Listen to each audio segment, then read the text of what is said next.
Welcome. Welcome to my LilyHops stream. Welcome. Hello Crash Redux. Hello Sonic Hero. Hi Arctic Peasant. Hello Varan's Man. Hi Sans. Hi. Hi Tiller Sky. Hi King Vorgast. Hi Fat Pimp 76. Hello and Strides.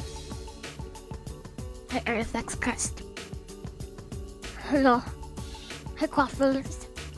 Hi Jaden. Valentine's Day today? Only a week away. Can I be your Valentine? Platonically. I accept.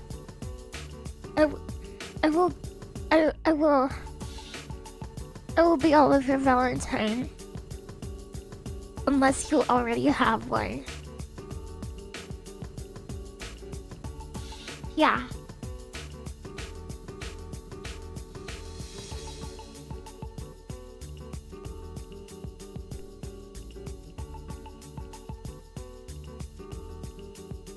And if you do already have one, I'll be your double Valentine.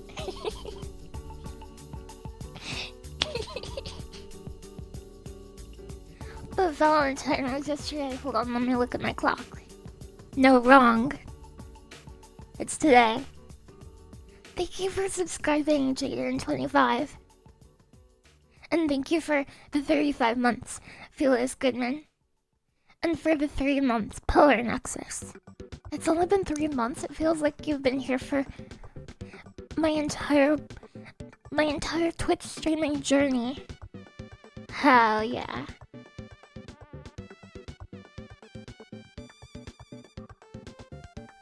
You have one? You don't have one, okay. I don't have one either. But that's okay. That's okay. That's longer than you've streamed? No, it's not. No, it's not.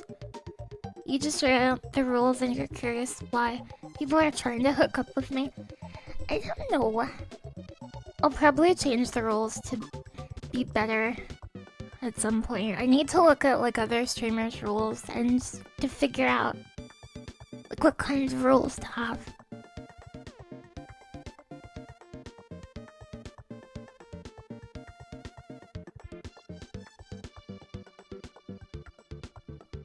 Rule be better? Well, that can't apply to all of us though. That's not just people like... Cause sometimes when people say be better, they're saying it like, you have to be as good as me. But I think that's like, I don't think you should say be better in a way that's like trying to be like superior than other people. I think you should say be better like everyone should work on themselves all the time. And just try to be better than you used to be. If you want to.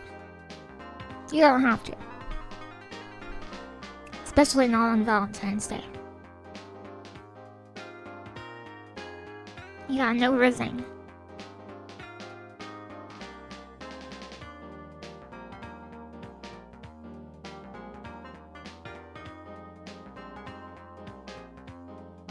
I don't want to be the best version of myself. I want to be my favorite version of myself. My friend taught me that. My friend taught me that.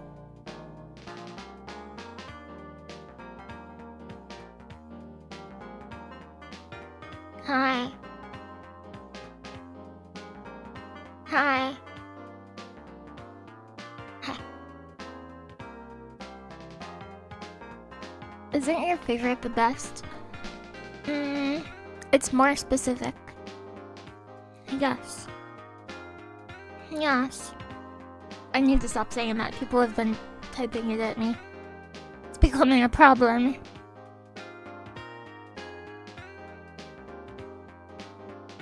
It's not. Yeah, it's not. Cause some people would be like, oh, you're best. The best you can be is this. But maybe it's not what you want to be. Maybe you want to be a great artist. Maybe you want to be Maybe you want to fall in love. Maybe you... What else? Maybe becoming a StarCraft professional isn't the best you to everybody, but it's the you want to be. You have to be the you want to be.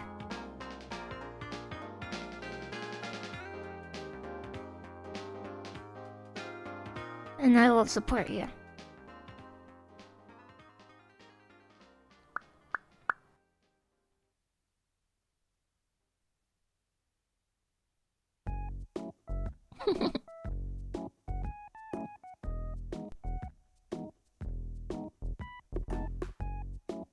Hi.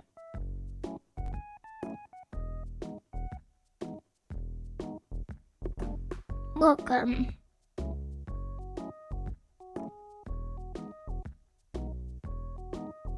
Hi, I'm a plumber. What seems to be the problem today? Anything need to be good plumbed?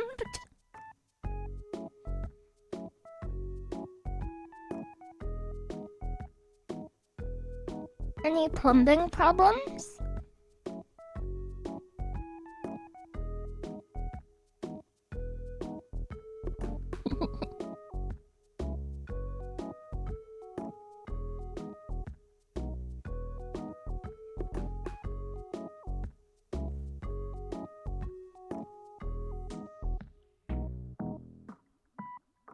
Yeah, the bee was always there. There's a bee?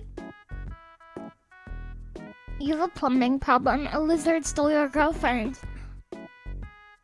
I just showed my friend a picture of that. Hold on. Tell me if this is the guy, okay?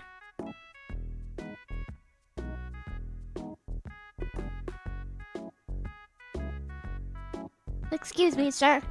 Is this the lizard that stole your girlfriend? A lizard has been spotted with an staggering amount of riz.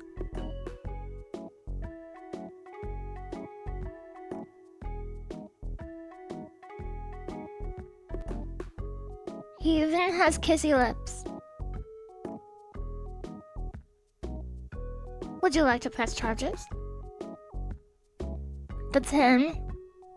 Oh no. Oh no.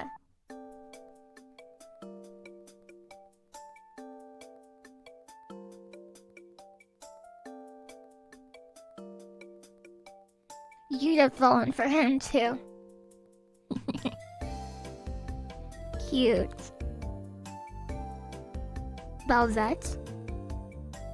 No, I'm just a green plumber.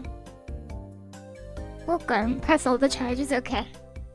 Hey, reptile runs. Hi.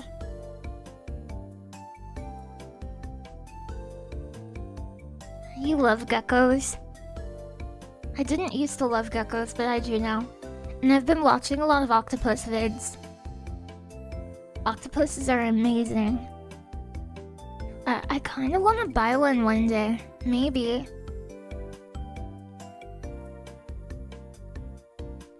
Very cool. If he was a frog, would it be okay? Yes. This would be okay. Octopi are way too smart. They are smart, but they only live for like less than a year. Except for a giant Pacific octopus. They live like a little bit longer.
I love crabs.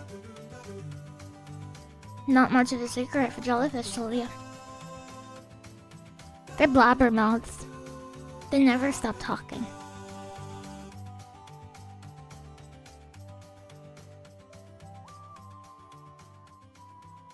Hi.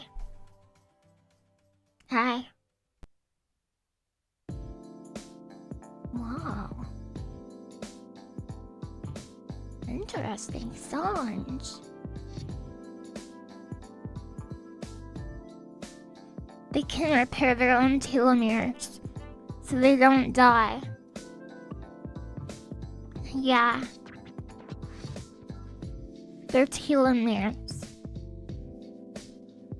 A repetitive region of nucleotides at the end of a DNA strand that acts as a buffer.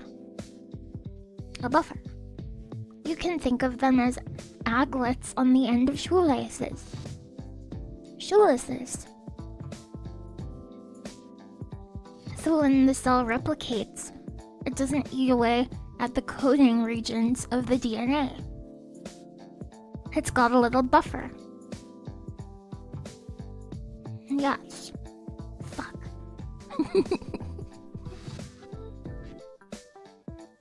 Hi.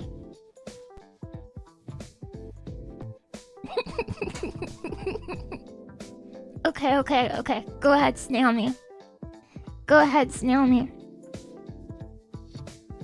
What do you say? I'm allowed to say it. It's a very special day.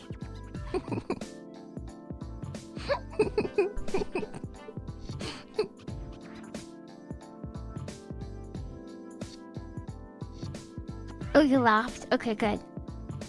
I'm glad. No, not the swarm.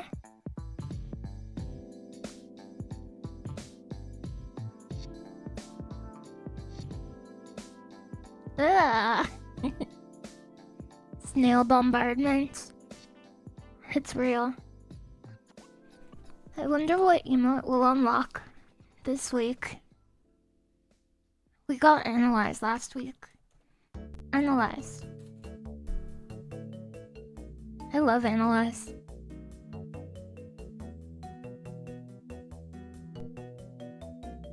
I feel like Giratee's... Do you ever feel like Giratee's art style is evolving?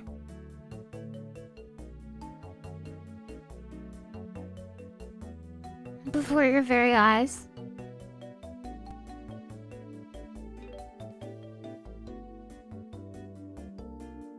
You didn't know that? Yeah. It is. I've watched you draw for years now, and I can see the subtle differences of how you're growing and changing as a person. It's evolving and learning.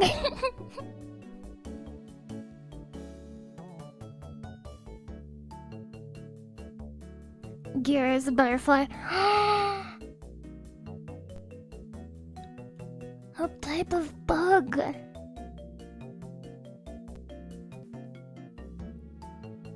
Please hold. Where is it? Look. I'll show you.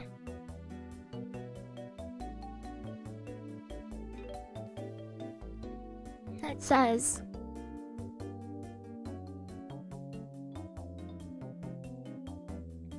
Hold on, it's backwards.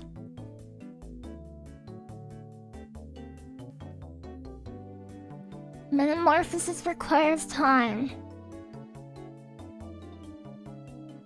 One day, you will emerge from your cocoon, resplendent. Yeah, I'll show it to you too.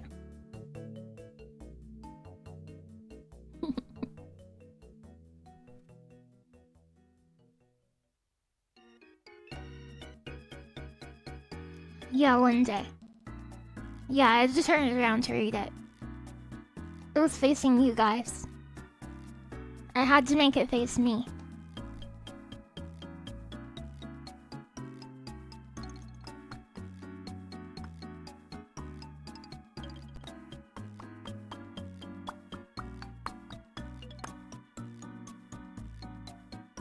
Mermaid is talking about butterflies. That's my main.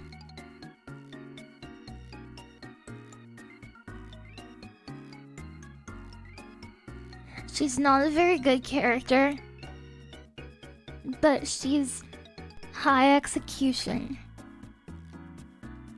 You have to know all her little tricks to play her.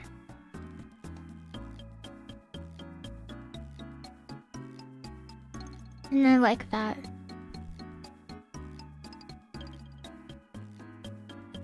I find it stimulating.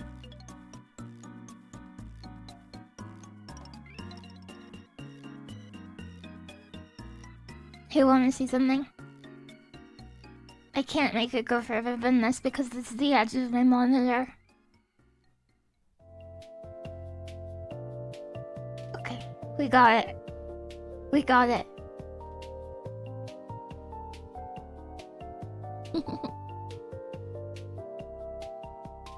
Fictional language? You mean French? French is real. It's real.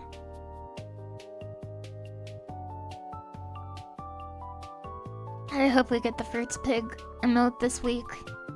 I can't contain myself any longer. What the heck?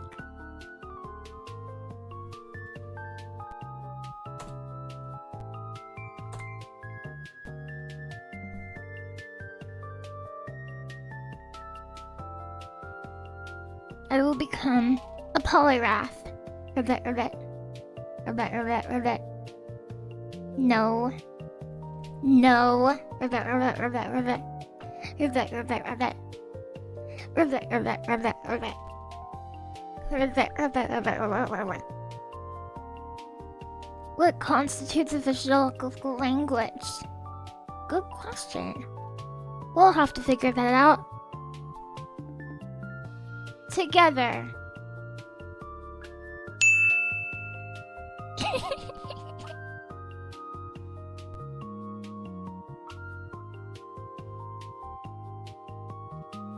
Are you learning Klingon? I don't know. We have to decide. Middle Earth Elvish or Klingon. Let's find out. We have to figure out which language to learn. I don't even know which one.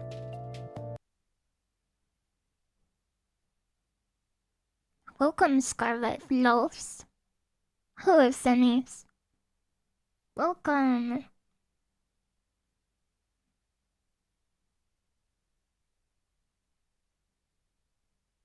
Hi.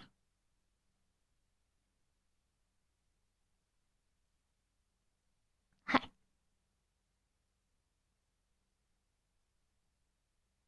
YouTube, Edgar here, and welcome to Artifexy, and here you will learn everything you ever wanted to know about world building, and then some.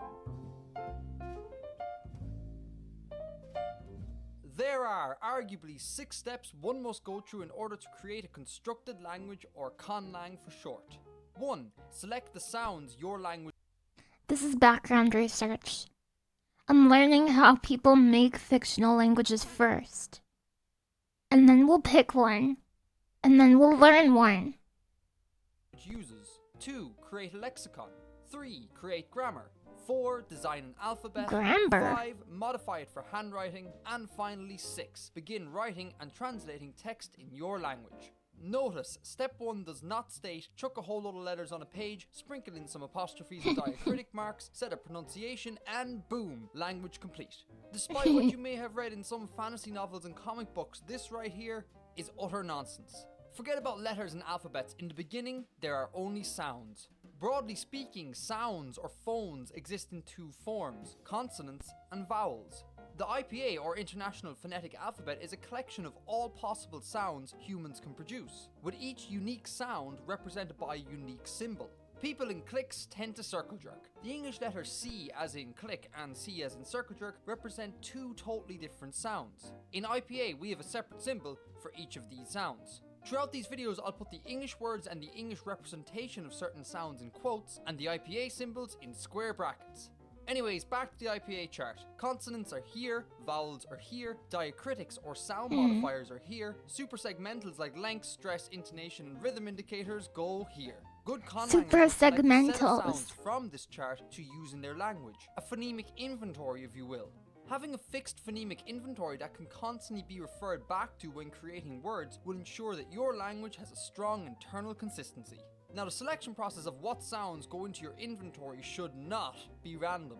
If you're writing a novel and you want your readers to be actually able to speak your language, aim for familiarity. Choose sounds that a broad demographic of people will be able to A. recognize and B. easily produce. So stay away from exotic sounds like hossa or konotwane. Same idea, perhaps even more so, applies when creating auxiliary languages like Esperanto or Interlingua. Maximum familiarity is key here. For example, I don't speak Interlingua, but I'm pretty sure this text reads Esseva in le mundo scientific, specialmente le branca medical, che Interlingua veramente se mostrava utile post su apparizione in 1951. And even if I'm pronouncing it entirely incorrectly, I'm still getting a feel for what is being conveyed. Something about the use of interlingua after 1951 in the scientific world, especially in medicine. Another way of making a conlang seem familiar yet sufficiently different is to modify existing phonologies. Imagine English without a ba or la sound, or German with a kya or gya sound. I'm a staunch advocate of less is more when it comes to sounds. So in terms of adding to or subtracting from existing phonologies, the removal of features always trumps the addition of features. Why? Well, sound is very much like colour. Using all possible colours in a single painting Sound equal color. a sludgy mess. By limiting his colour palette, a painter imposes upon himself creative restraints, which can lead to greater clarity and beauty. Language is no different. Less is more. That said, Tong, spoken in parts of Botswana, may, depending on how you're counting, feature up to 141 distinct phonemes, whereas Central Rhodocas or Piraha feature as few as, wait for it, 11 distinct phonemes. Now granted, this is an oversimplified statement, but it does demonstrate the varying scope of phonemic inventories. Another factor determining what sounds your phonemic inventory can contain is biology. If your speaker is human, then this isn't a huge concern. Things change when it comes to aliens though. Perhaps your language will be spoken by an alien race that have no lips, so can't produce sounds like ba, wa, or pa. Or no teeth, so sounds like da or ta are out. Or maybe they can't produce nasal sounds because they lack a nose. On the other hand, they may have 2 or more vocal tracts and can produce sounds unfathomable to us earthlings. Perhaps their mouths are shaped in such a way to allow for more places of articulation. Or maybe their airstream is different. High velocity airflow can produce high-pitched sounds and emphatic consonants. Again, I would advise less is more. Your earthling readers aren't going to dedicate time to evolving a second vocal tract just to be able to speak your language. Nonetheless, all this needs to be considered. So regardless of why and for who, the creation of an internally consistent language starts with some solid sound selection. With that in mind, the next few videos will take you through most, if not all, the sounds a human can produce, so you can make an informed decision as to which sounds are in and which sounds are out. Tell me all the sounds. Good morning, interweb. I hope you enjoyed the first artifacting video ever to deal with linguistics. Okay. How to pick a good watermelon?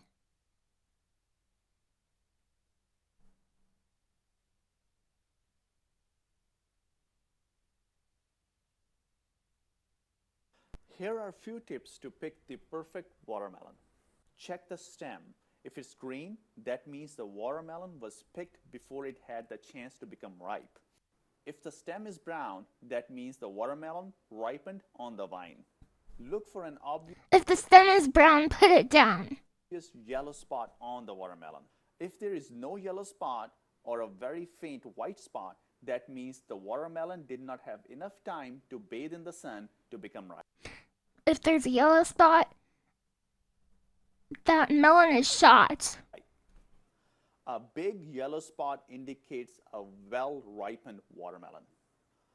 Press on the watermelon. If it has a little give to the watermelon, that means the watermelon is ripe. If the watermelon is too hard and has no give, if the melon is ripe, hug it tight. That means the watermelon is not ripe at all. Finally, tap the watermelon. If it sounds hollow, that means it's filled with water. A watermelon that does not sound hollow when tapped means it does not have much water content. So I'm picking this watermelon. You want to look for a big yellow spot. And you want to Melon listen market. to it when you knock on it. It should sound hollow. That means it's filled with water. Another thing you want to look for This has is 14 white. million If it was attached views. to the wine, that this is This has brown 14 and not million green. Green views. indicates that it was picked prematurely. Brown means it aged on the vine. So let's put it to the test. Let's cut it up. Okay, it's got a yellow spot, so it's A good. watermelon that is ripe means it's filled with water and is super sweet. It's super sweet. Yeah, tell me how to know the best melon. That looks delicious. It looks really red and is filled with water. And I tasted a piece of this watermelon and it was sugary sweet.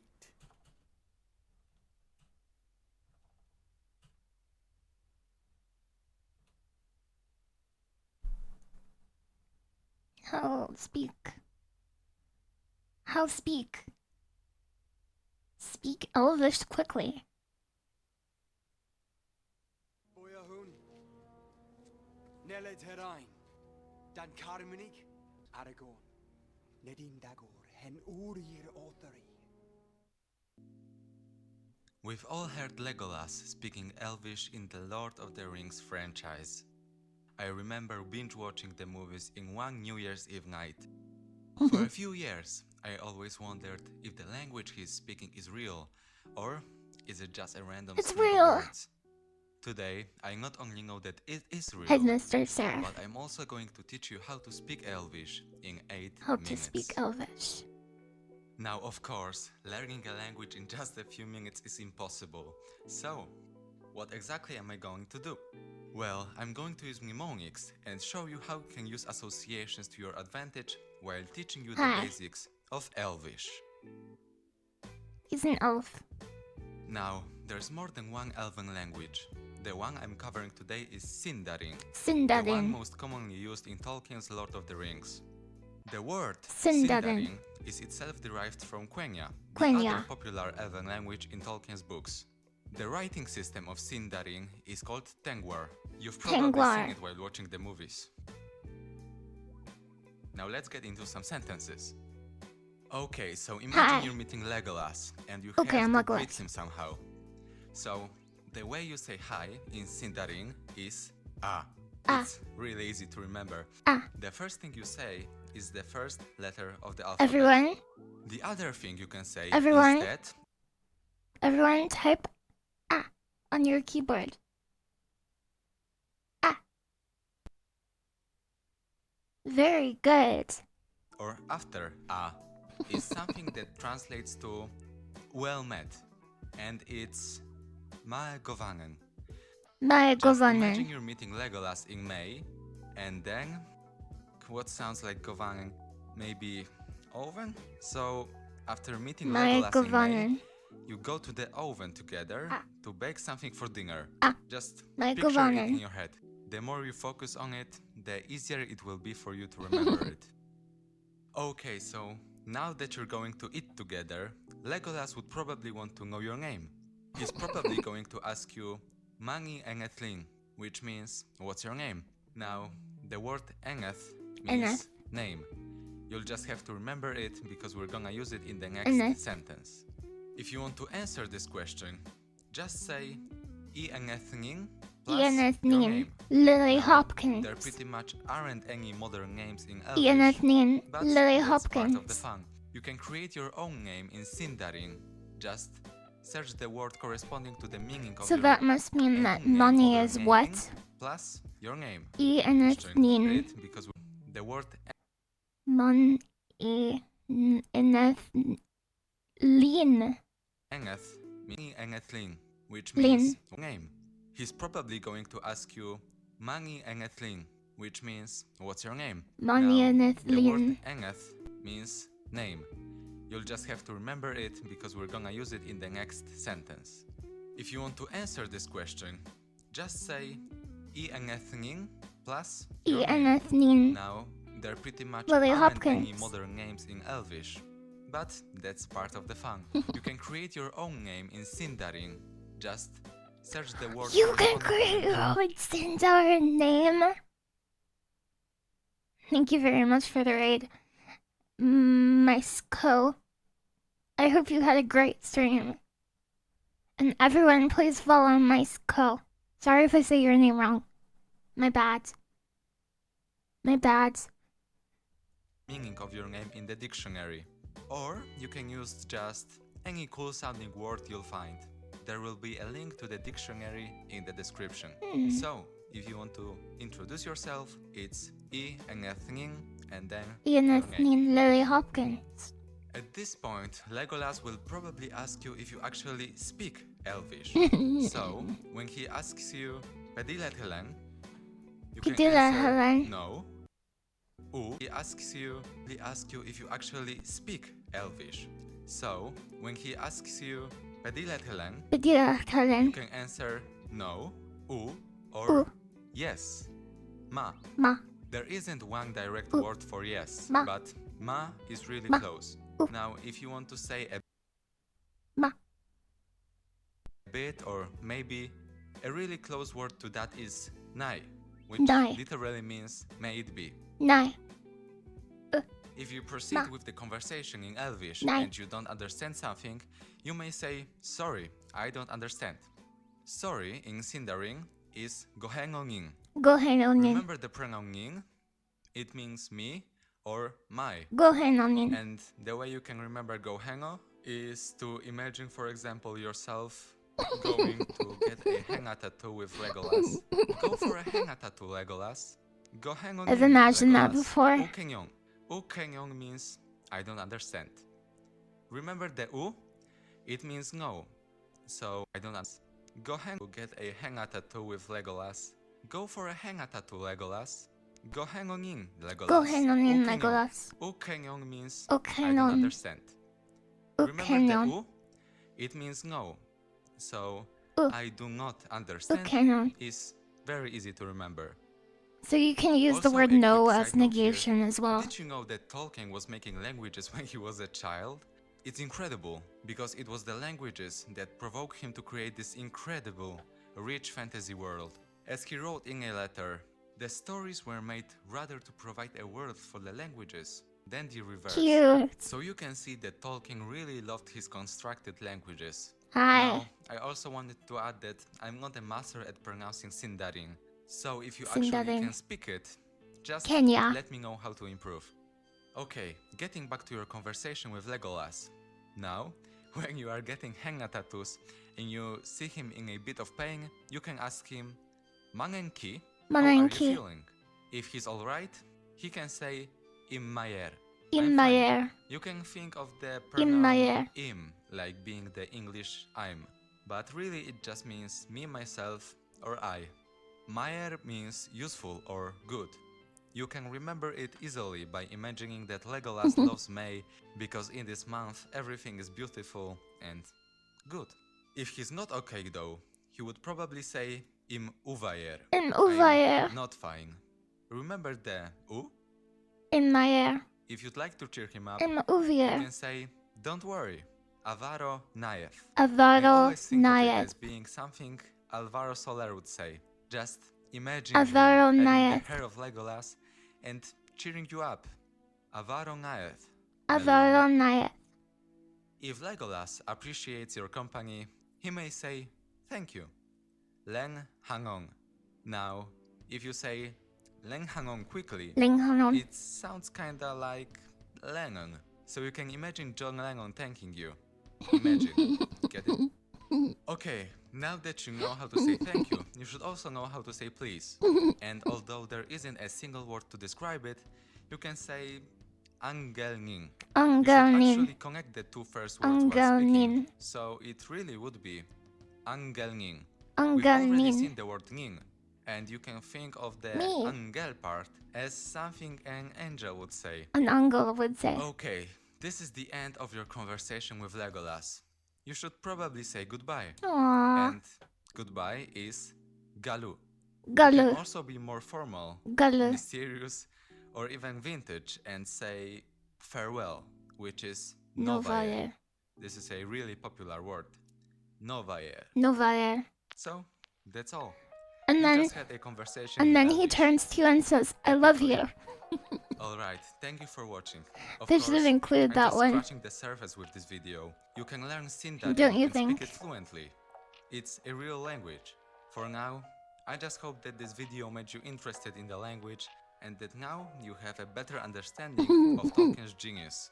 And I can always do a part 2, or as an elf would say, part tat. Tut. Or tut.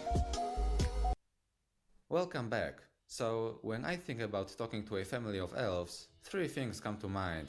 First of all, you'd have to know some polite expressions to address the elders of the family. Secondly, you'd have to know how to hold your own during debates, so these kinds of phrases. And finally, specific cultural sentences, for example during mealtime and holidays. So let's become a bit more cultured and learn a bit of all those kinds of phrases. And, of course, you can annoy your human family with them as well.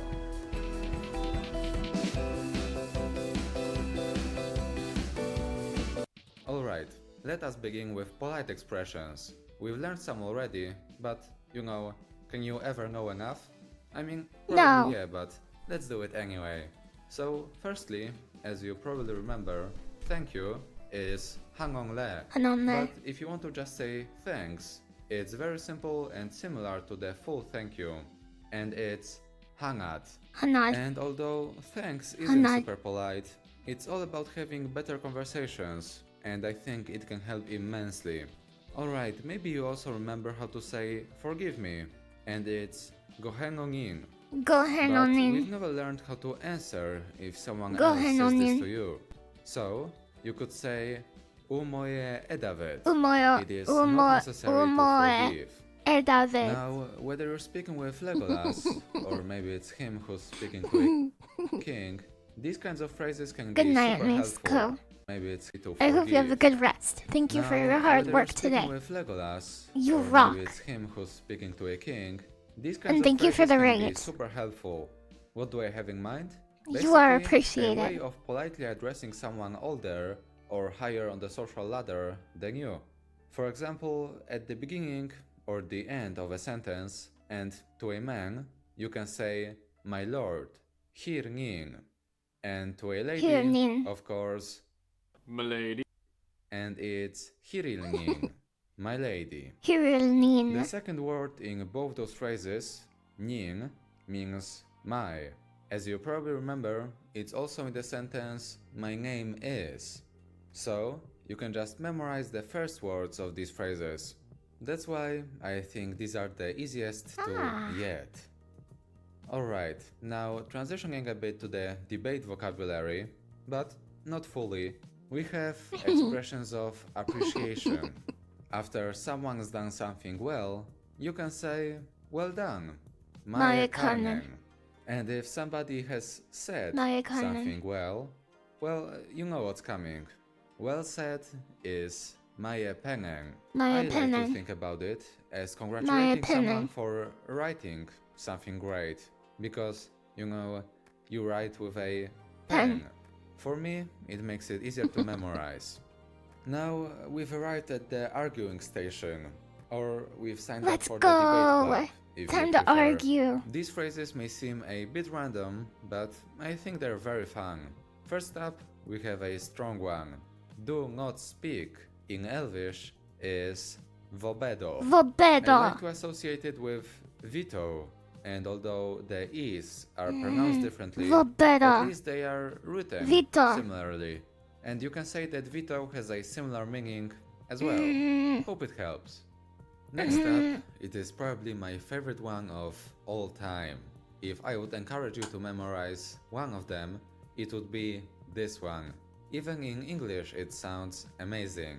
So this phrase is do not kindle anger in an immortal heart.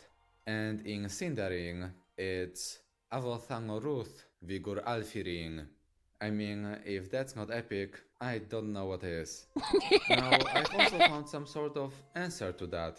It's pretty short and simple, and it kind of works. And it is, you have a fiery spirit. Gerich fire vara. Gary Actually, Firevara. the second word, fire, sounds pretty much exactly Fire. like fire. Gary So, you have a fiery Firevara. spirit, can also be pretty easy to remember. And finally, we have another savage one.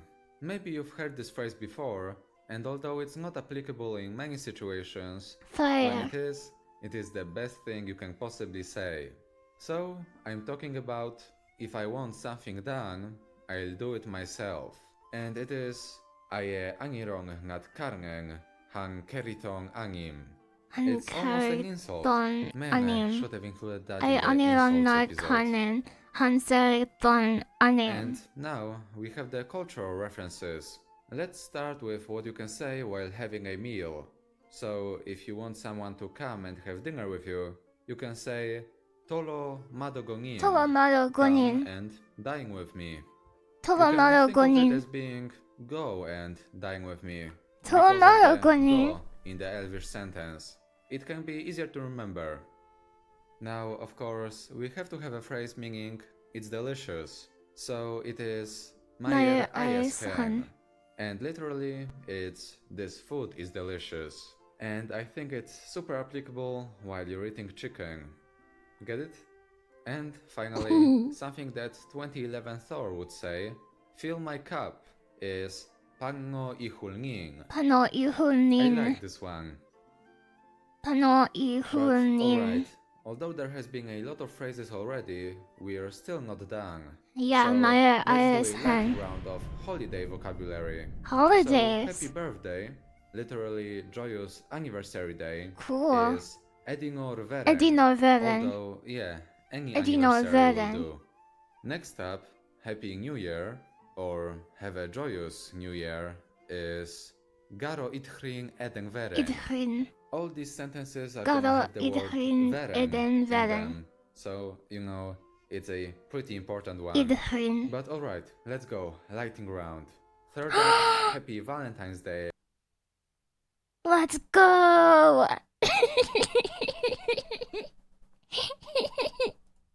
is Ormeleth Veren. Ormeleth Veren. And finally, Ormeleth we have Merry Veren. Christmas, one of the most important ones. Although that's the easy version. Literally, it means joyous feast of the Ormeleth coming of Veren. the Son of God. Way to make it easy. I like elves. dwarves. And it's actually pretty cool. So, Merry Christmas It in is, it's Sindarin cool. is Mereth Veren Mereth Veren Eruyong. Edoled Edrian. Alright, we are Say again? done. Edolet Eruyong. Erion. Alright, we Erion. are Erion. done. Edolet Eruyong. Erion. Alright, we Mereth Veren Edolet Eruyong. Edoled Erion. Alright, we are done. It's been a long one. And I love you for sticking with me so far. And yeah, I'm gonna make He more must of have these. made this You on convinced me. Valentine's Day. So, for now, see you next time. Let's learn about food. He said it. Let's go, Erion. Yeah. Erion.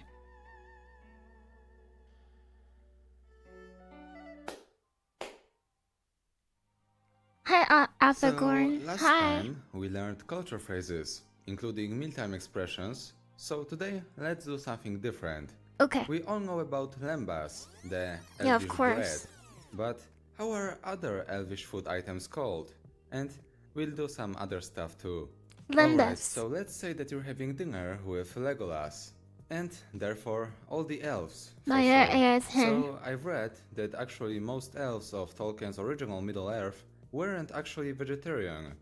So there's of course a word for meat, which is ayes. Ayes. Now there's Majer also ayes our hen. normal bread in Sindarin, and the word for it is bast. Bast. I can't wait to get to the actual specific Elvish Yes, food, bast. but for now I have a few cool mnemonics for you. First up, the word for juice is sau. Sau. And I mean, I don't know how Sau. can you cut with a glass of juice. Oh my god, normalize your audio. Yeah, but I mean, whenever the Sindarin word is, or almost is, an English word, it's always so easy to memorize. So remember, you just saw a glass of juice being cut with a Sau. saw. However, there's another word for juice. It can also be used as syrup, and this word is peak. Pig. I mean, that's another super easy one. Pig. It looks and kinda sounds like peach. So, Pig. peach juice or peach syrup. But we're still not done with the mnemonics. So, you know, if your Fruit juice pig. is not sweet enough, I recommend using honey to sweeten it. And actually, honey is the sponsor Honey, of the... let's go! No, it... Honey. I'm a beekeeper. I have lots of honey. Do we get to say honey? No, it actually... No, it is not this... If elves have a word for honey, that means there's beekeepers in Middle Earth. But anyway, honey in Sindarin is glee. Glee. Alright, let's play a little game. Glee. Which word does it resemble? What association can you create Yeah, to they are. glee? 'Cause taking care of bees gives you glee. Alright, I'll give you a hint. It's also sticky. Yeah, you can associate honey with glue. I think it can be super helpful. But alright, finally, we have corn, which is yao. Yo. Alright, but we've arrived at Yao. the actual elvish food. Honey amazing. You can't really translate Not them, easy, but not so too easy. I'm gonna give you a short description. So apart from lembas, firstly we have miruvor. It is like a sweet fruit drink, described as a cordial. It is Miruvor. believed that it could regenerate strength and health. I mean, I guess elvish foods are always magical. Of Ah. course, you can learn more about miruvor and see some more resources on Elvish in the description. You can also search for a miruvor recipe. It sometimes involves alcohol, but I think it's cool just to even get to know the recipe. So, I really recommend it. And our last food item, also truly Elvish, but actually it's not really made by elves, but it's from the Lord of the Rings universe. But anyway, it is kram. Yes, Kram. kram. It is described as a biscuit-like food made by the men of Lake Town and the Dale. It's Lake like Town and the lembas, Dale. also used during long journeys, but not as sweet. Again, Kram. you can get to know it more in the description, and of course, the word kram Kram. is again easy to memorize. Alright, that concludes our dinner with Legolas.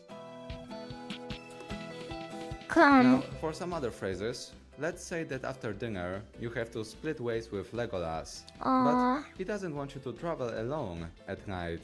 So he could say, Walk me "Daro home." an isi, stop for rest here. He may also ask How you I say where it. I was do you intend fantasizing. to go alone at night. So he could say, Daro an isi, Dado stop on for rest E. here. He may also ask you, where do you intend to go? Because, you know, you may need a horse to get there. So in Sindarin, it is Mastelig Badet. Mastalik Actually, Badet. while we're at it, it would be good to know how to say Mastelig how Badet. will you go. And it is Mangen Bedithak. Manin Remember Betty that Thak. you always say the CH at the end, Manin like in the Betty famous Thak. composer's Bach's name. And finally, it's time for the random word of the day. Maybe we'll make it a new tradition. I'm just gonna give you a word, and you can guess what it means, based on past episodes, your knowledge, and pure luck. Alright, so today's word is Pethron. Pethron. Alright, I'll give you a hint. This is a profession, and it's my profession in this video. Teacher. Alright, last chance.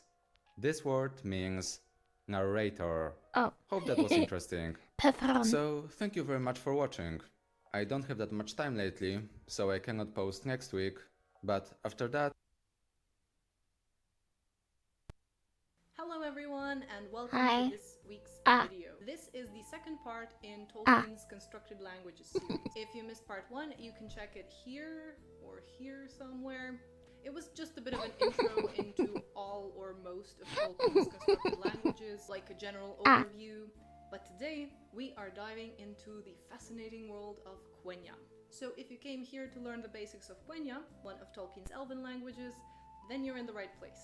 I say basics because if you've ever tried to learn a language, you know that it's practically impossible to learn it from a single video, as cool as that would be. But yes, in this video we will go over the basics of Quenya. I will compare it to English so that we can see how it actually works, and we're going to look at a few examples, and in the end we're going to deconstruct a sentence in Quenya. So I hope that this video can be useful to anyone who's interested in Quenya, who is perhaps hoping to expand, their horizons in terms of knowing Tolkien's languages.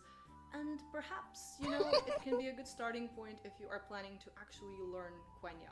Now, how do you make language learning interesting? I don't know yet. Honestly, trying to make this video engaging and something that doesn't bore you to sleep. You don't need to motivate me, I'm already motivated! So, yes, let's give it a go and tell me if you fell asleep by the end of it. Or, well, if you do, you won't tell me, but... Anyway, let's get into it.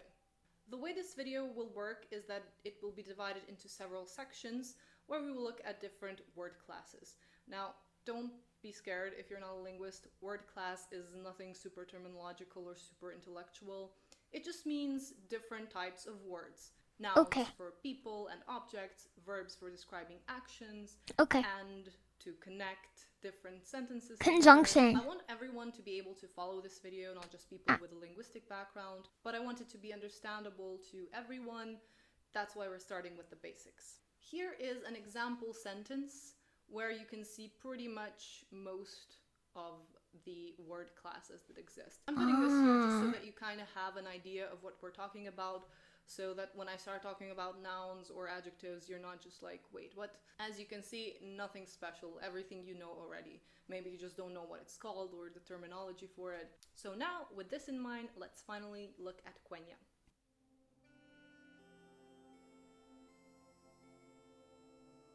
We begin with articles. English uses the as the definitive article, so to talk about something specific or where there is only one of such thing, like the One Ring, and a or an are indefinite articles, so for something like a hobbit. Quenya has the equivalent to this language has pronouns. In Quenya, that is e.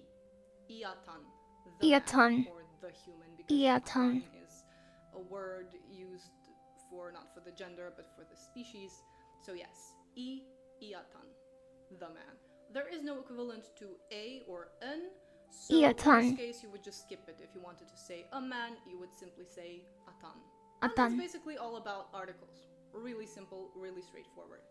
Okay, now let's go to nouns. Quenya nouns are divided into three major classes. I won't go over each of them because that's just too dry.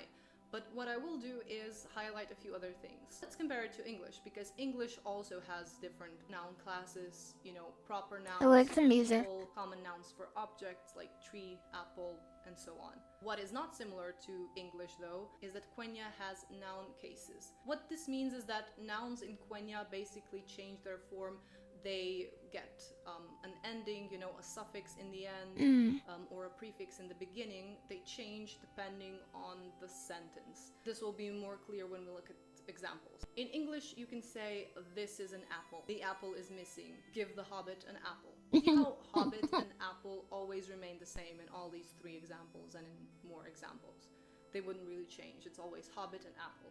English does have this to an extent, but a better example of a real-life language that has noun cases would be maybe my native Slovenian or German. You have probably heard of the genitive case, the dative case, the possessive case, and some others. In German, you would, for example, have dem Mann, so to the man, Dem or Mann. des Mannes. It's German. Man, something belonging to Des the man. Mannes. But back to Quenya. In Quenya, we have 7 noun cases. Sounds complicated, and it kind of is. I mean, you don't really have a choice but to learn that by heart. Let's look at another example. That's okay, that's okay. Iatan atane kirma I eldan. The man gave a knife to the elf. Elda means elf in Quenya, and the reason why it has the n in the end, eldan, is to make it mean to the elf. We don't have an expression, we don't have the preposition to, so we have to modify the word itself, so elf, the noun itself, and add the ending n to make it mean to the elf. Unlike English, which has singular and plural, Quenya has 3 different kinds of plural. Singular, but then dual, plural, and something called the partitive plural. Dual is generally used for natural pairs. Ears, eyes, hands. One hand, ma. Two hands, mat. Mat. Plural in Quenya is formed by attaching either Like R Esperanto. or I Cool. to the end of the word, depending on whether it ends on a consonant or a vowel. Alda, tree. Aldar, trees. Or atan, Alda. man. Aldar. Atani, men. And the partitive plural that I mentioned before, Yeah, it takes could the sort of N say that ending it's if it equivalent would be to part of a English prepositional some, phrase. like saying some trees, I some think. hobbits, some apples. Alda, alda. No, not something. prepositional. Quenya, of course, has pronouns too.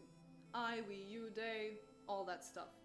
And more, actually. You can see the chart here. We're learning all kinds of And languages. Yeah, sorry, but you're gonna have to learn this pretty much by heart too. There's no way around it. In Quenya, there is a polite and a more familiar way of addressing someone. This, again, is similar to duzen and sitzen in German, which is, you know, du versus sie, right? Using du or sie for a person to address them. Slovenian has something similar too, but since most of you probably don't speak that, maybe if you're familiar with Korean, you can draw parallels to Korean politeness levels. I am. I'd say those are a little bit of an extremer version of that. In Quenya, depending on your relationship with the person you're talking to, you might address them as you formal or you familiar. So if someone is your close friend, you would use a different kind of you for addressing them, and if they're maybe your boss, or in the context of Lord of the Rings, your lord, your king, you will address them with a different kind of you. Bosses are a type of king. They're like the king of the now let's company. look at Quenya verbs. This is another huge group because verbs denote actions, and there are many actions that can be done. So in terms of vocabulary, there's a lot to learn. In terms of verb forms, there is a lot to learn. Again, verbs are divided into 3 groups, but let's try to stick to the more basic stuff. For example, forming tenses. Quenya verb tenses are quite similar to English. Basically, you have one way of talking about the future, you have 2 ways of talking about the present, and 2 ways of talking about the past. So there are 2 present tenses, sort of similar to the present continuous and present simple. So you could either say I am looking or I look, I am cooking, I cook. So one is for ongoing actions, the other one is for habitual actions. Let's compare the 2 Quenya present tenses. Iatan kena, the man is seeing. Iatan kene, the man sees. So here we have the verb ken, or the verb stem ken, and then everything else is the ending. Kena, kene. This isn't as straightforward because the verb endings depend on the verb type. Remember the verb groups, right? Because the verb endings depend on kene.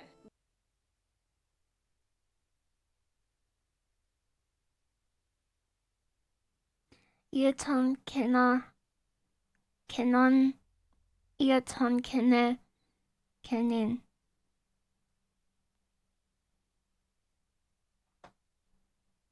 It's kind of like Cinderin. This isn't as straightforward because the verb endings depend on the verb type. Remember the verb groups, right? And also on whether it ends on a consonant or on a vowel. So the whole thing gets a bit more complex. But again, if you want to do a deep dive, I highly recommend the website that I'm using for all this information. Actions that happened in the past can also be expressed in 2 ways. So something like have seen, have done, have cooked, or I cooked, I did, I saw. Iatan kene, the man saw. Iatan kene. Ekenye, the man has seen. So this ekenye, It's the past tenses. The 2 past tenses. It gets modified in the front of the verb. Do you remember what bona means? Bean. You have one way, and Bean. you basically have a simple future tense. It's formed with the suffix uva. Iatan Kenuva. So uva attaches to the end of the verb. The man. Iatan The kenuva. verb to be is a little bit special, as in pretty much every language. It's an irregular verb, meaning its forms change quite a lot. If you think about it in English, you have to be, but I am, you are, he is. You would never think that the verb to be, am, and are is the same verb. Hi, And Izuru. to be is also quite special in Quenya. Welcome. To be is na in Quenya. Na. There's quite different forms in different tenses, but let's stick to the basics. Nane. In the present tense, this na, Na. to be, is optional, so you can leave it out. Iatan alasea, the man is happy. But na can also be added to Iatan the end of the alasea sentence, na. so you basically have two options. You could also say iatan alasea na. Okay, so if we can say Alasea na. that the man is happy, we should also be able to say that the Alasea man na. is not happy, right? Well, Quenya does Iatan have ways alasea to na. express negation. However, Tolkien kept changing his mind on how to form negation in Quenya, so basically what developed was a sort of neo-Quenya. See, Quenya has three major negative particles. Two of them basically mean the same thing. Oh, we learned this, remember? So we can negate a sentence by saying either iatan ui norne or iatan la norne. And the third negative particle is used for expressing, for saying that you are forbidding someone to do something or if someone is refusing to do something. And this is the particle va. Valienore, don't run. But let's go back to our unhappy. Valienore. We can say that in three different tenses, of course. The past, the future, or the present. And we can either use ui or la, as I mentioned before. Iatan ui alasea, the man is not happy. Iatan une alasea. the man was not happy. Or iatan uva alasea, the man will not be happy. And as you can see here, this negative particle is also the tense marker. The tense, It's combined.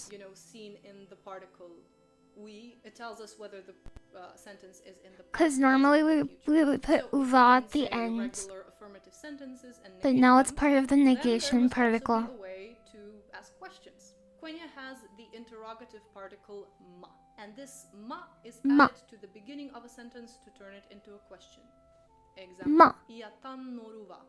Iatan noruva. Ma iatan noruva. Ma iatan noruva. So pretty straightforward. And again, we have a bunch of question words, just the same as in English. Who, what, where, why. Same kind of thing in Quenya. And again, you kind of have to learn that if you want to know it. Adjective time, let's go. Last two big categories we need to cover are adjectives and adverbs. These will enrich everything we say in Quenya. So what is this man that we've been talking about for the past however many minutes? Pigs.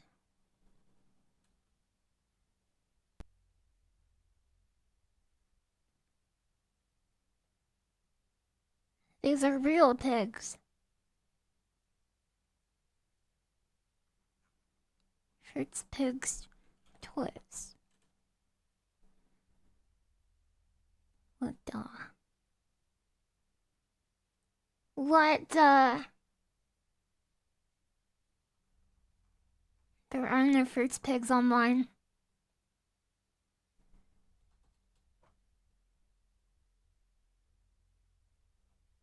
How to pick a fictional language.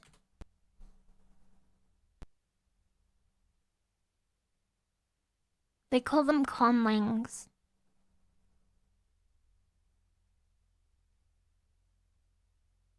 My name is David Peterson, and I'm the language creator from HBO's Game of Thrones. Hi, David This is my Peterson. process for creating a language. The very first thing you need to do is figure out why you're doing it. Who's going to be using the language? Is it going to be human beings? Because if it's not going to be human beings, then you have to talk about different vocal apparatuses. In other words, is this going to be a language that's spoken, or is it going to be a language that's signed? You go and see, oh, actually, by the way, the people that are going to be using this language, they're these aliens, and they have one big eyeball, they don't have a mouth, they don't have any ears, and they have a bunch of tentacles. It's an entirely different process. It's like, what can they do? Well, they can see, so it's probably going to be a visual language. What can they use? They've got their tentacles, so they can use their tentacles to make a sign language. That's kind of like the process you need to go through at the very, very beginning. After figuring out whether your language is going to be only spoken or spoken and written, then you can move on to sounds. The sounds that exist in the various languages that we speak are ordered. Consonants are separated into their manner, that is how they're produced. and then the place in the mouth where they are produced. Cat So you plushies can shaped create like a mochi little buns. table. Let's do Cute. Dothraki right now. That's easy. Cute. Stops, Hey, Benster. fricatives, nasals, and approximates, which is a catch-all term for like basically everything else. And then what comes next is the place of articulation. Stops, Where you pronounce fricatives, this stuff nasals, in your mouth. and So there's approximates. labial sounds. Coronal, that's when your tongue tip touches either your teeth or the bump behind your teeth. There's velar, uvular, glottal, and you can fill out the rest of the sounds. So starting with the lips, Dothraki doesn't have any stops. It does have F and V. Nasals, M. What that means Welcome is back. that you're doing something in here, but the air is actually passing through your nose. For approximates, it almost makes contact, but doesn't quite. So it's not, but it's wa. Wa. T and D, S and Z. In Dothraki, you also have this sound. And then for approximates, we kind of got these guys. And this one that looks like a regular R, that's a nice trill. For helping you pronounce that.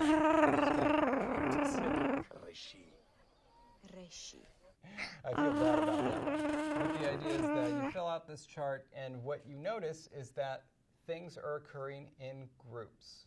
The idea is that you don't want to have too many sounds, but you have enough so that words can sound different enough without having to get too long. I would then do a different map for vowels, but it kind of works the same. They're either front or central or back, and that's where your entire tongue body is. The front vowels are things like E, A, The back vowels are things like A, O, O, and the central vowels sound really weird, like When you're making your syllable shape, this is part of how you give your language a character. Deciding exactly how the syllables are going to shape up, what consonant clusters you're going to allow or not allow. In Dothraki, there are plenty of consonants, including the consonants W and Q. Kawi. I think it actually means bile. When you turn this into the object of the sentence, the usual thing that you do is you drop this vowel.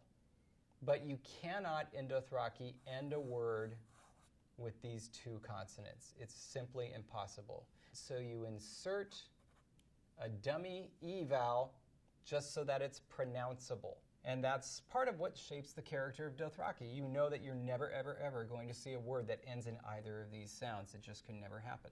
Syllables are so important because you're trying to give the language a sound. If it could be that any word could fit into the language, then what does it sound like? It sounds like anything. If you're creating a language for a show, that's what you want them to get the sense of. That they can actually hear a word and say, no, that doesn't sound like a Dothraki word.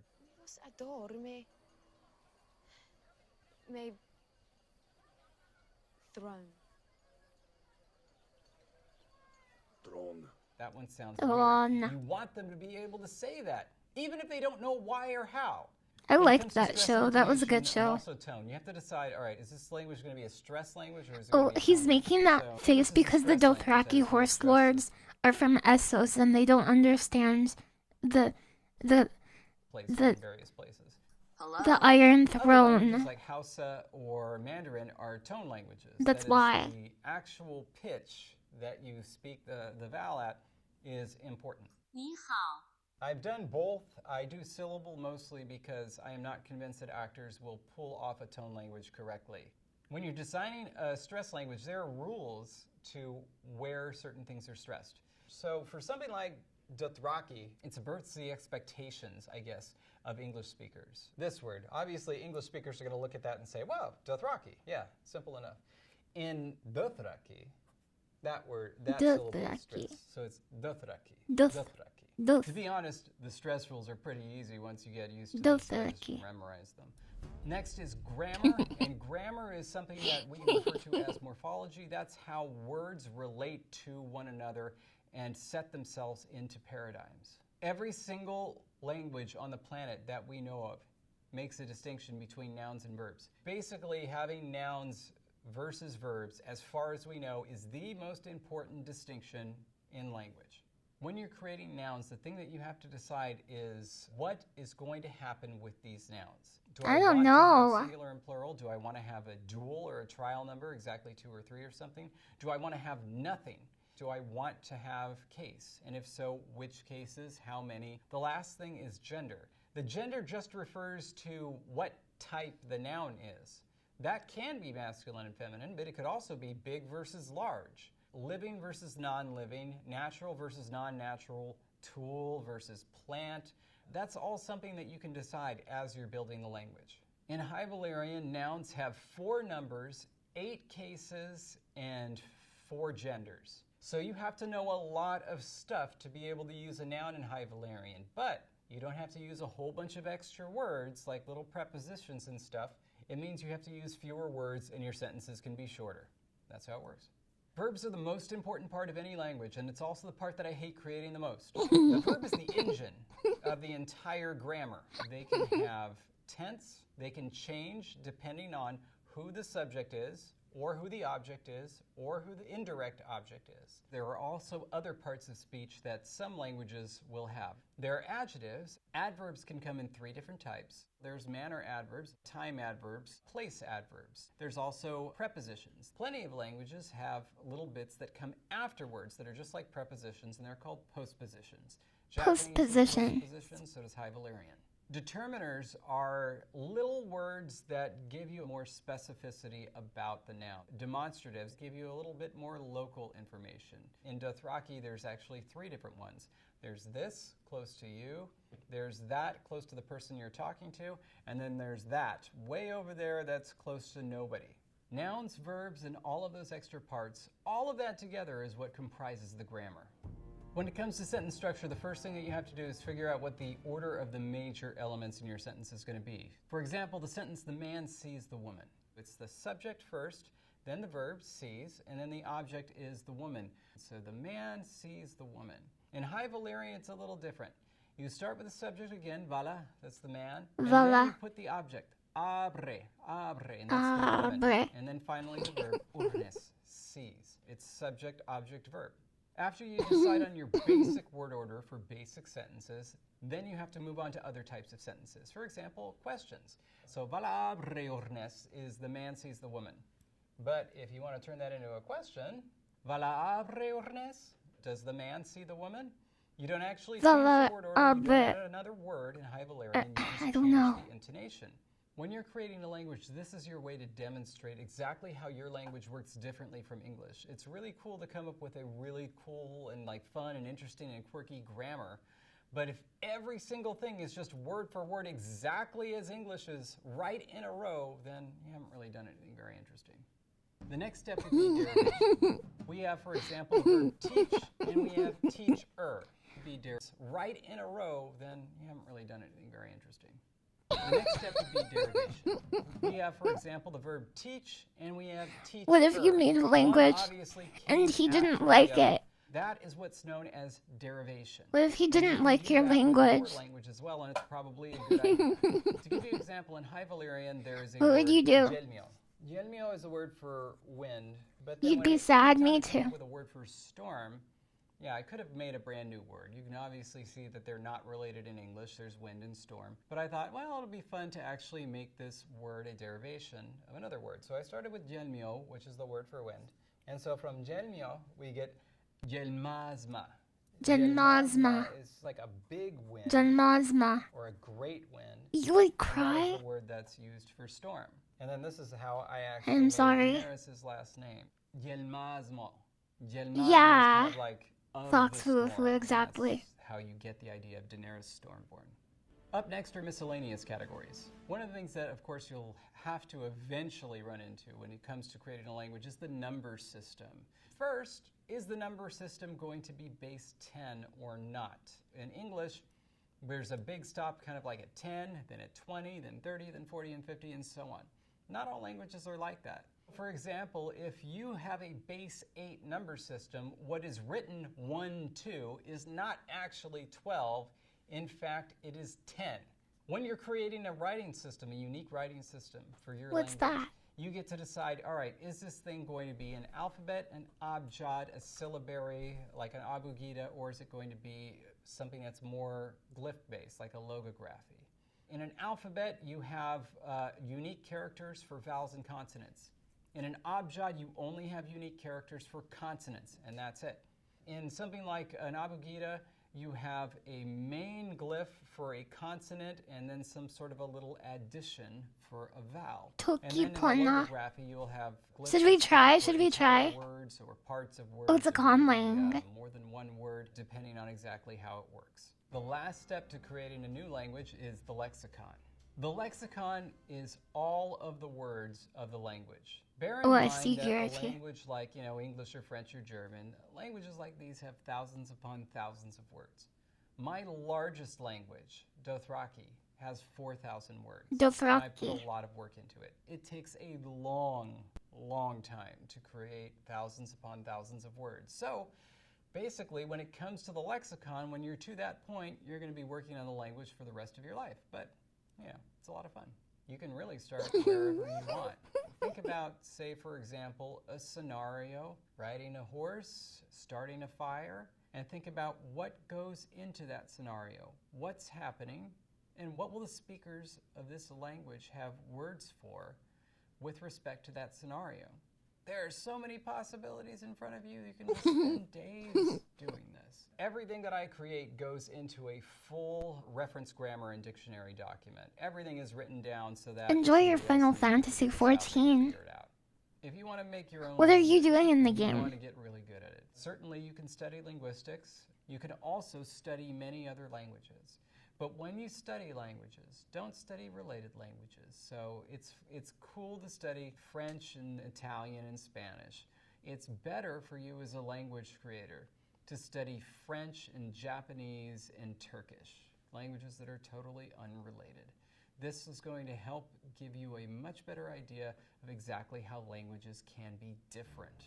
I don't have a favorite word in anything, in any of the languages I've created or any of the languages I've studied. If you want to know an interesting word, though, and it doesn't matter what the language is, look up the word for butterfly. They always have really, really weird and bizarre etymologies. It never fails. Cute. Okay, I want to play. Phyrexian language. Spoken.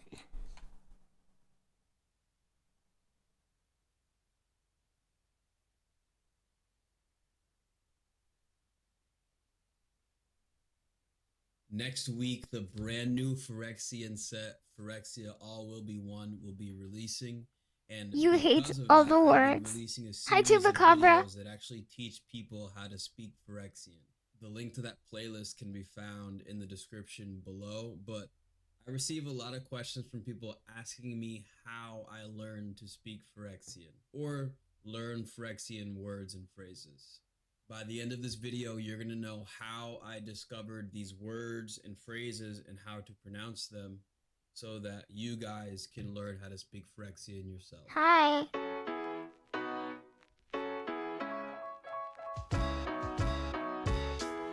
What's good, everybody? Thank you for being here. My name is Coach. If you are subscribed to the channel, I just want to give you a Hi, big Coach. thank you for being subscribed to the channel. I genuinely appreciate it. Just keep in mind that I do take time That's so out of my great. day and my work Hi. to be here and record these videos. So just remember that subscribing is a really quick way of saying thank you to me for taking the time to make these videos. I think in life, I am when good. people work to create something and do something, they deserve credit for doing so. I learned how to speak Phyrexian words because of a great Phyrexian teacher, not because I actually did any work myself. You know, your math teacher taught you math, but they never created math. And this person we're going to be talking about in this video is my Phyrexian language teacher and will also be your Phyrexian language teacher as well. And this individual's name is Fernando. You know, I actually had the Fernando. opportunity to email Fernando. I actually offered Good to night. pay Hope you have a Fernando good to rest. teach me how to pronounce Phyrexian words, in which he just stopped replying to my emails. So I had to teach myself. But at the same time, none of this and none of those videos would be possible. The ones I made teaching people how to speak Phyrexian, none of them would have been possible if it was not for Fernando. And I think that Fernando's YouTube channel is called The Highly Entropic Mind. A little later tonight, I want to play Noita. The link to his channel is going to be in the description below. I highly suggest that if you're interested in learning how to speak Phyrexian, you go over to Fernando's YouTube channel, because it's going to give you a ton of information, and you may be able to learn more than I did. Finished. Good about idea. how to speak Phyrexian. Okay, Now, after when we look at Phyrexian, we do Fernando's finished. channel over here, we have a ton of videos. You know, the word entropic actually means chaotic, so it's a highly chaotic mind, which is, there are a ton of videos here that are of varying topics. What's important here is, why we're here is to learn how to speak Phyrexian, but there's one thing in one type of video in particular that I found most interesting, and that is gonna be something that I'm assuming him and his community worked together to create, which is called the Phyrexian Dictionary. There's a video here that says, I read every Phyrexian word ever and tell you everything about them for some reason. So we're gonna click on this. So we got Fernando's video right here. Right? Not So to I'm be gonna mean, but scroll I down. really don't like this video. Okay, let's see.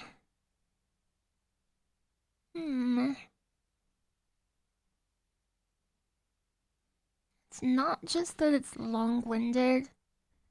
He also wasn't saying anything.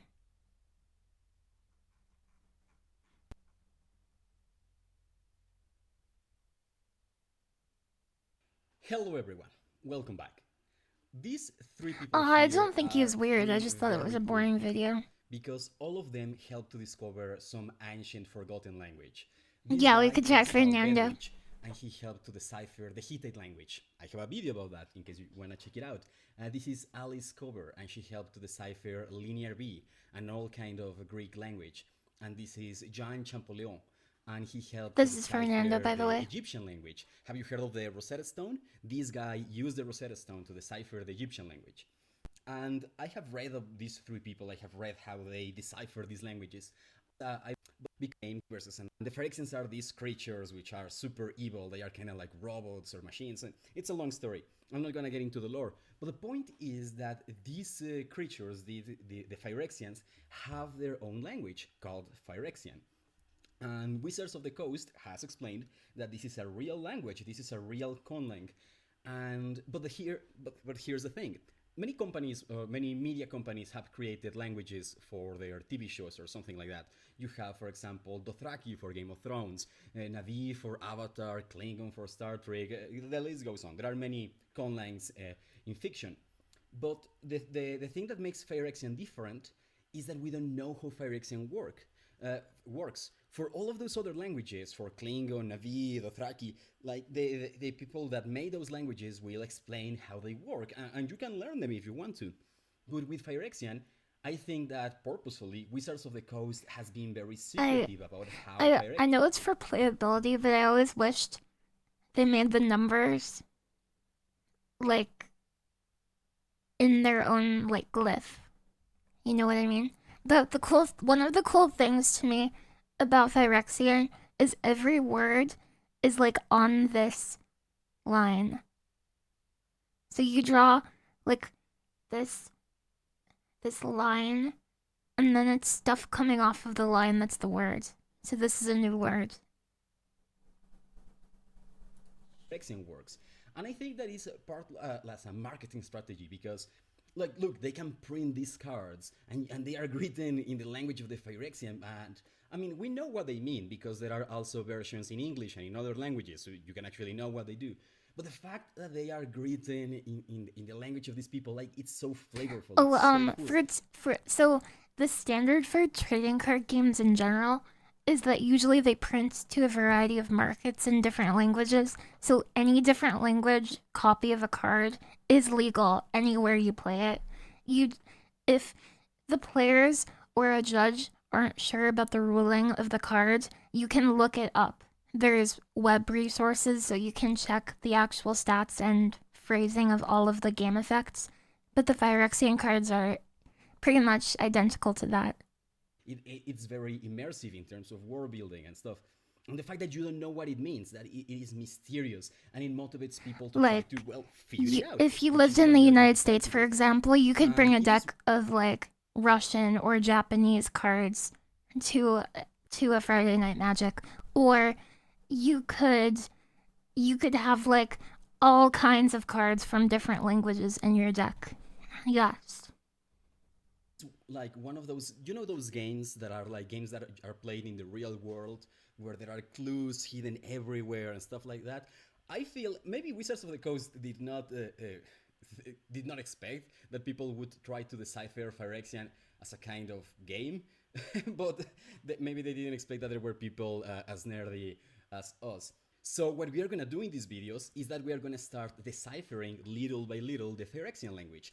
I have already deciphered a few things about the grammar that I have not seen anyone else mention in the internet, but in this video we are gonna focus only on the phonology for now. In the next video we're gonna talk about the grammar. Also, I should mention that there are a lot more of examples of Phyrexian in comics, promotional videos, promotional art, and other kinds of stuff.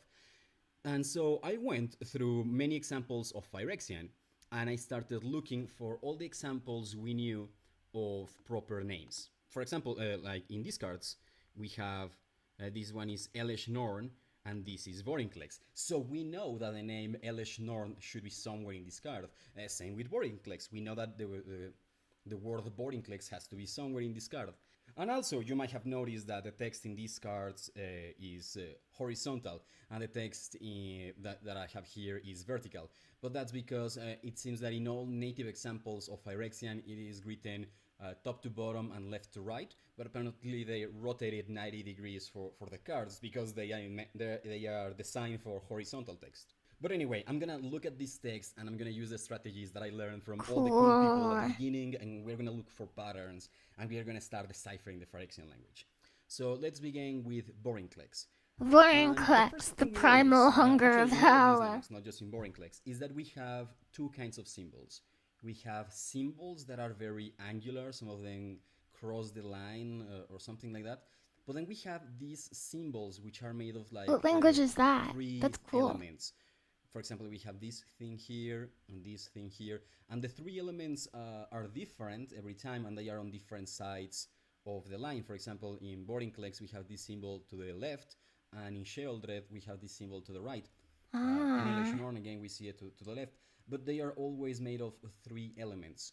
And so the fact that we seem to have two kinds of symbols makes me think that they are meant to represent two kinds of sounds, like vowels and consonants. And I know that this is language spoken by these kind of like robot machines or whatever, but this was a language that was made in the real world by humans. And come to think about it, like the creator of these machines, Jagmoth, was a human, so maybe he was able to speak Phyrexian. So, like, we know that this That's is such a probably cute way of pronouncing consonants it. and vowels. It seems like a Jagmoth.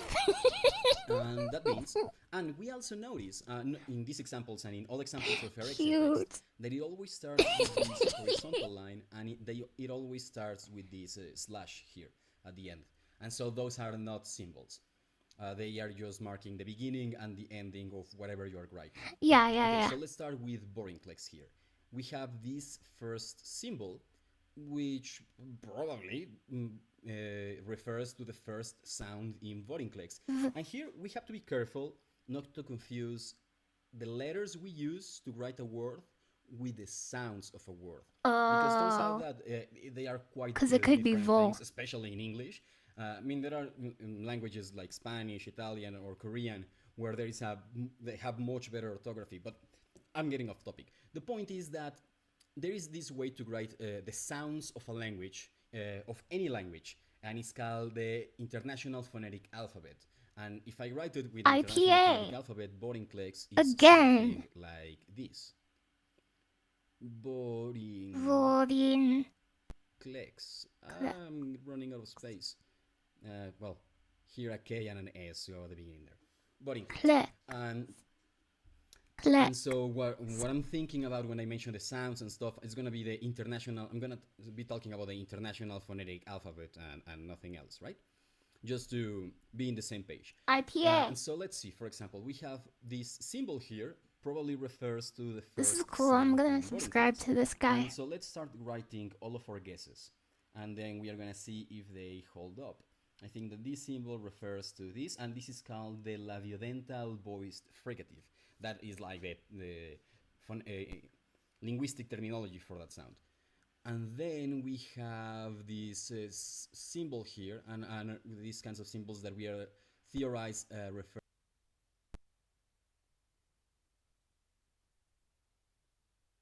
Want to get cheat sheets, audiobooks, lessons, apps, and much more every month for free? Yeah. Just click the link in the description. Okay, to let get me your click free it. language Click, gifts click, of the click, month. click, click, click. Welcome to FinishPod101.com's Suomea 3 minuutissa. The fastest, easiest and most fun way to learn Finnish. Hei, minun nimeni on Paula. Hauska tutustua. Hi, I'm Paula. Nice to meet you. In this series, we're going to learn basic Finnish expressions. It's super easy and it only takes 3 minutes. In this lesson, you're going I to like learn her how hair. to introduce yourself in Finnish. So let's get started. We'll first see how Finnish people introduce themselves in an informal situation. Hei, minun nimeni on Paula. Hauska tutustua. Hi, I'm Paula. Nice to meet you. Hei, I don't know how to minun speak nimeni Finnish. on Paula. Hey, see how Finnish people introduce themselves in an informal situation. Hei, minun nimeni on Paula. Minun Hauska nimeni tutustua. Hi, on I'm Paula. Nice to meet you. Minun nimeni Hei, on Paula. minun nimeni Hauska on tutustua. Paula. Hi, I'm Paula. Nice to meet you. Hauska Hei, tutus. minun nimeni tu- on tu- Paula. Nice to... Minun nimeni on Paula. Hauska tutustua. Hauska Hi, I'm tutustua. Paula. Nice. Hey, how Finnish people introduce themselves in an informal situation. Hei, Hei, minun nimeni on Paula. Hauska tutustua. Hi, I'm Paula. Nice to meet you. Hei, minun nimeni on Paula. Hauska tutustua. Hauska Let's go through tutustua. this. Start by saying, Hei, minun nimeni. Hei, Then say your minun name. nimeni on Hei, minun nimeni on Lily. Paula. Finally say, hauska tutustua. Hauska tutustua. Hei, minun nimeni on Paula. Hauska tutustua. Hauska tutustua. And now let's see Nice the to same meet you. sentence in Hauska formal tutustua. Finnish. Hyvää päivää. Minun nimeni on Paula Laamanen. What Hauska the tutustua. hell is that? Good day. My name is Paula Laamanen. Nice What to is meet you. that? Hyvää How do I say päivää. those? Minun nimeni on Paula Laamanen. Hyvää päivää. My name is Paula Laamanen. Nice to meet you. Hyvää päivää. Minun Hyvää nimeni päivää. on Paula to meet you. Hyvää päivää. Minun nimeni on Paula Laamanen. Hauska Laamanen. tutustua. So what has changed from the previous introduction? Let's take a close look at these together. Hey has been substituted with the formal greeting hyvää päivää. Finnish Hyvää for good päivää. day been substituted with the formal greeting hyvää päivää. Hyvää päivää. Finnish for good day. Minun nimeni on Paula. has Minun not been nimeni changed. on Paula. In both cases, minun nimeni on means my Minun name is. nimeni on. However, during a formal self-introduction, we also say our last name. So I said Paula Laamanen. Paula Here you Laamanen. would say your full name. LilyHops. Finally, hauska tutustua is the same for both. Hauska This phrase tutustua. means, nice to meet you. Hauska tutustua. One more time.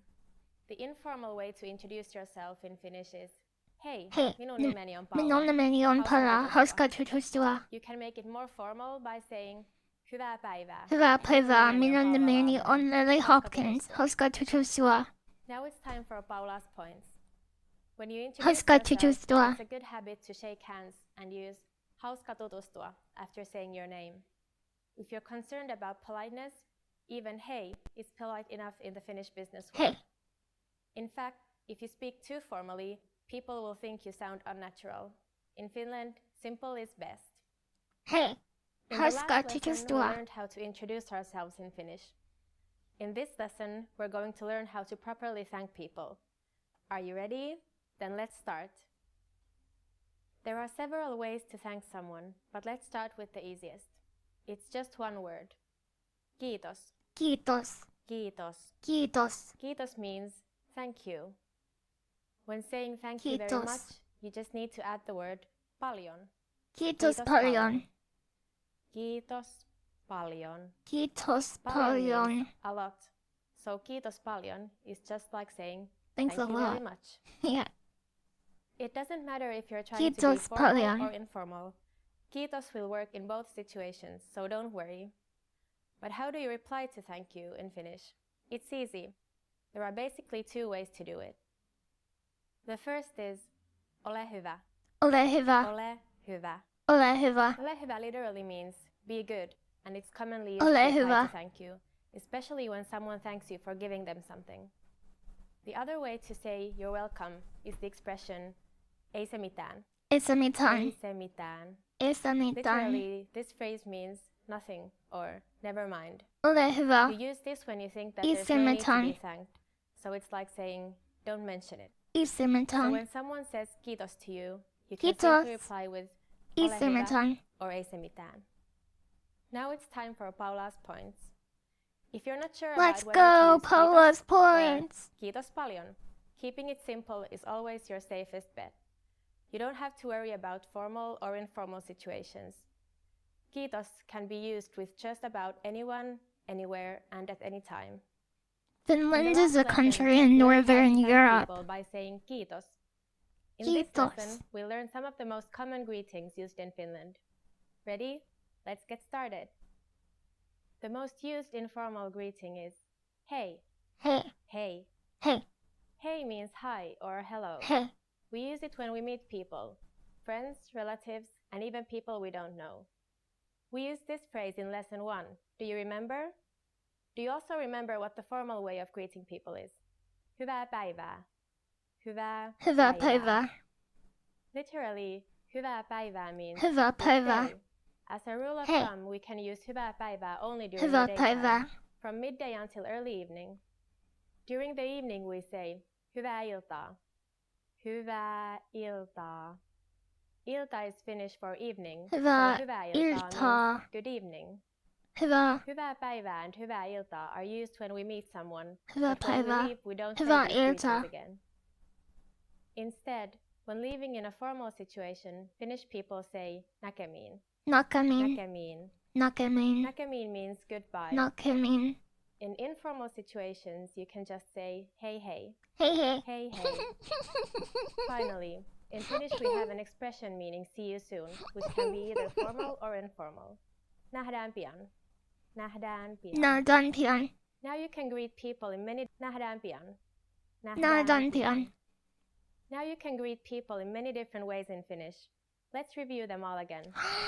When Really? greeting someone in an Kiitos. Kiitos. informal situation. Hey.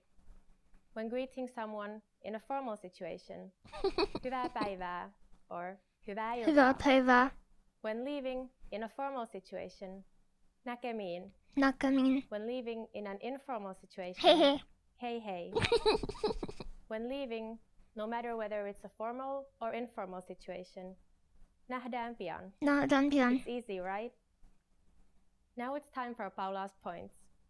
In formal situations, Finnish people commonly greet each other by shaking hands. But if we meet someone we are very friendly with, we hug each other. Don't be afraid to do it with your Finnish friends. It's normal. In the last lesson, we learned the most common forms of greetings in Finnish. Do you remember them? In this lesson, we're going to learn a very useful phrase. Do you speak English? If you find yourself in a situation where you need assistance in English, this phrase can be a lifesaver. And because you're asking it in Finnish, you can be sure that everyone will understand what you're saying, even if their answer is no. Here's the informal way to say it. Puhutko sinä englantia? Puhutko sinä englantia? Say it. Puhutko sinä englantia? No. Here's the informal way to say it. Puhutko sinä englantia? Puhutko Englantia. sinä englantia? Say it. Puhutko sinä englantia? Puhutko sinä englantia? Puhutko sinä englantia? Puhutko sinä englantia? Puhutko sinä englantia? Puhutko sinä In englantia? Finnish, verbs change depending on the pronoun that It's is hard. used. This verb, Puhutko sinä is englantia? conjugated to the second person singular. Puhut. Puhut. Ko is a Puhutko. suffix used to make it a question. Puhutko sinä It is englantia? similar to the English word do here. Puhut refers Puhut. to sinä, which Puhutko. is the informal way to say you. Puhutko Now, sinä do you englantia? recognize englantia as English? Puhutko sinä englantia? Englantia. To learn how to properly conjugate Finnish verbs like puhua, please look at our Absolute Beginner series on Puhua. finishpod101.com. There you'll find several detailed grammar lessons. We're now going to make this sentence formal. First, we need to use the formal version of you, which is te. Te. If we change the word for you, Te. we will conjugate puhua differently. Puhua. It becomes puhutte. Puhutte. Everything else stays the same. Puhutte. Puhutteko te englantia? Puhutteko te englantia? Teko Adding te anteeksi, englantia? excuse me, makes the sentence even more polite. Anteeksi, puhutteko te Anteeksi. englantia? Anteeksi. The responses you will receive could be one of these three. Puhutteko? Kyllä. Yes. Puhutteko te Kyllä. Vähän. A little. Go back, Yes, go back. sounds more polite. Adding anteeklantia. Te. Everything else stays the same. Puhutteko te englantia? Puhutteko te englantia? Adding anteeksi. Anteeksi. Excuse me, makes the sentence even more polite. Anteeksi, puhutteko te englantia? Anteeksi. The responses you will receive could be one of these three. Kyllä. Kyllä. Kyllä. Could be one of these three. Kyllä. Kyllä. Yes. Kyllä. Kyllä. Vähän. A little. Vähän. Kyllä. Vähän. Vähän. Ei, en puhu englantia. Ei. No, I don't speak English. Ei. Ei, en puhu englantia. Kyllä. Since this last one is a negative statement, we need to say ei first. Ei. Then En puhu before englantia. the verb puhu, and englantia after it. Notice also that the verb Kyllä. puhu is slightly different than puhutte. Puhutte. Remember, the verb changes depending on the pronoun. used. Puhutte. We are now talking about minä, Finnish for I, so I do not speak is minä en puhu. The negative verb is also slightly different than the affirmative one. Now it's time for Paula's points. For those of you who speak I love languages Paula's other than points. English, Let's this question still go. works. Just substitute englantia with a different language. Here are some examples. Italia Italia. is Italian. Venäjä Venäjä. is Russian. Espanja Espanja. is Spanish. And Saksa is Saksa. German. In Englantia. this lesson, we mentioned the expression anteeksi. But did you know that this could also be used as an apology? In the next lesson, we will learn this and other ways to apologize in Finnish. I'll see you in our next Suomea 3 minuutissa lesson. Nähdään pian. Want to get cheat sheets, audiobooks, Hey, hey. lessons, apps, and much more every month for free? Just click the link in the description to get your free language gifts of the month. Hey you, Finnish learner, are you struggling with the Me. complexities of the Finnish language? Yeah. Do the unique 15 cases pull your hair out? Well, Yeah. fear not, because today I'm gonna introduce 8 aspects why Finnish language is easier than you think. Let's go check it out. First, let's talk about the vocabulary, because many despair when they realize that Finnish language is completely different from what they used to learn before. And that is because Finnish is a Finn-Ugric language, and this means that Finnish comes from the completely different language tree than the other major languages. However, there's one aspect about the vocabulary that makes Finnish is easy. Let's have a look at some examples. I'm gonna list you a couple of words. Bussi, pankki, hampurilainen, Bussi, delegoida, pankki, demonstrate. hampur.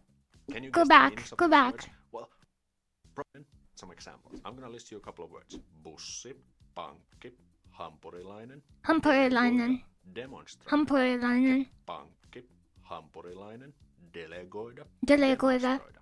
Can you guess the pankki, hampurilainen, delegoida, Delegoida. demonstroida. Can you guess the meanings of these words? Well, Probably you can because these are borrowed exactly from other languages. And Finnish language has a lot of these loan words which you can instantly learn and start using like a Finn. For this next point, let me give you a quick example. So to say I study Finnish would be opiskelen suomea. Suomea. If you want to say I will study Finnish tomorrow, we say opiskelen suomea huomenna. Opiskelen suomea huomenna. Opiskelen suomea huomenna. Huomenna. Auxiliary Huomenna. verb huomenna. Opiskelen suomea. Opiskelen Opiskelen suomea. I will study Finnish tomorrow. We say opiskelen suomea. Look at the syntax. Opiskelen I want to see a longer See sentence. what's happening between the verb forms. In English, we had to add the auxiliary verb will, but in Finnish, we add nothing except the word huomenna, tomorrow. Because in Finnish, you can express the future tense or the going to structure using present tense without learning any extra conjugations or verb forms. We just add the time words like tomorrow or next week or next month and so on. Pretty good stuff, right? And for this next example, let's compare some words between German, Spanish and Finnish. Der Hund, the dog in Der German, Hund. El perro, the dog in Spanish. Cute. Koira, the dog in Koira. couple of more words. Das Haus, the house in German. La casa, the house in Spanish. And talo, the Talo. house in Finnish. So, can you see what's happening here? While German and Spanish words have these gendered nouns like der or el, what does Finnish have? Absolutely nothing. Because the thing is that Finnish language has no gendered nouns at all. And this eliminates the need Wow. to memorize these gendered nouns completely. One thing less to worry about. For this next point, let's take a couple of more words again. A cat is kissa in Finnish, and the cat is also kissa in Finnish. A bar is baari in Finnish, and the bar is also baari in Finnish. Again, can you see what's happening here? While English use the indefinite and Kissa. definite articles like earn, and the, what does Finnish use? Absolutely nothing again. And that means Kiss a cat. another thing less to worry about when we're learning Finnish. Good stuff. But one thing that Finnish has is a lot of homonyms, which is a word that has multiple meanings. A good example is kurkku. Kurkku. Kurkku means a Kurkku. cucumber, but it also can mean throat. Kurkku. This thing right here. This is Then my we have the word cucumber. Koskea. Koskea, and I can come up with 3 different meanings for this verb. Koskea can mean to hurt. For Koskea. example, if I say mun maha koskee, like my tummy hurts. It can also Koskea. mean to concern. For example, mitä asia koskee? To what does it concern? Or what is it about? What does it concern? Or koskea can also mean to Interesting. touch, like physically touch something. For example, we say älä koske, which means don't touch. Of course, Älä not all words koske. in Finnish are homonyms, but there are quite a few. And when you learn these, you can actually expand your speaking skills quite a bit because you can start using all the different. Krokobos, thank you for Now the let's talk 20 about minutes. pronunciation, because I was Finnish thinking has about some unique Finnish. sounds that may take some practice, and many get upset with the special letters a and ö. But here's the good news: if you speak English, you can actually pronounce both of these letters like a Finn. For example, the letter a is the same sound as the a sound in cat. Cat, cat. I'm just prolonging it to make the point clear. While the letter ö Cat. is the same as the letter Cat. in the word bird. Bird. Bird. You know, it's a good sound. But the thing is that Finnish is a phonetic language, which means that every word is pronounced as it's written. And unlike in English, there are no silent letters or unexpected pronunciations. Again, let's take the quick example of the word kissa. Kissa. A cat, and we pronounce it by just combining all the different unique sounds together. Something like kissa. Kissa. We just have to prolong Kissa. the S because it's double S. Or if we take the word Kissa. vesi, water, same rule applies. We just combine all the sounds Vesi. together. Vesi. Kind of straightforward stuff. English You know, is the Finnish phonetically no rules and inconsistent. principle also applies in the pronunciation. If a letter exists in the word, it's there for a good reason. Oops. So learning His Finnish Goku fell down. can be quite daunting, especially at the beginning, thanks to the infamous case system. And the thing is that Finnish is an let me just read it because this is a difficult word. Agglutinative. Language. And that means that we form Derek, thank you words very by much for the adding raid. suffixes to the Everyone, words please stem. follow For Derek. example, in English, people use I hope you had a prepositions great to say, stream. For example, we have the word cat, kissa. Thank Again, you for to say raiding me. Cats, or like the cat to indicate possession, we say Hello. kissan. Kissan, we Hi. add the N to the end to indicate this. Similarly, if we say tykkään Jessestä. Tykkään I like Jesse. So Jesse. this word tykätä, to like, always takes the elative case ending. into the object. So jessestä. Tykkään Jessestä in this jessestä.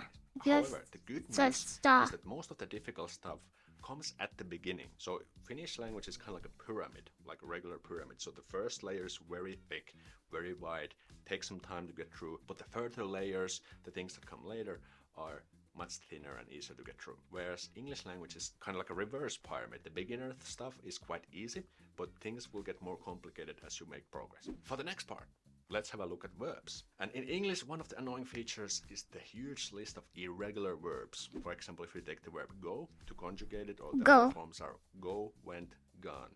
Go, went, gone. Go. For example, beginning, begin, began. Began. You just have to kind of remember this by heart. However, guess how many irregular verbs there are in Finnish language? Only one. And that is the easiest of them all, the be verb, which you will probably learn as the first verb ever. And the rest of the verbs are categorized into 5 types, I think, 5 different classes, and each of them follow certain and specific rules and logic. So it may take some time to learn those things, but once you do, you can use them. I like his glasses. So, quick example, let's take the verb syödä, to eat, and to conjugate it different persons. Your favorite fictional language is Elvish, Syöt, Sindarin, or Kenya? syömme, syötte, syövät. Each of these forms are formed in the same way. And this same logic applies also in different tenses. For example, söin, I ate. Söin. Söit, Söit. you ate. Olen syönyt, I have. Olen eaten. syönyt. Olet syönyt, you have eaten. So Olet these things are very syönyt. logical and follow certain rules. It may take some time to get inside, but once you do, you'll be good to go. And one thing to make Finnish more fun and enjoyable is to learn funny phrases that we use all What the time. the? Make sure to watch this video next to find out those. Okay, I want to play Noita. I want to play Noita. Hi. Hi. Weird champ ad it is. That was a very weird champ.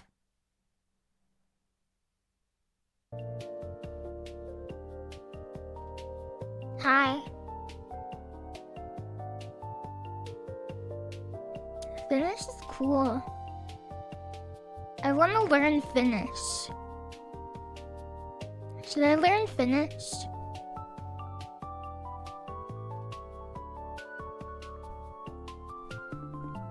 Hey. Hey.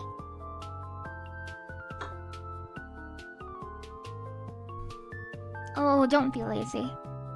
Everything worth doing is... What is the quote? You should do things. Yes. Everything fun is a lot of work. That's what I think.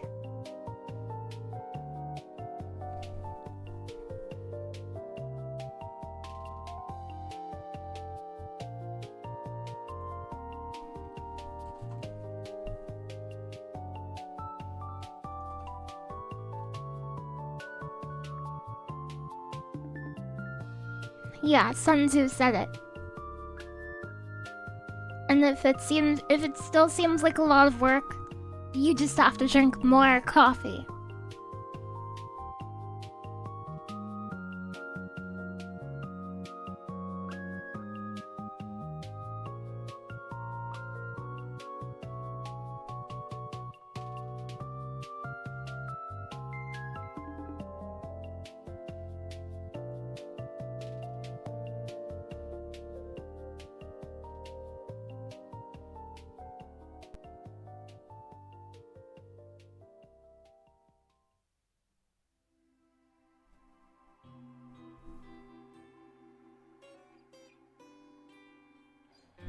My favorite Valentine's Day gift from a boy. One time I got flowers. I really liked that.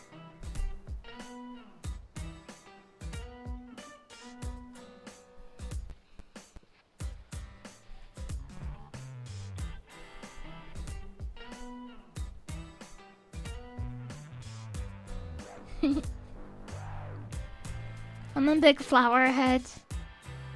I enjoy them. You've never gotten a V-Day gift? Yeah, I think I've only gotten like 1. Maybe 2. Maybe 2.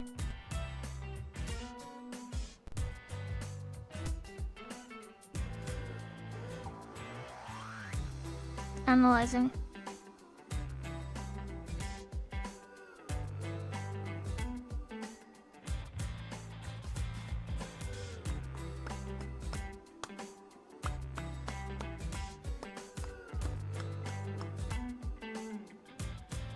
You saw wild daffodil A Gerald cheer. blooming? That's 333.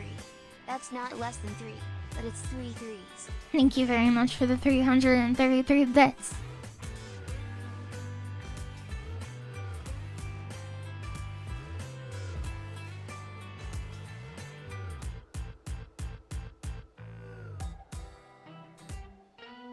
Got it. Sounds like a dog.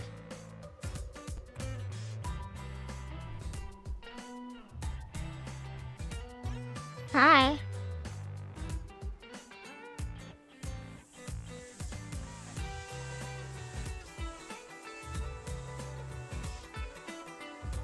I'll turn down the music a little.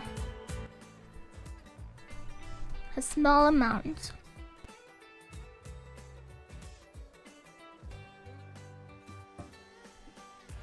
Daily run. It is the Noita daily run. I'm sure I will enjoy the game today, Polar Nexus. Thank you very much. Energy Sphere, Firebolt, Pheromone, Fairy Pockers.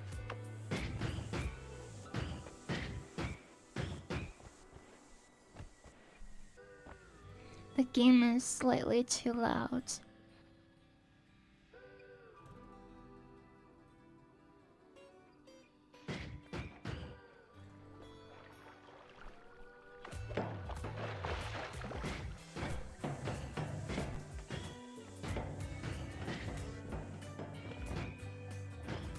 Oh no, the dog.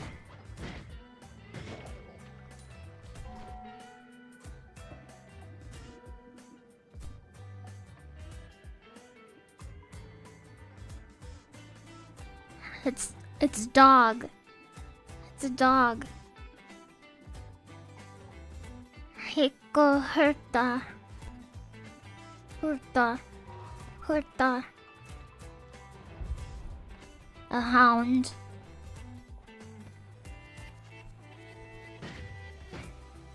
Good noise.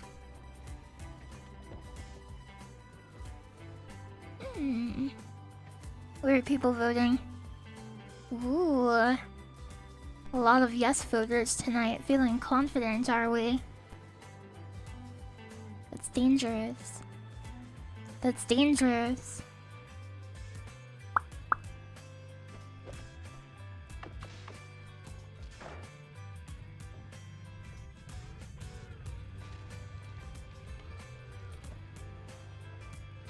I used to love the elemental stones.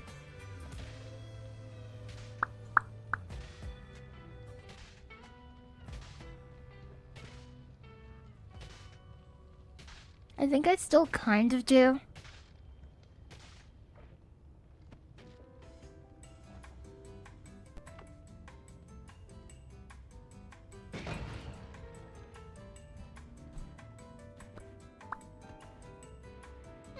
Curious.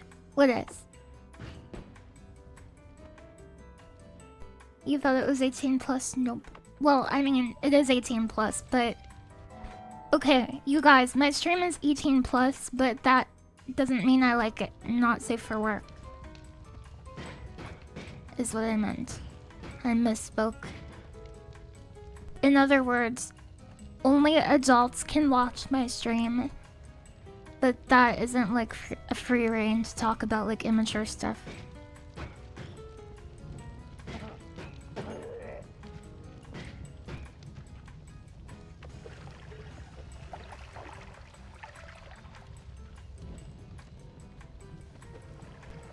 Can I put out the fire like this? Like a job? I'm burning? Yeah.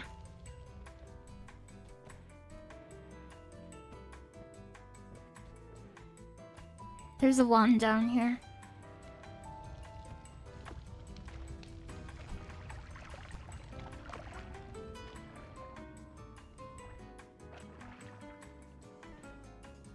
18 plus, but 18 plus safe for work. Rare but good. Is it rare? Is it rare? That's a good one. 18 plus, as in taxes. Yeah.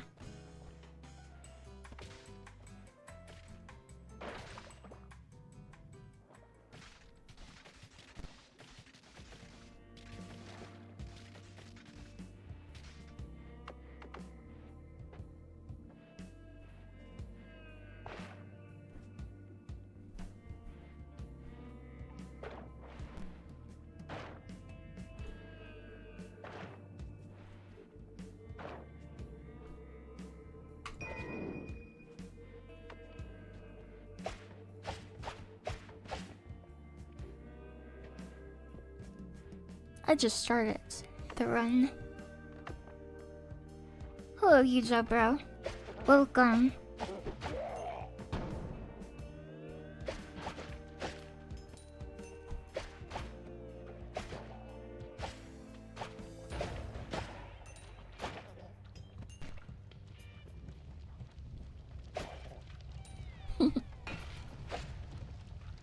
That's gonna blow up. Got him. Look at all this gold! All this gold for me!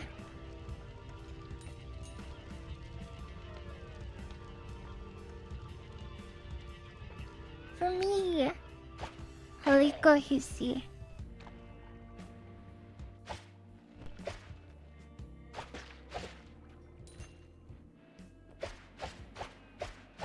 Oh, you're believing, huh?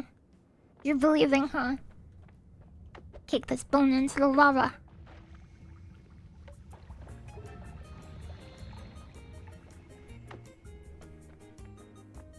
You always believe. That's a mistake. That's a mistake.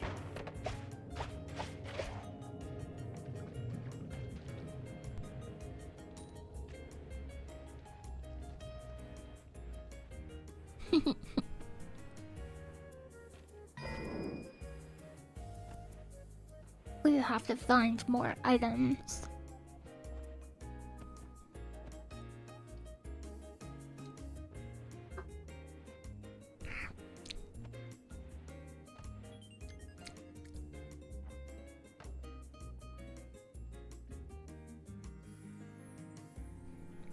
Hi, Twirling Curtis. Welcome. I understand Zaku is back in the studio. Very based.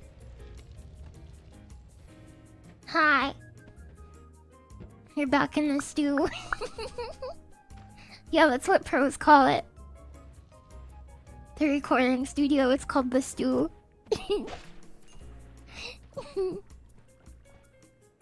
Look at this.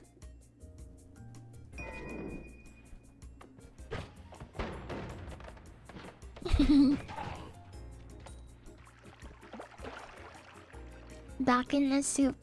Happy Valentine's Day.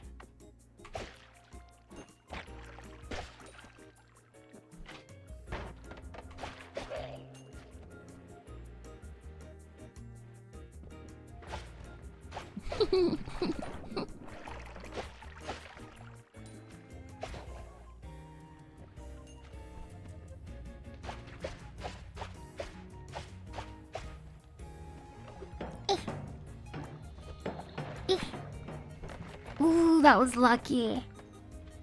Lucky shots.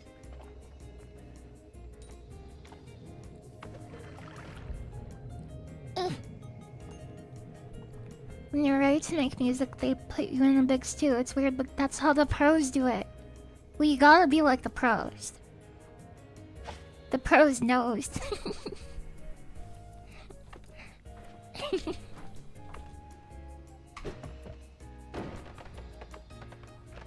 Look at that big explosion.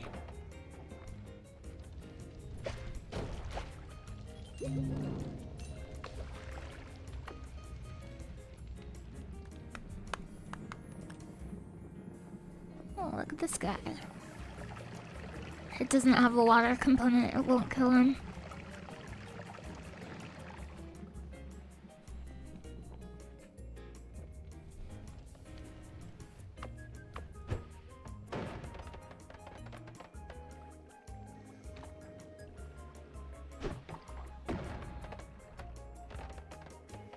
Have a nice day, GC. Yeah, the lightning stone shocks all conductive materials. See, even this gold in the wall. Like unmined ores, like copper, gold, silver, water, pheromone. This thing, rusted metal.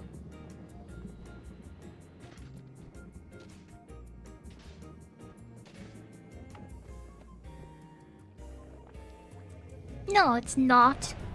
That's not what it is at all.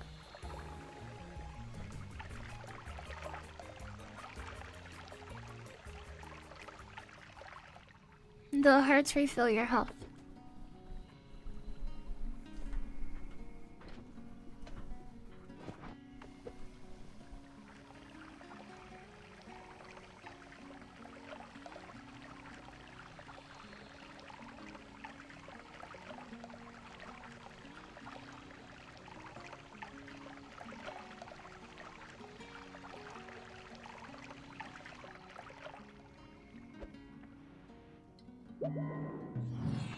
Oh, the pheromone hearts.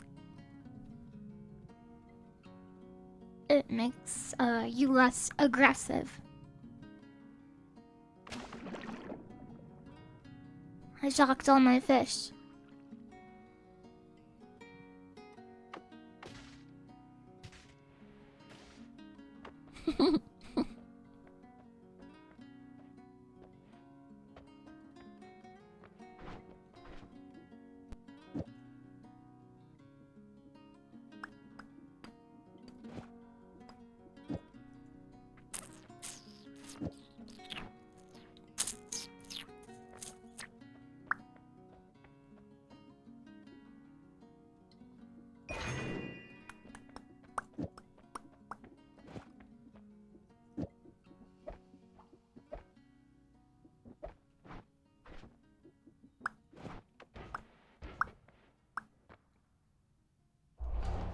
I will take Playgrats.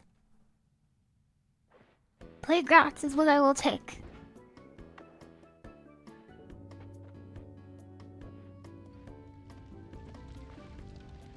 Ooh, look.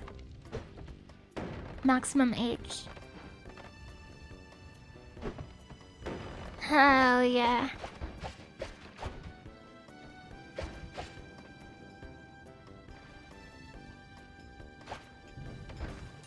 Wow. Go, my rat minions. I had so much fun opening Lorcana cards yesterday. Very pog.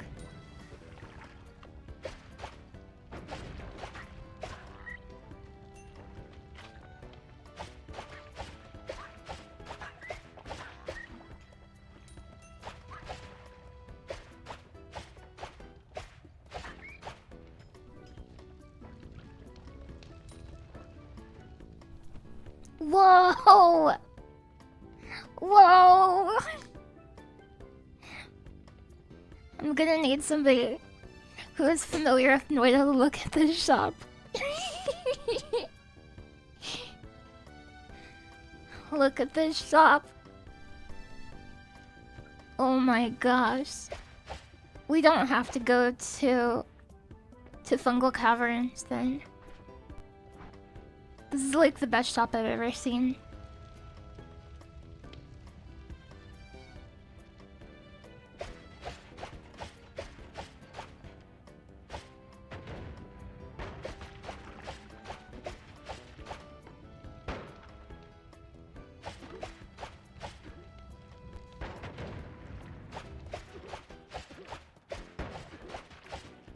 This Heesy better drop a bunch of gold.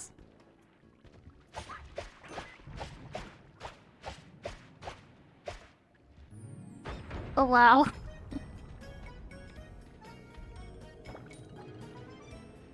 An elite Heesy was guarding it, yeah. Yeah.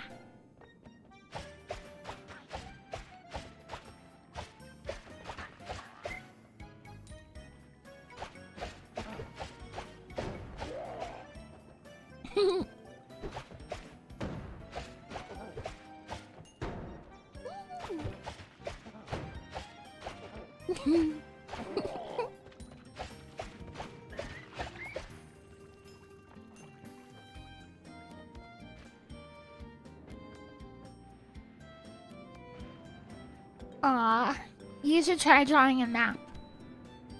Then you won't lose it. Then you will be less likely to lose it.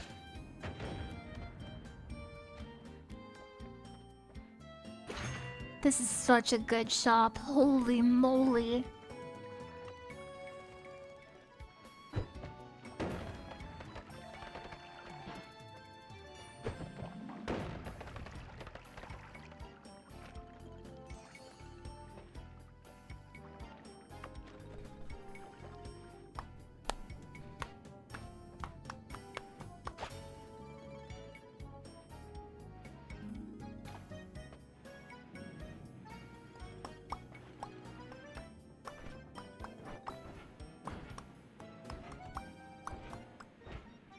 Did you have a good Valentine's Day?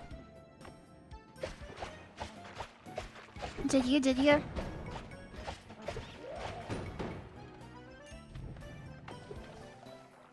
Yeah. You slept in mostly, me too. And then I decided I wanted to learn Finnish. There's a wand down here.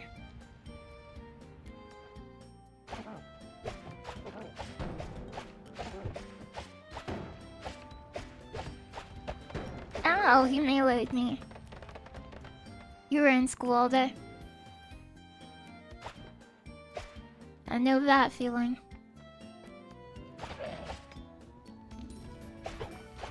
Stay strong. You had a pizza bagel today? What, I'm done with school pretty soon.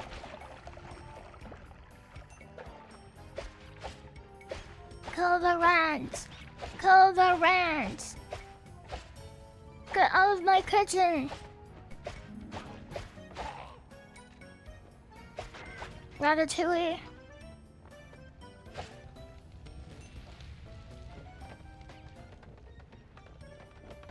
Very proud to hear that. Yeah.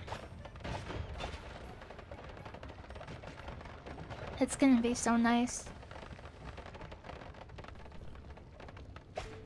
It doesn't feel real.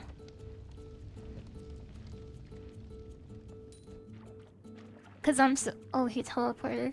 I'm so used to school being like, okay, give them all my money, do a bunch of hard work, have no free time, get nothing out of it. And then at the end it's like, wait a second, I can stop doing this? And you're gonna give me something? I get something now? Like, why? Why do I get something? Why have you been so kind? Curious.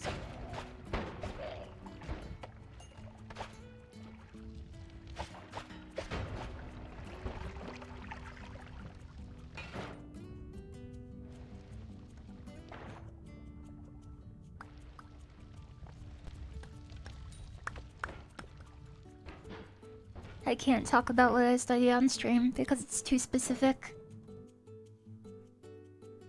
Unfortunately.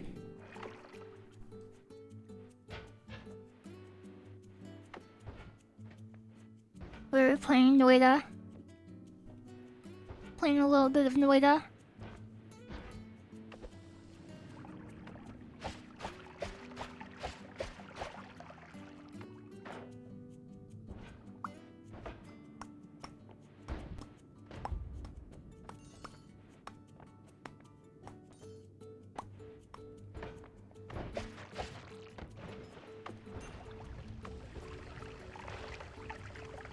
Oh, there's gonna be Toxic Rock down there.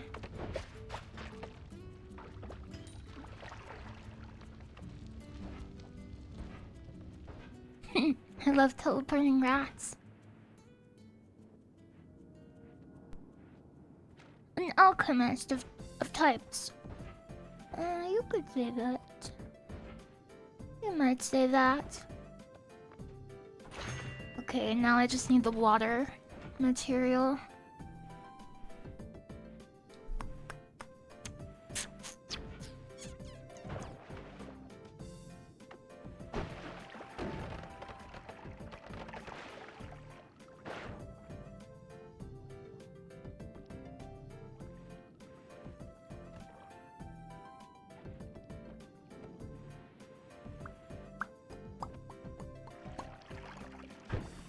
I'll tell you what I want to study.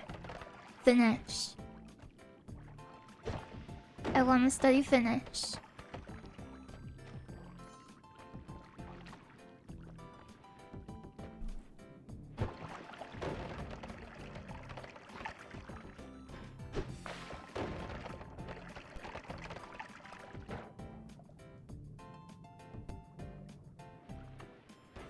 I thought you wanted to finish study. Cute. The good thing about Valentine's Day is, after Valentine's Day, you can have discount candy at very cheap prices. It's very affordable.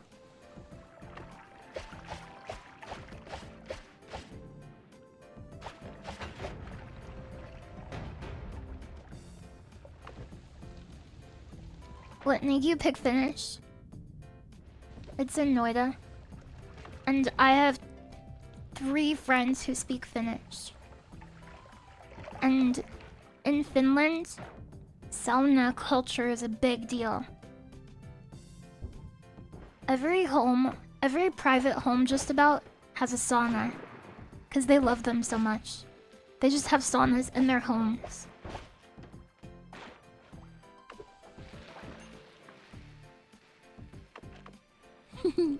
Yeah. The entire population of Finland.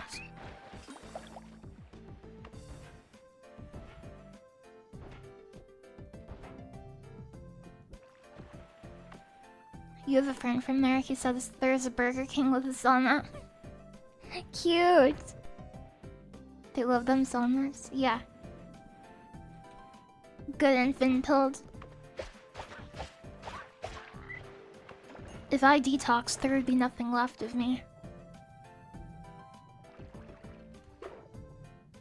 Gold!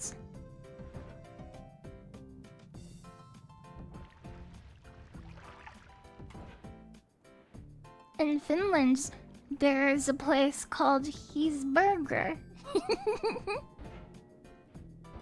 Yeah, he is burger. Yeah, like cotton candy dissolving in water.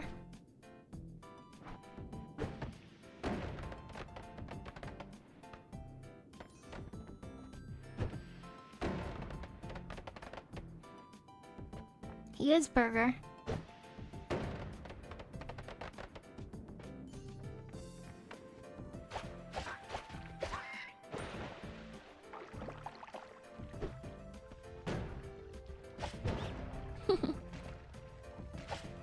Yeah, Cruelty Squad, Finnish.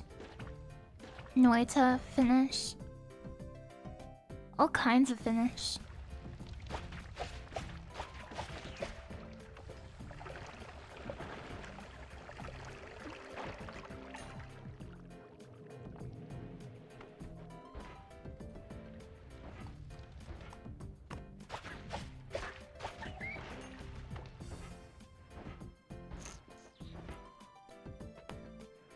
Unreal Worlds. I don't know that one. But I bet it's based, if you like it.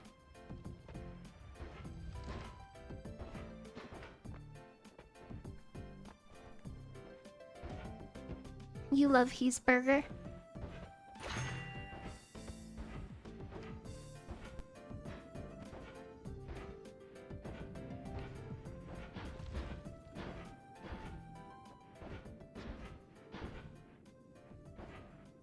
Okay, we should get some more gold.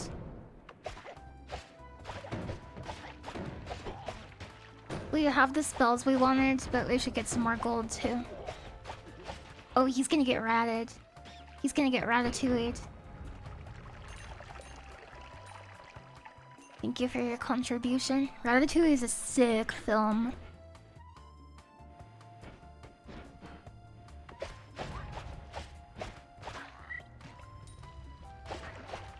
Hey, a health buff.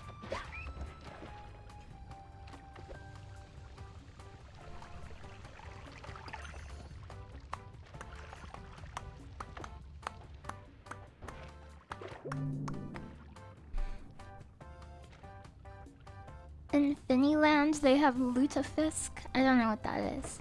Is it good?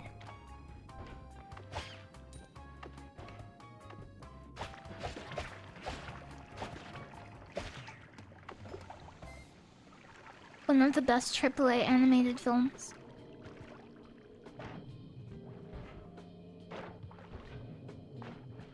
Livefisk? Livefish? I don't know what that is. I don't know what this is. Oh, this song. This is the version from Tactica, right? Oh my gosh, it must be. 5817. That's so cool, yeah it is. I listened to that soundtrack so much. That's the first sponsorship I accepted in a very long time. I love tactics games.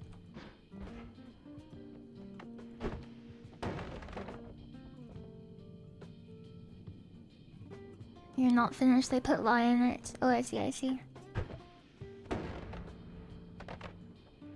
Persona 5.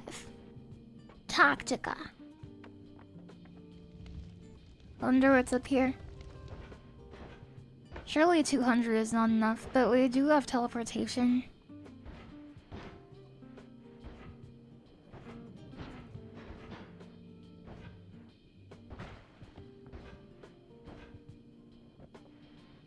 Let's try.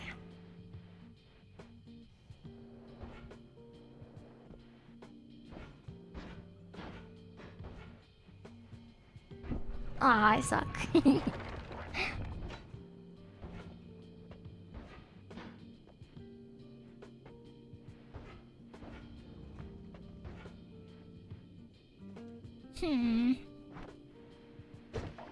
That's a fair bit of gold.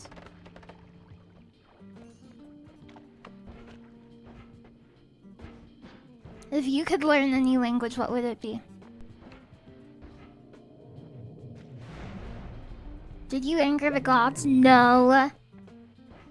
No. Look, we got the pacifist bonus.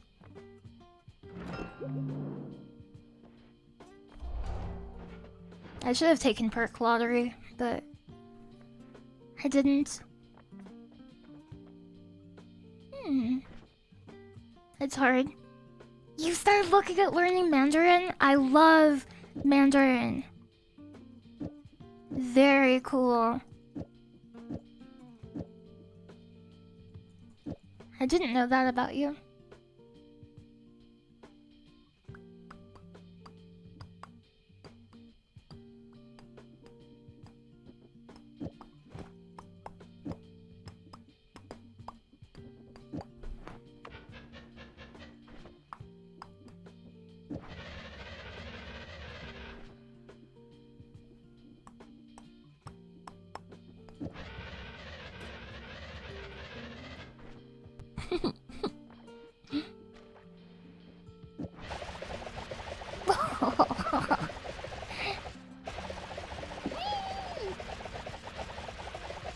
Yeah, I like the fruits.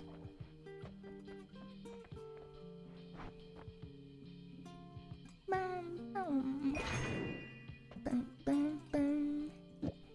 love the soundtrack. Maybe I'll just listen to the whole soundtrack.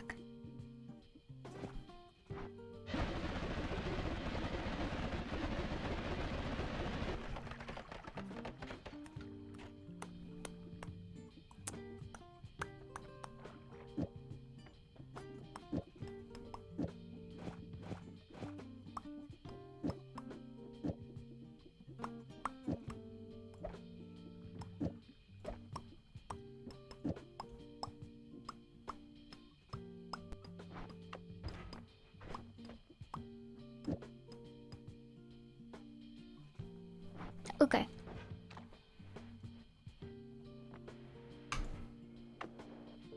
Yeah, it is daily time. Oh my gosh.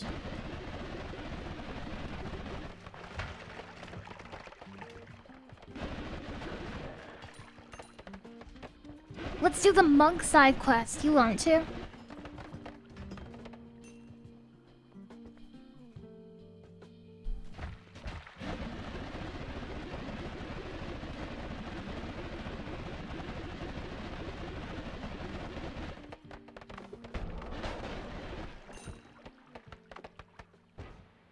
We have to kill 2 more monks.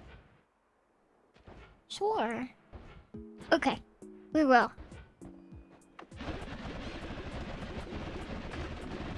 Look, a snowman.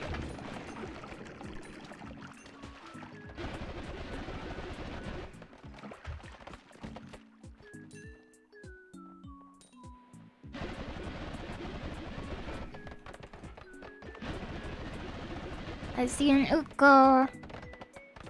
I see an uko.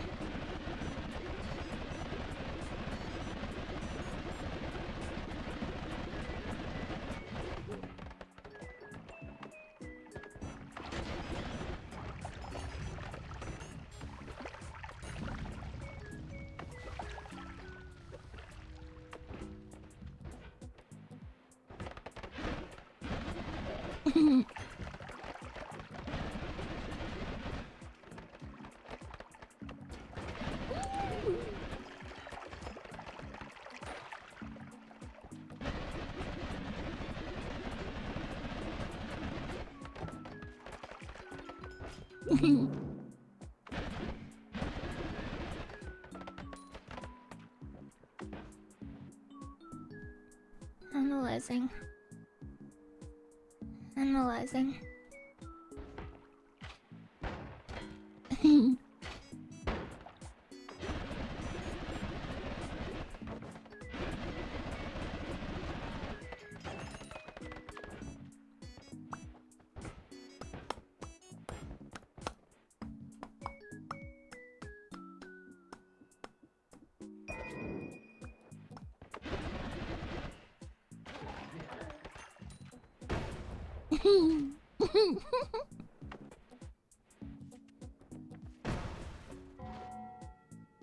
You like to learn Japanese, you speak English and French. You don't think you can handle a third. If you can speak 1 language, you can speak 3 languages. If you can speak 2 languages, you can speak 4 languages. If you can... You can speak so many languages.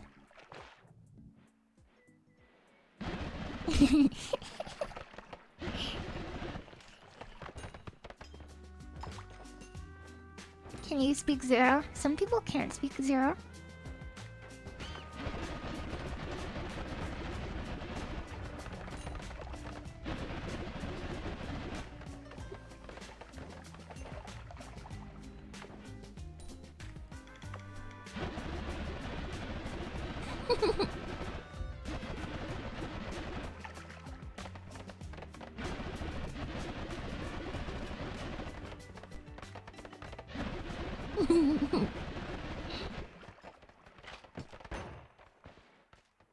Learning sign language? That does sound helpful.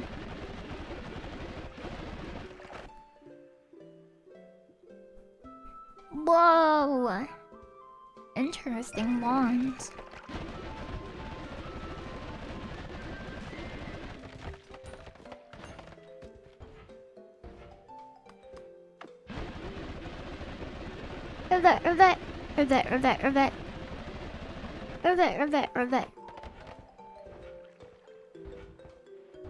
I love playing Noita. I love playing Noita.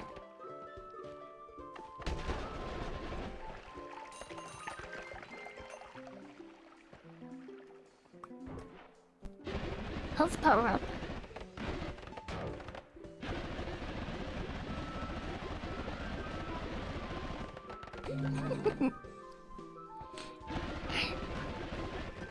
One time I got into like a year-long argument with Goki about whether or not enemies could take The health power-ups.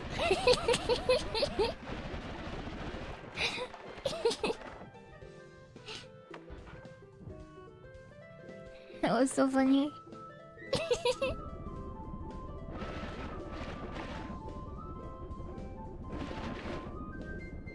Who won? Gookie won because I was just being insane, I think.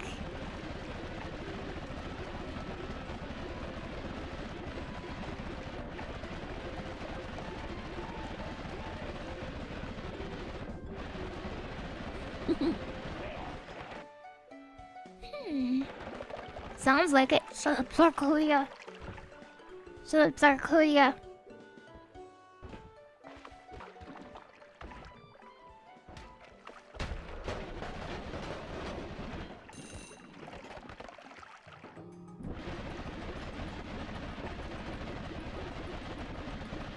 But we don't have the inventory space for it, I think.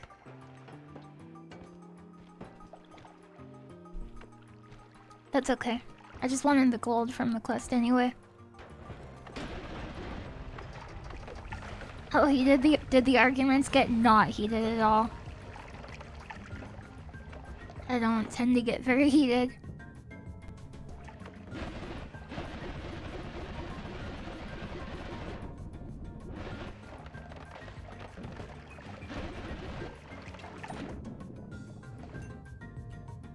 Lukewarm Lily. Like, usually when I think I'm fighting with somebody, they're like, we weren't fighting.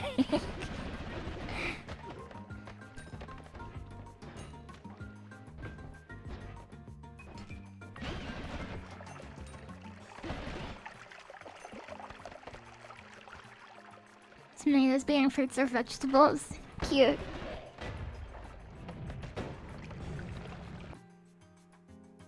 I would take that.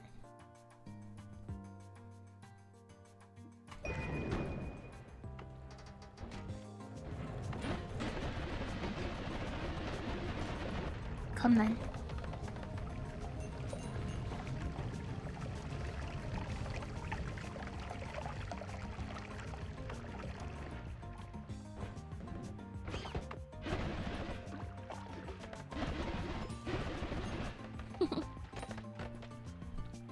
You never know when you're fighting with someone until fists fly or someone cries.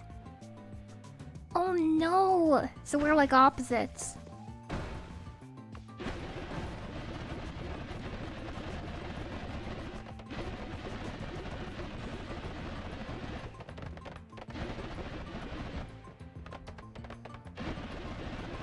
Kanohisi. Kanohisi.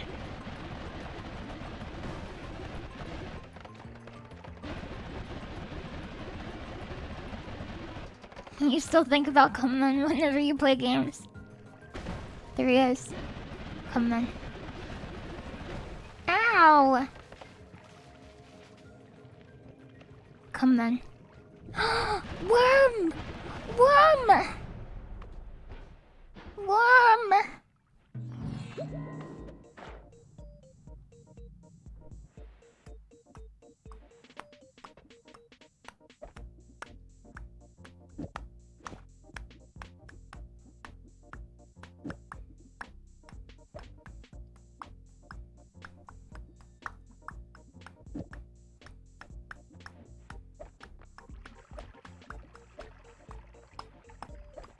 Picross is so good. Got a chain to saw. Very nice. Who likes up the chain to saw? Steve, I'm shopping. I'm shopping, Steve. I'm shopping. You love Picross too, Naruto? I'm sorry if I say your name incorrectly or weirdly. My bad.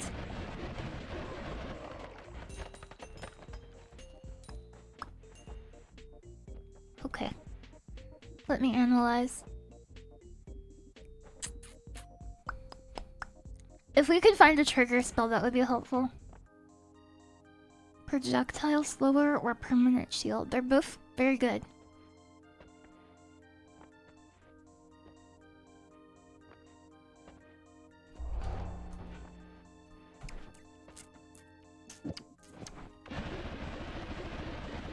Mm.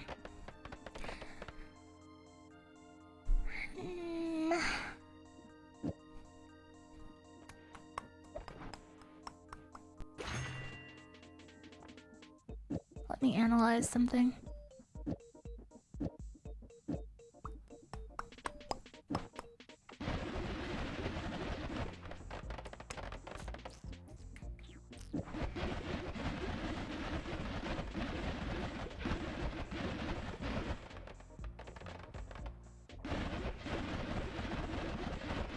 Mm.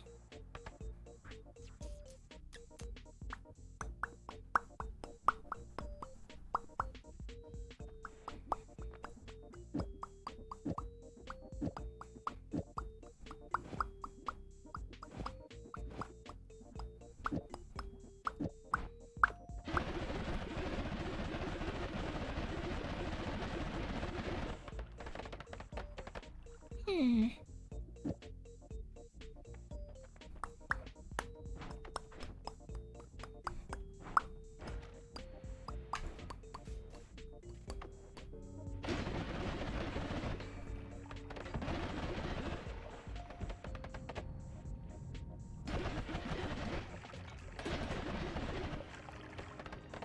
What a dangerous spawn. Very dangerous.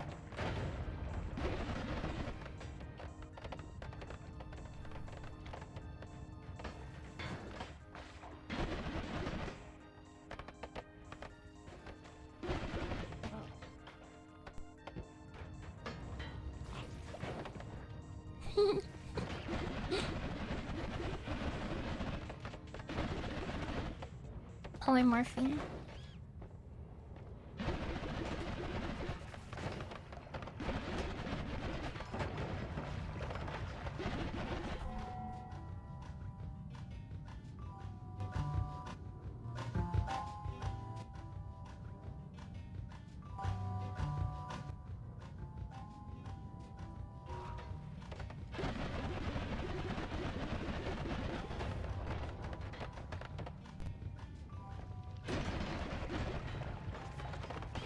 Toasters do not blow up.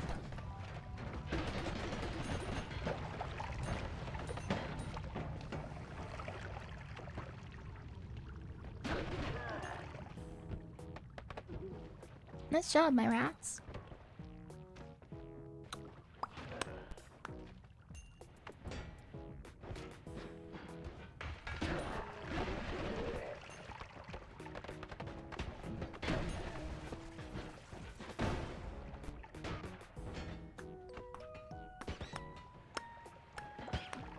I would like to find a better wand base and potentially a trigger spell.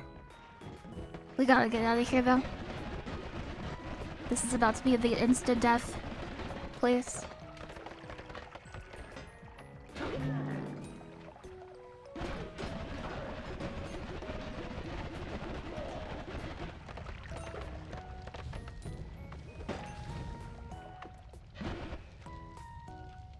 Yep, this is polymorphine. Unstable, to be specific.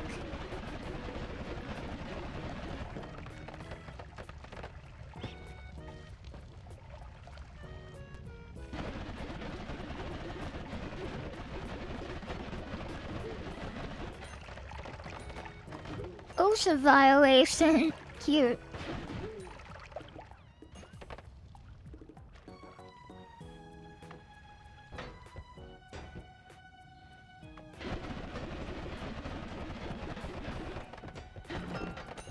I shouldn't have done that. It was potentially lethal to do.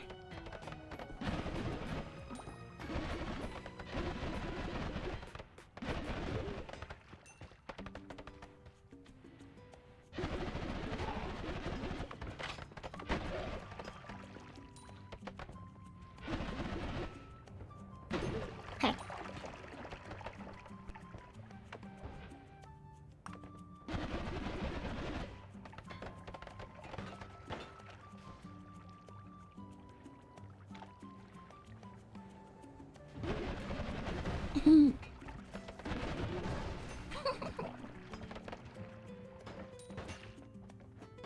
Get him, boys.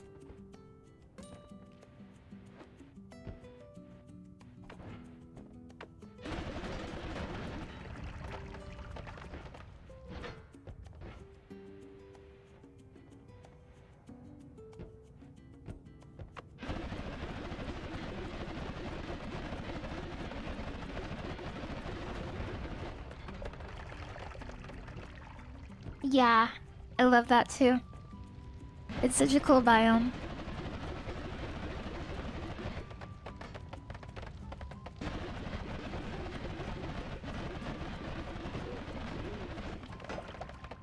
Uh-oh.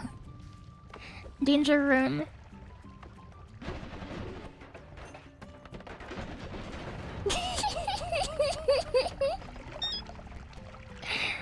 Okay. I couldn't resist.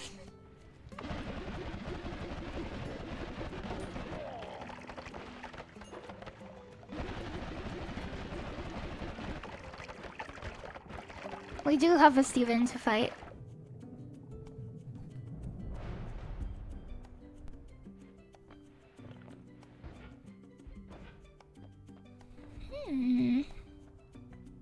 Okay, this is a good shop. Hello, Steven.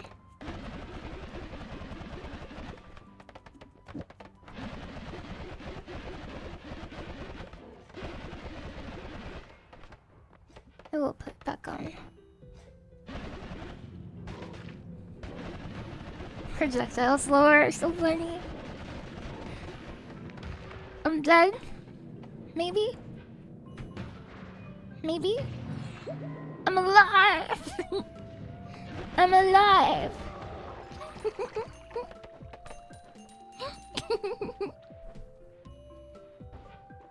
Pokemon Snap! You like Pokemon Snap?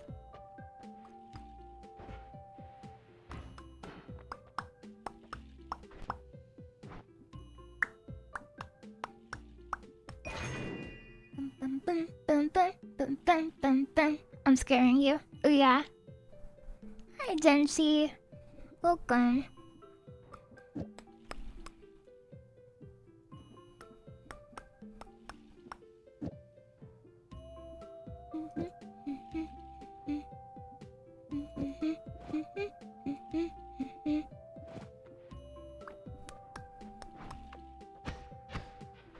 No! You like Zoo Tycoon Snap? That's not real. Not real.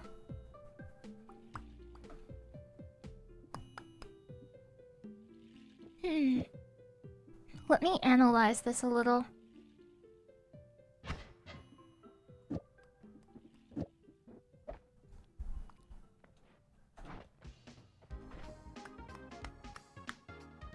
Hi Dolan Mullen. Welcome.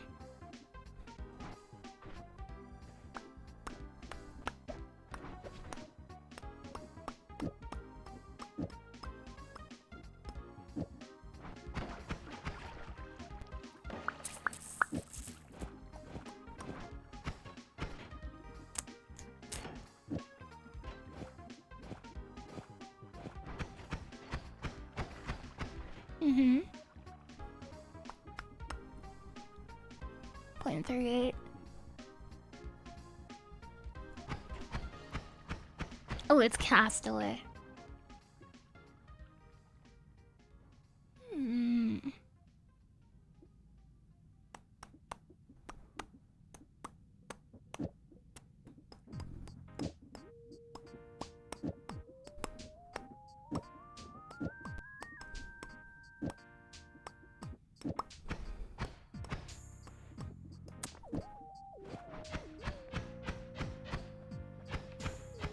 Ooh.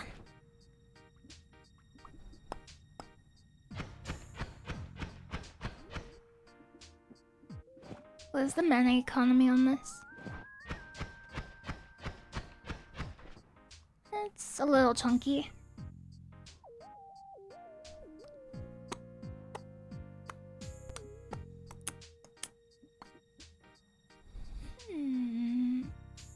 We could wrap.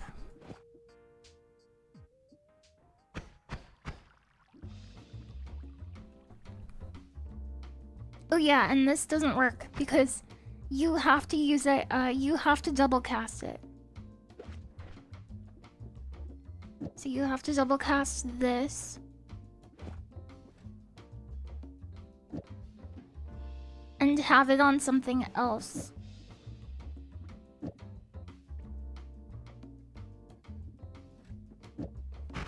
Holy Holy crap.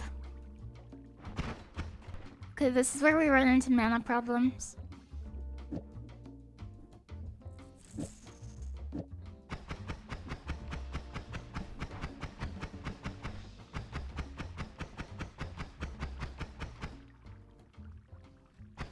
And the limiter is cast delay because of the add mana.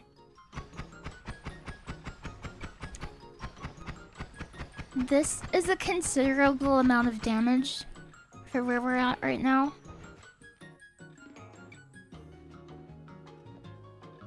I'm so interested in that triplicate bolt though. Hey, it's Rappin' Flamingo and I'm here to say, I hope you all have a great Valentine's Day.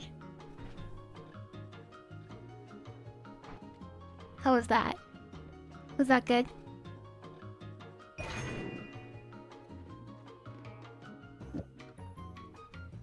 I don't need 2 of these.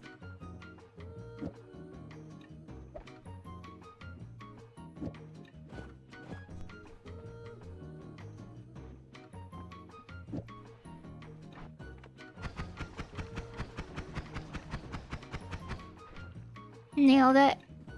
Good. Good.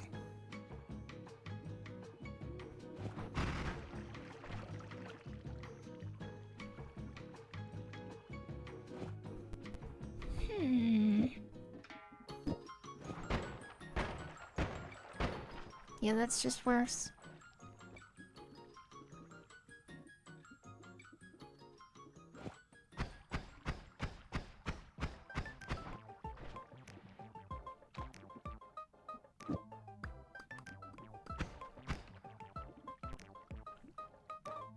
We need a better wand to use on this.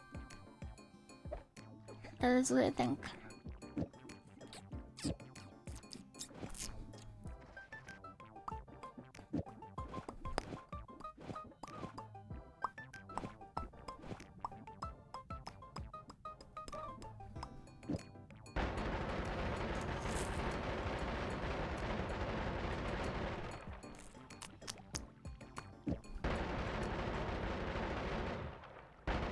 It eats away a little bit at our mana. So what do we peak at? 375, 400, 435, 450, 450.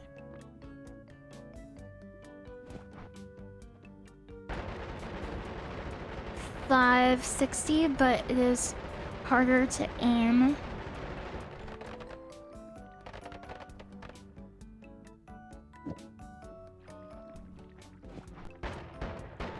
Yep, can't do that. Because that puts the modifier on the water.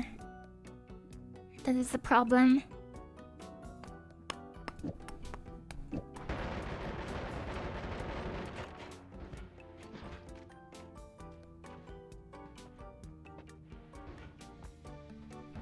Vanilla. That's my favorite flavor. How did you know that?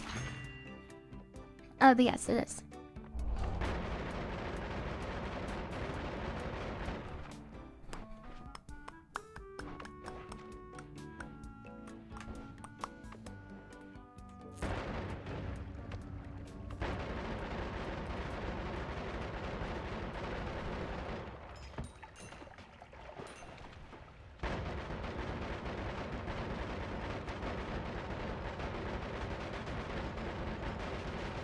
Oh, they hate it. Psychic powers? What the heck?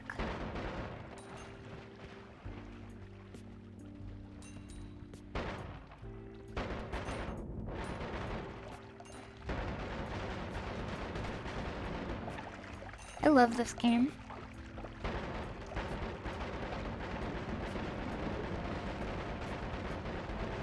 Oh, Twitch Wizards! They could one-shot us.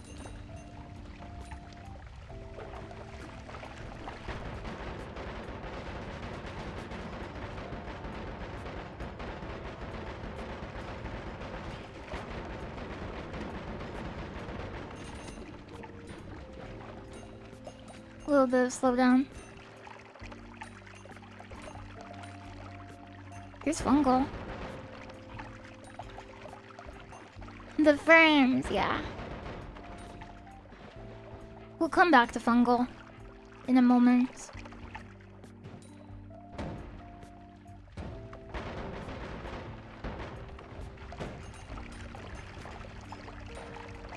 I should beat Persona 5 Tactica sometime. Such a good game. Twitch Master down here.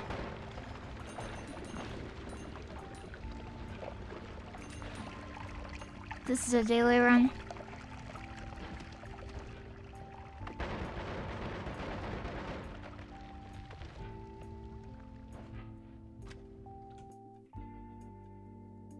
Short-term homing, that's not what it's called.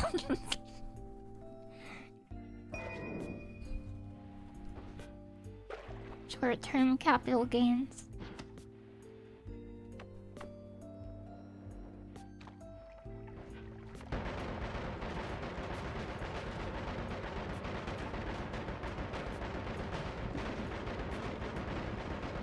Got him!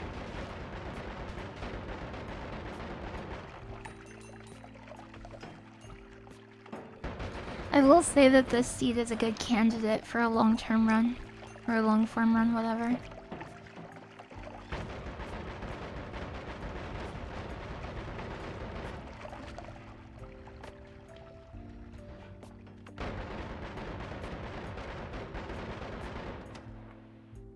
Ambrosia.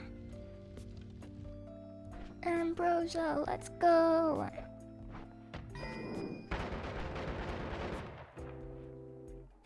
Cute. What kind of potion is this? Whiskey. Whiskers. I love light. Light is so good.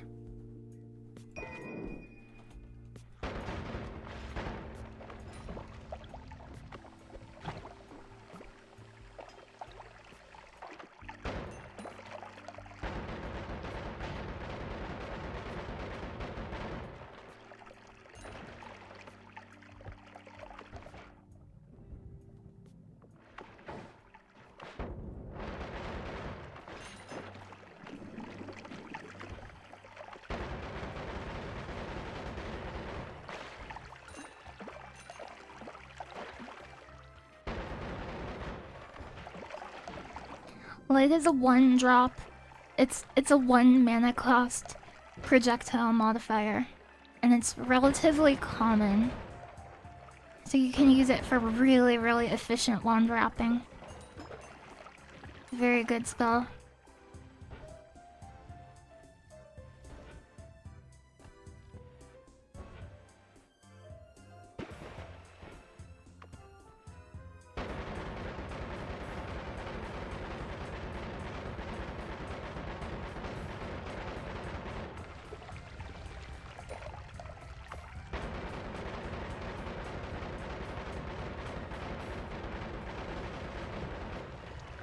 No, my money! Give me my money.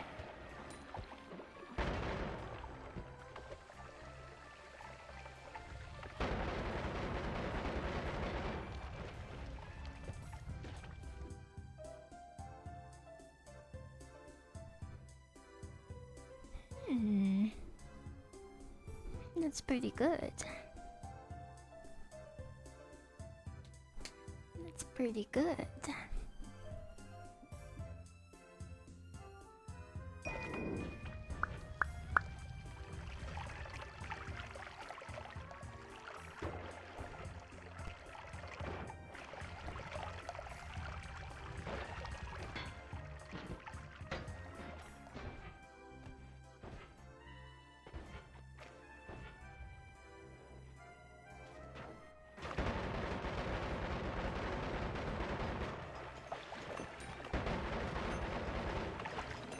Look at all these plague rats! There's so many plague rats here. Ow!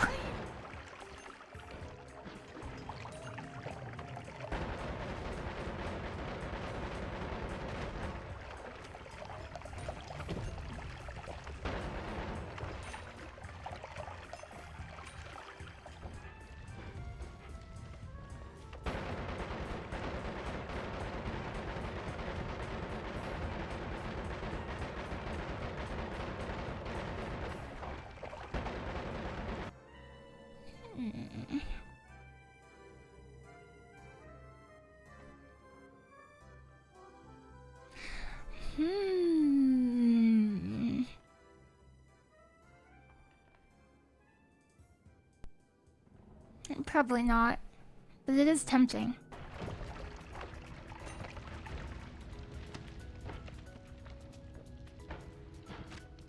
The shuffle doesn't bother me that much, but it has lower mana charge and only one additional capacity. What is that? The bee nest? Yeah.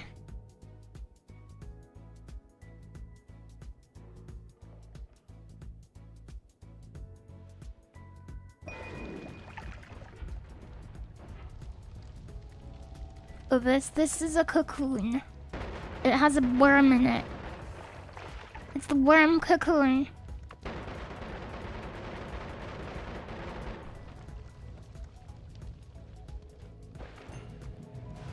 Time to de-Steve. Random damage. Water projectile. Or material, whatever. Touch the beam! Touch the beam! Steve.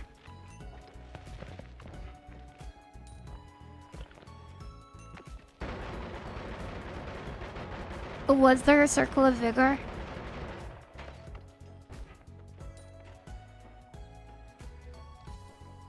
Wow.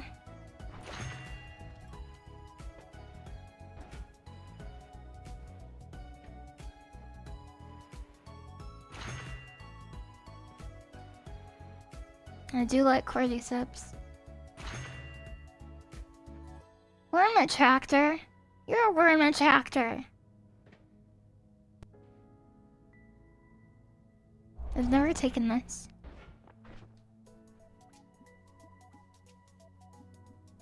No, you can't make the gods angry. No! I just did.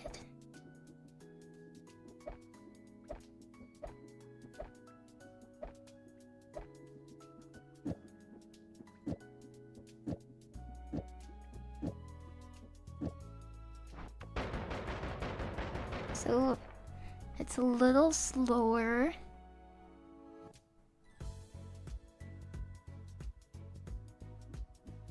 But there is space to make it into a trigger wand now.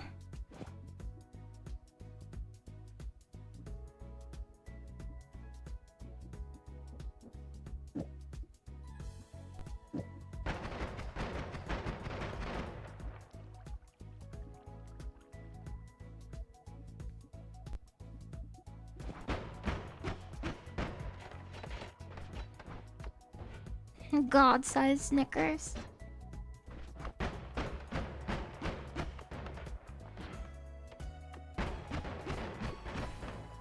Oh, this does not wrap.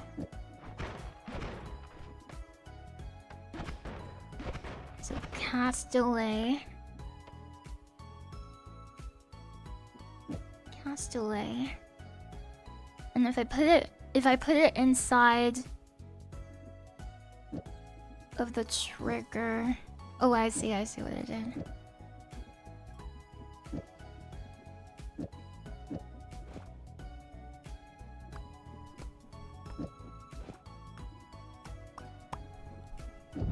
Is this the same? Please hold.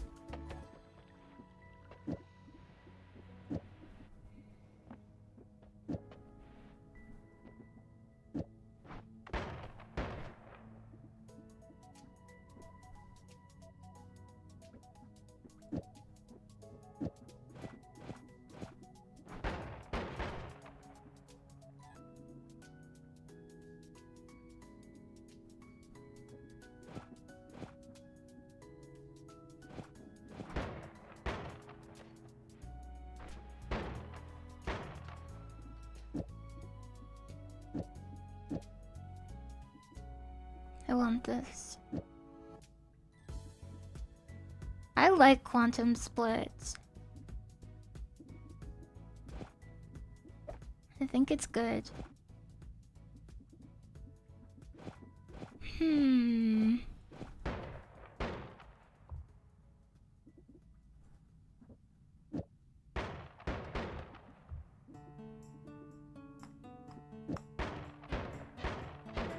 Hi. Welcome home, Not Assy. I hope you had a good Valentine's Day. Welcome.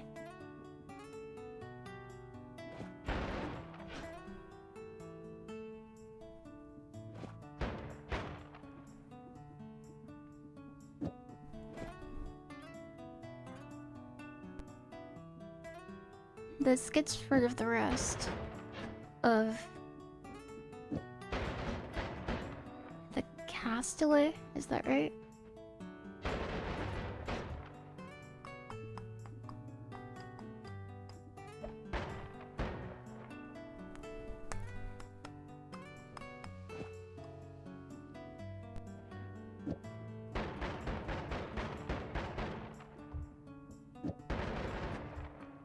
It adds so much castaway.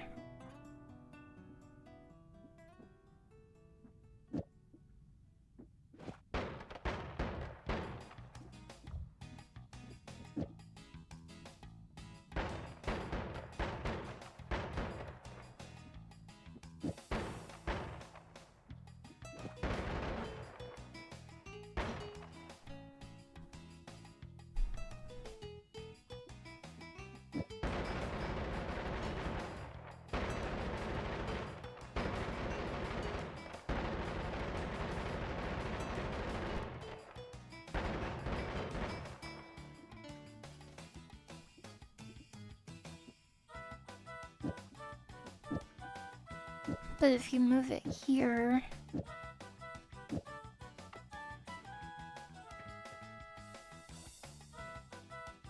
the recharge time won't work. Because it'll only be 0.34. That's why.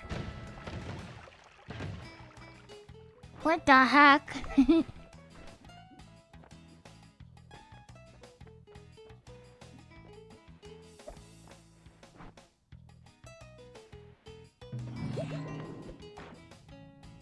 Look at all these chickens.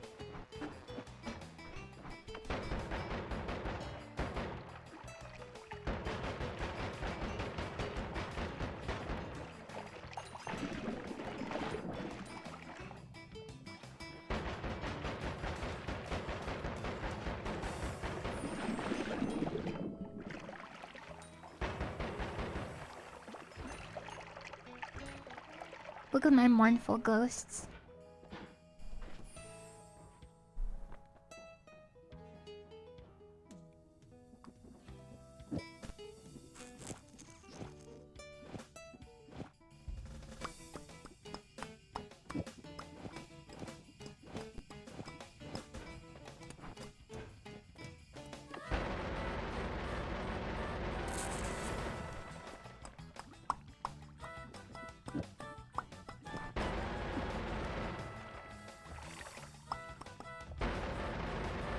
Ooh.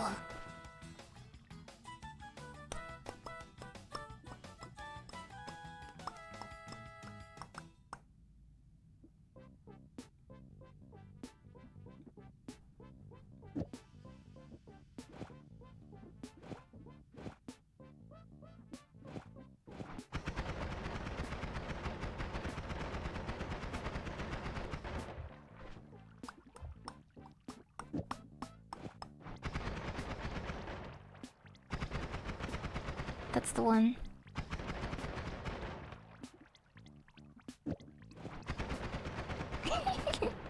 But this doesn't do anything because it's inside of a trigger. Is that correct?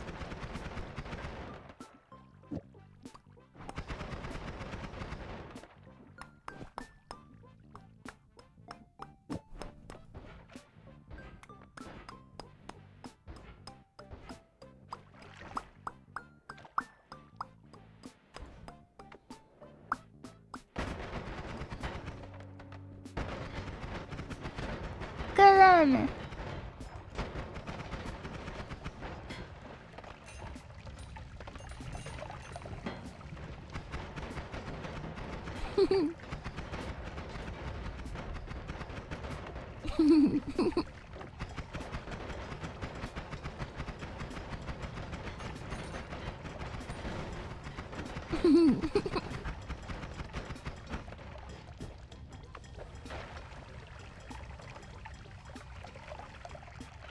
There's so many things that just blow up in here.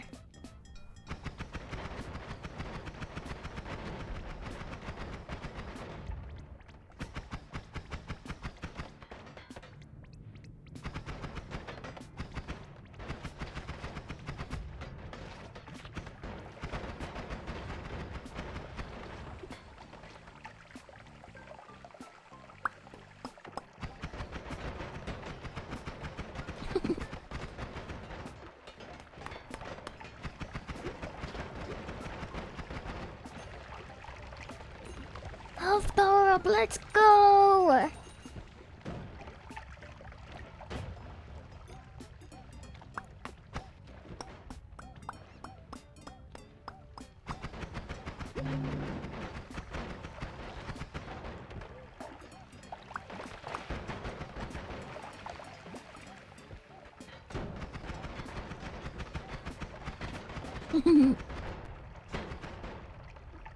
Electric floor.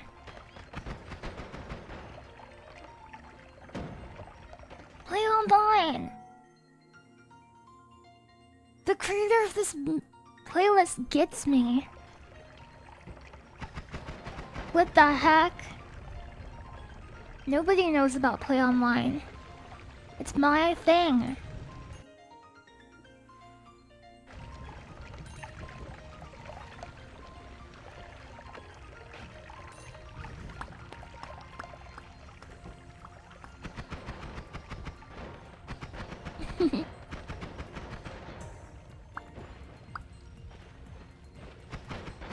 Play Online options menu is so good. Yeah, it is great. They stole my thing, yeah, they did. I'm glad you love it too, Weedjix. Yeah, everybody knows the downloading and the lobby, but there's secret songs too.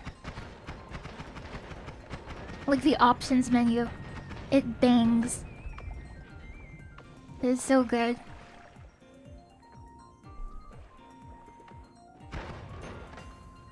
Your first keyboard was bought for your PS2? Hell yeah.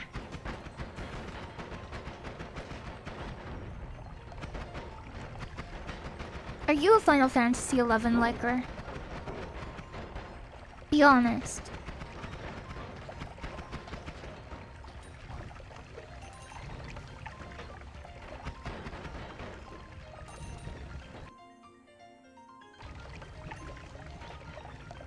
This is when Goki would be like, why are you doing this? Stop setting yourself on fire.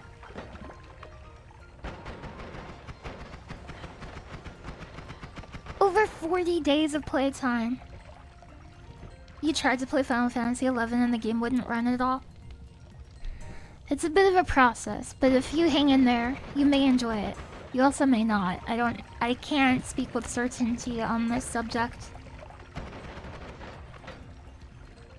I think it may not appeal to certain modern players' ideas of what a game is.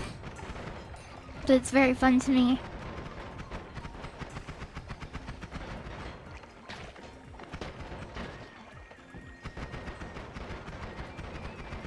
Why is this still fizzing? Look, 2 hearts. And look at all these ghosts. Very cool.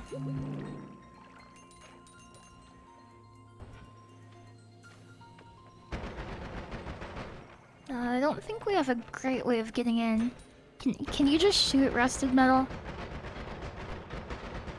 You may be able to use teleports. Maybe. You last had a copy of the game around 2011. You tried logging in, it didn't work. Final Fantasy XI was the first time you've heard of an MMORPG. It's weak to kinetic. You hate the level down hardcore aspect of early Final Fantasy XI? Did it really push community? It really did. This is Giga Steve.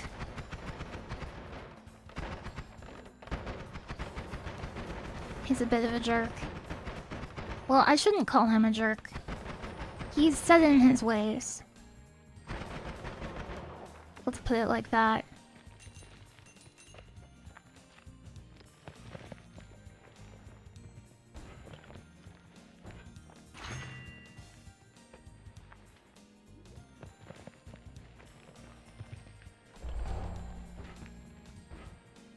Scott.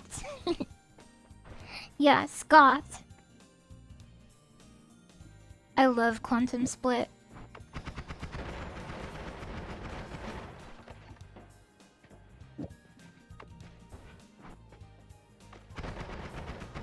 My friend who is smarter than me hates it though.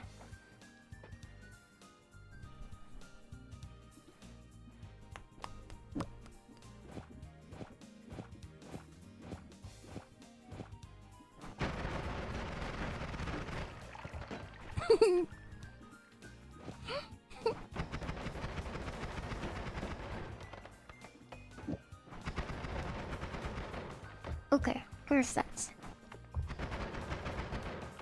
I can refill my potion.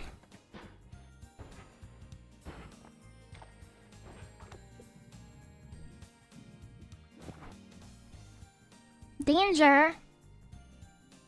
I laugh in the face of danger. Ha ha ha ha.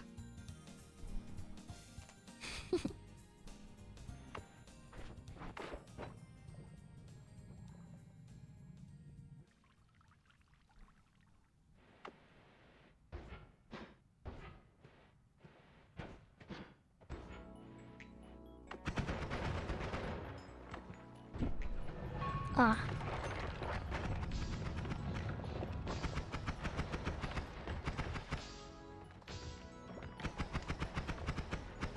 You were stuck in the dunes for a week.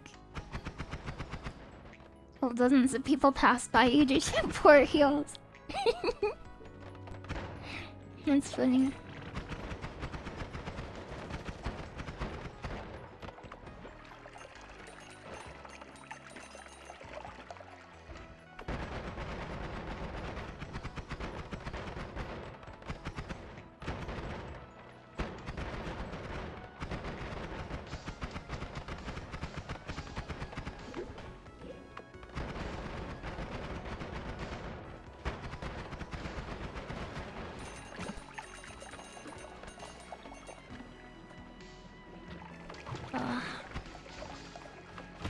Alright. Analyzing. Okay, get out.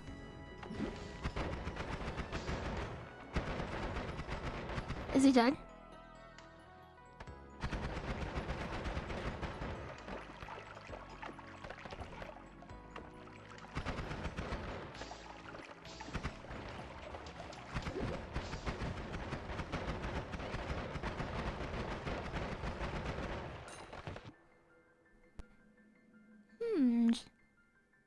That's a great one.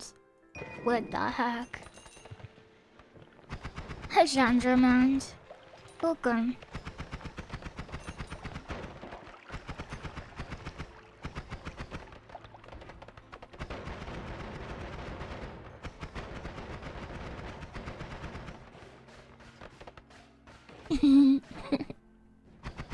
Ow!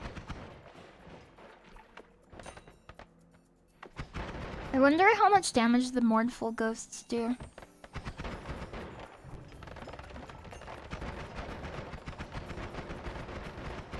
I hope you had a good Valentine's Day.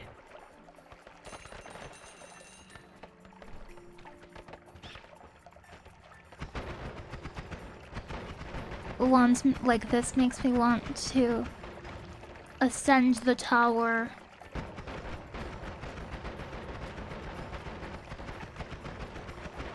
Noita time. Yeah, it is.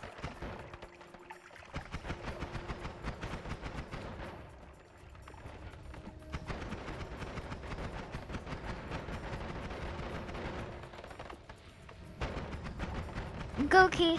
She kept setting herself on fire. Denchi, what are you doing? I'm gonna get in trouble.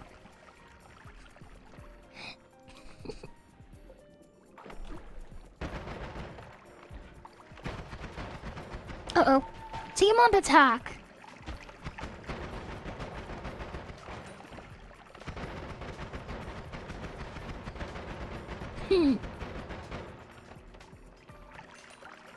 Very cool. Okay, this is the magic missile one.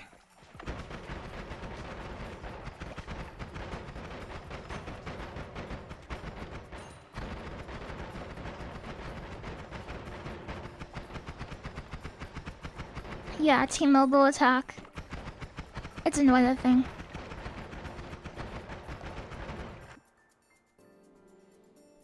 Ooh.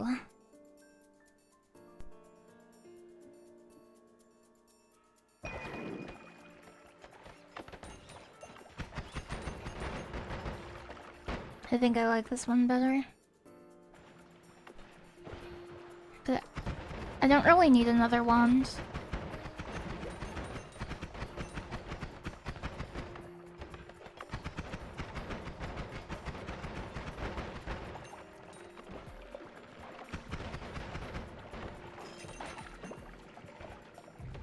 Uh-oh.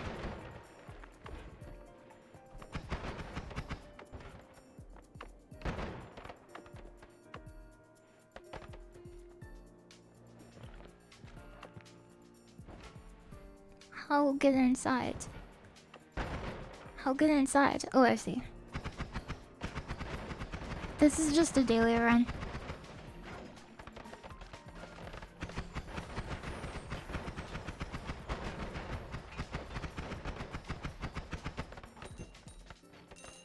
Hi. Ah. That's how you say hi in Sindarin. Ah. Ah.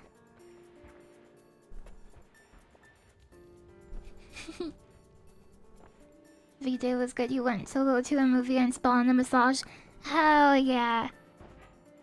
I love it when people go on like self-care dates. I think it's very based. That's Earthquake, right?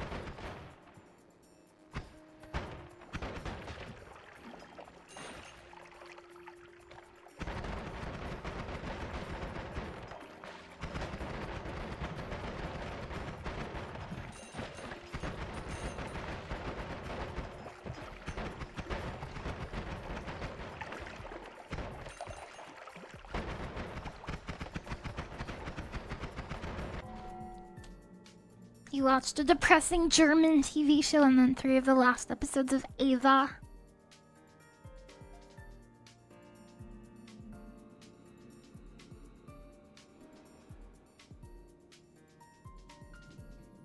Ah, is how you say hello in Lord of the Rings elf language.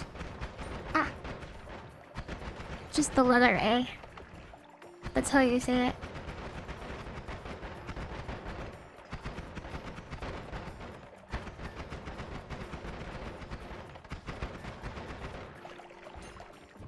Uh-oh.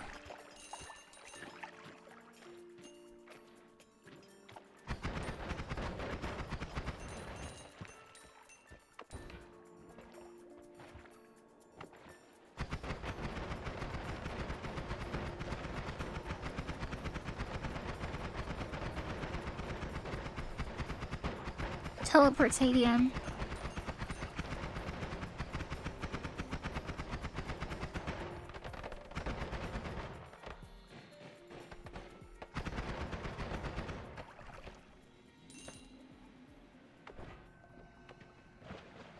The opposite of self-care.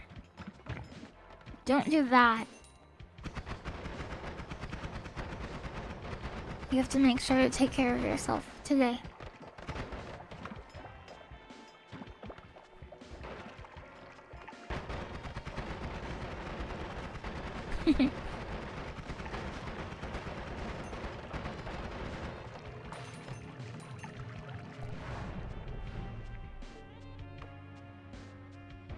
the end of Evangelion.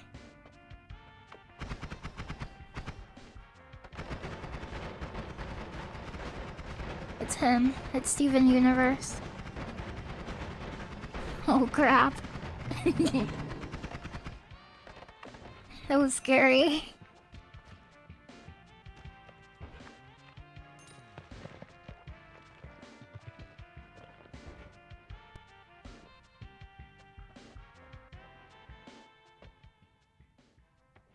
What is this?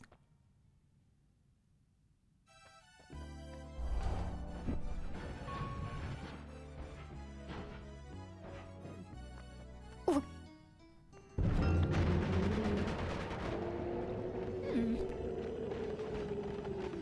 Okay.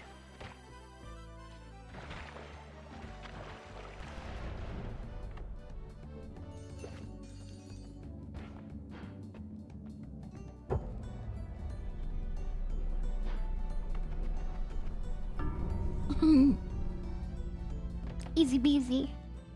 It was easy beasy. Hi, Critic of Innocence. Hi.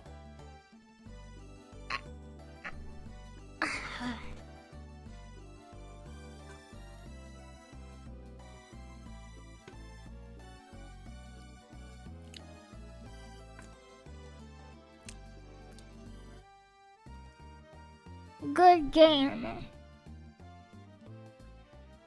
Good game. Progress. Octagonal bolt bundle. You doubled your points? You double your points?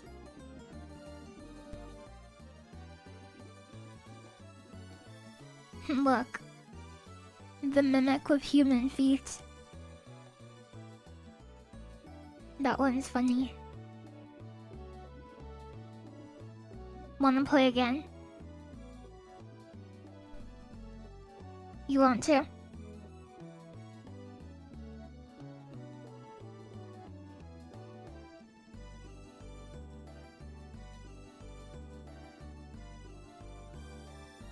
Uno loss. The name is a funny pun. Are you finished, my cat? I never knew that. Then I know more than 3 Finnish people. I know a lot of Finnish people. Very cool. I'm from America. Sometimes people don't know my accent. How big is this game? Big.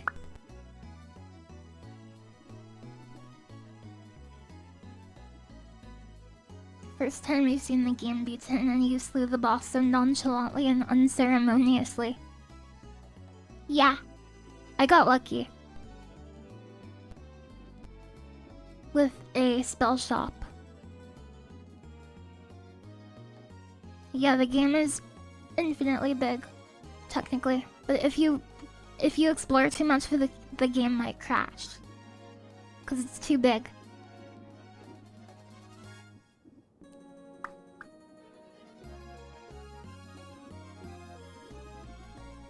Okay, let's play again.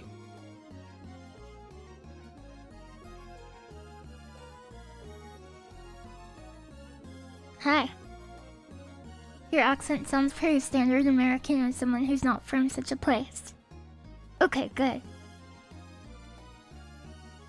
My accent is wobbly. Yeah, some people say, Lily, why is your voice wobbly? Wobbly. Why is that? Do I have a wobbly accent? Be honest.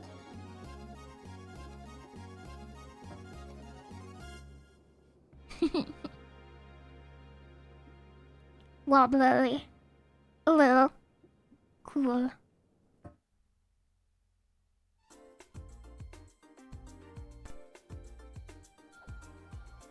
Yeah.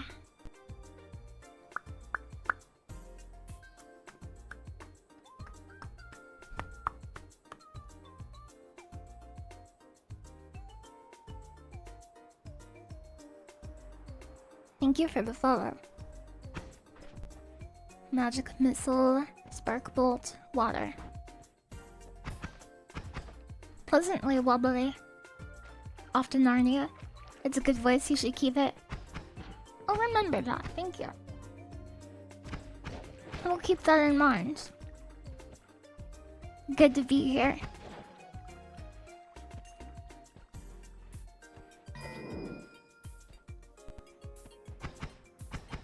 Let's get 400 gold.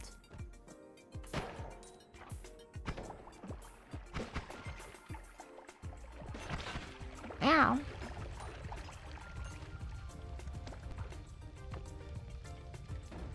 Yeah, we're betting again.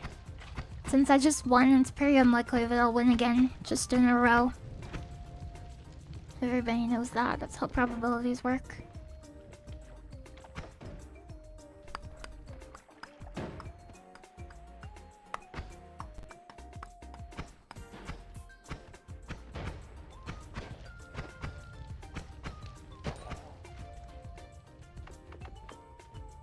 You bet everything on lose? Okay. Runestone of Emptiness. Which one is this?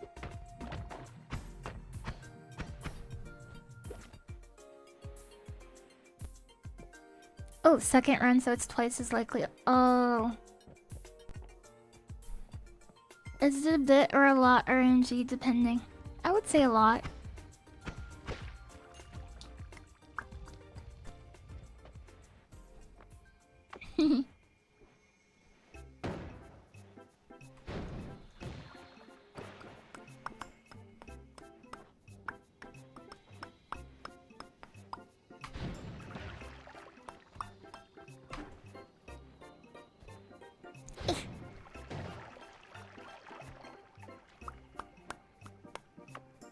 You're done with lectures? Hell yeah. You survived another day. Good job.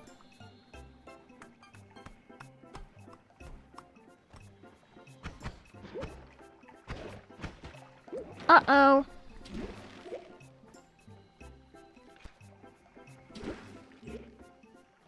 I'm scared.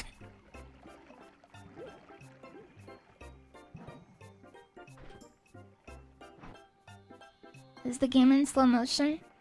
It shouldn't be. Is it? Is it in slow motion?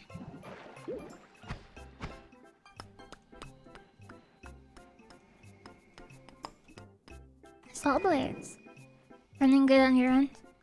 You might want to refresh Nerf worm. Look at my attacks.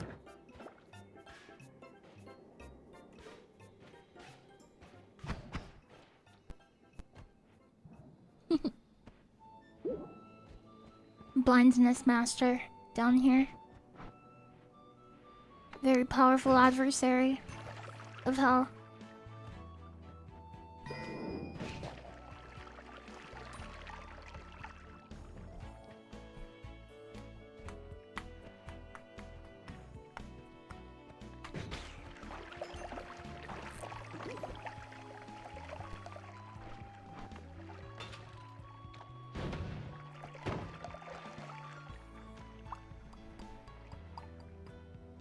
A worm? No, he's not a worm. He's a man.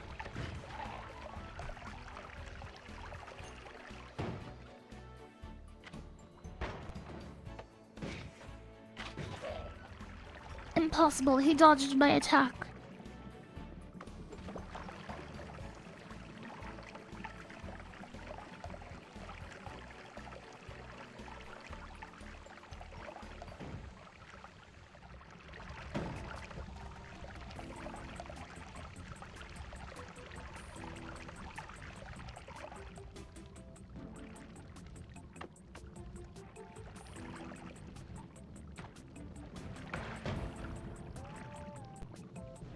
Come on.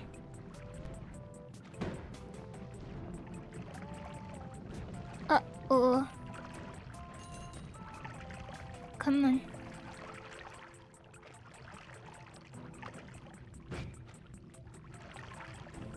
Yeah, it's my special Finland rock.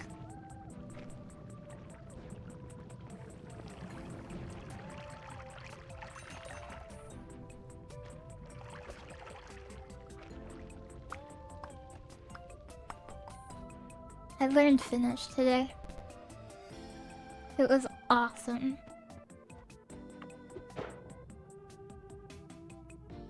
Health power up.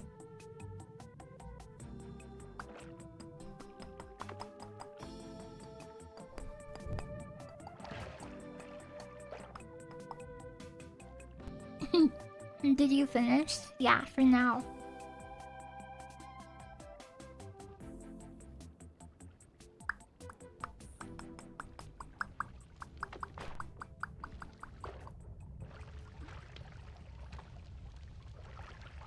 Kissa means cat. True. Try kissing a cat.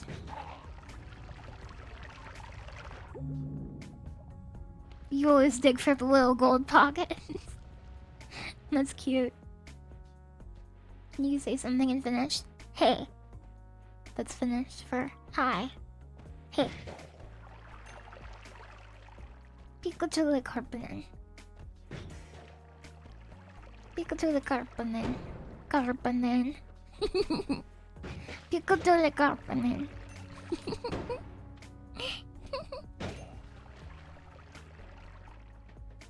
Health power up.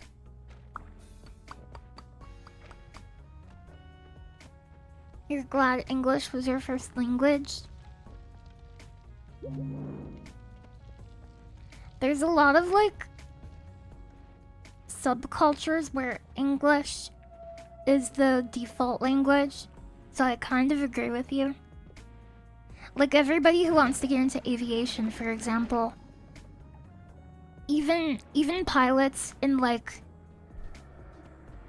Cambodia, they have to learn English. Every pilot everywhere has to learn English.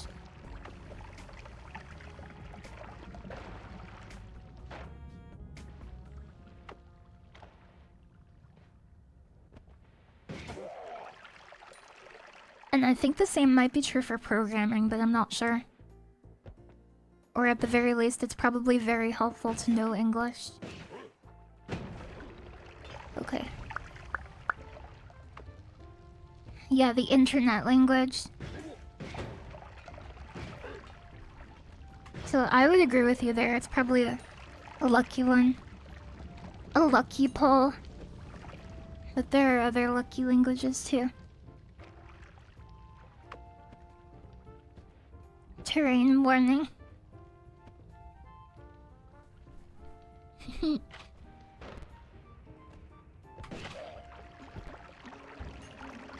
Oh, I see, I see.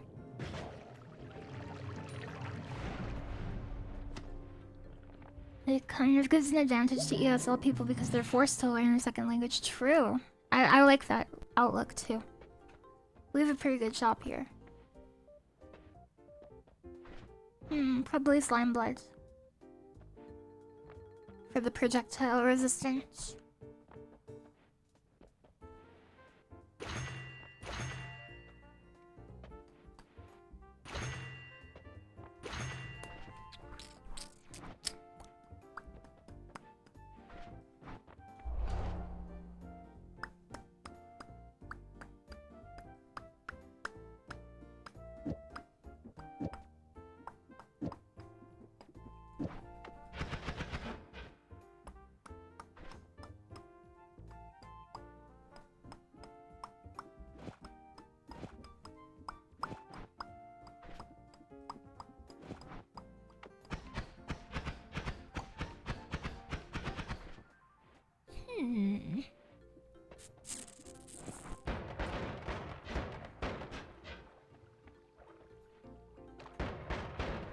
Probably stick with the spark bolt, or we could use the base wand and use chain bolt for a bit. Either one is probably good.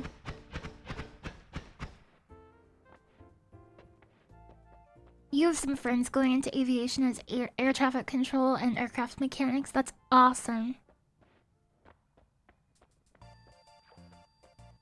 You only know Finnish, English, and some Swedish. You know Finnish too? Oh my gosh. You like when programming languages get very American and say kill instead of stop. That is pretty American.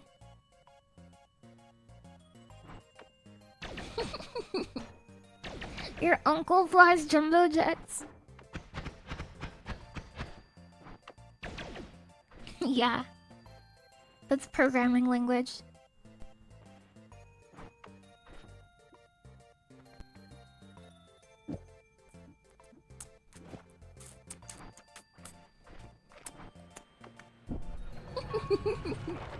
Your uncle eats jumbo shrimp.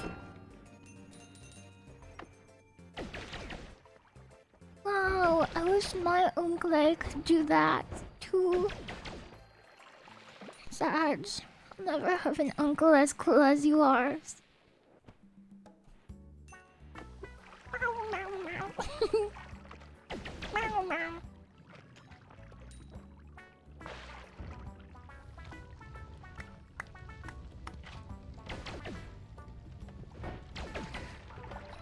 Meh.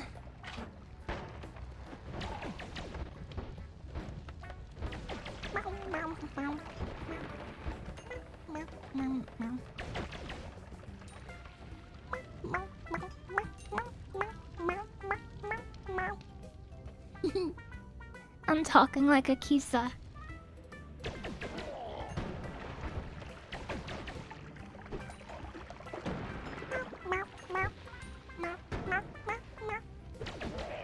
Shrimp tech.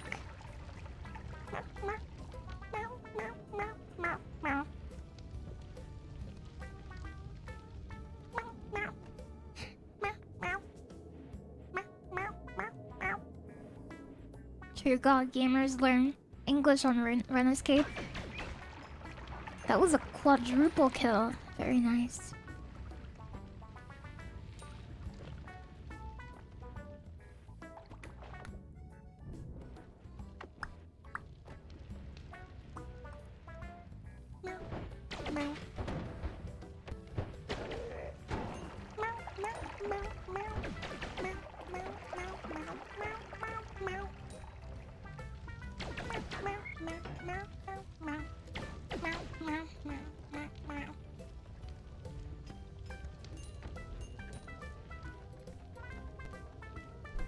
Piku Cisco Kisa.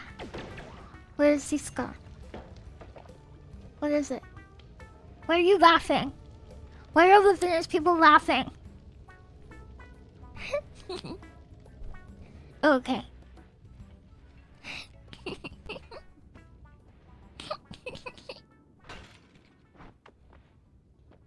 Har har har.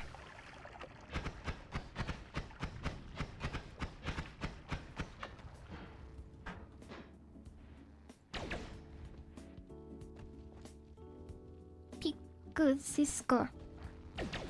Piku Chile Carpinen.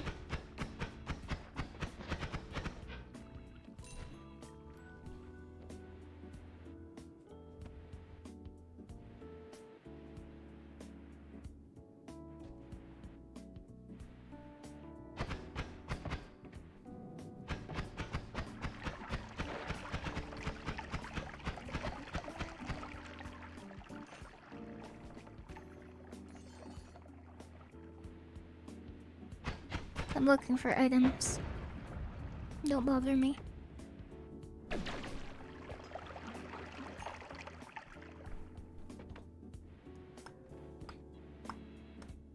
Hello, Christian. How are you doing today?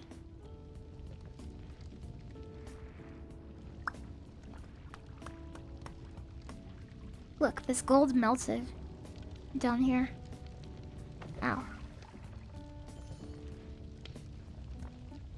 At the bottom of the pit, the gold has melted.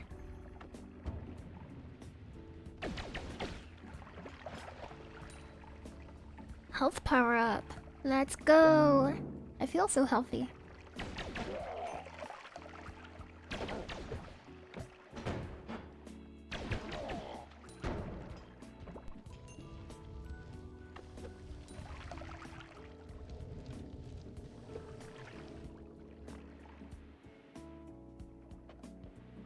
If you like games such as this, have you tried Ori and the Will of the Wisp? I have tried Ori and the Blind Forest. Speaking of blind...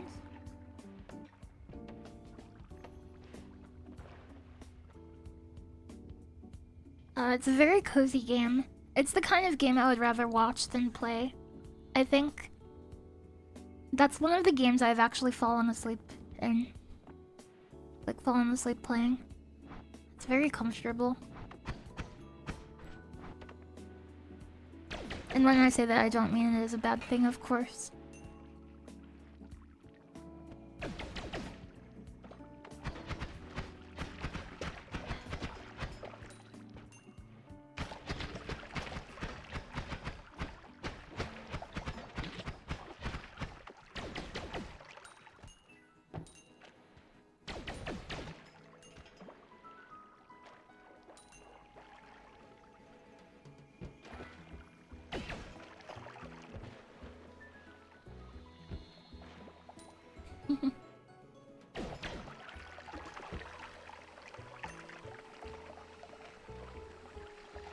You added Noita to your wish list?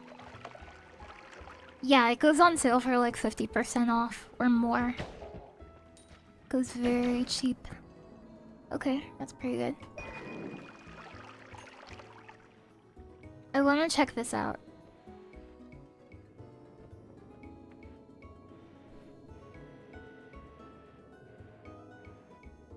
But yeah, I also really like a game called Hollow Knight.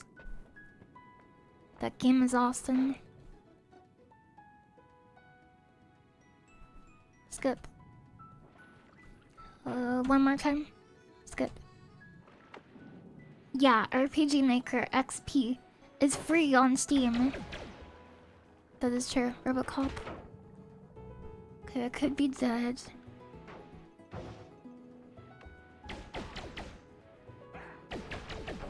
Oh my gosh, what a dangerous turn of events.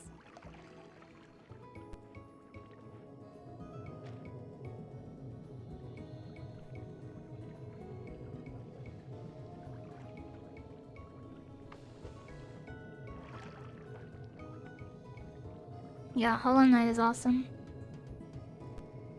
Highly recommend that one.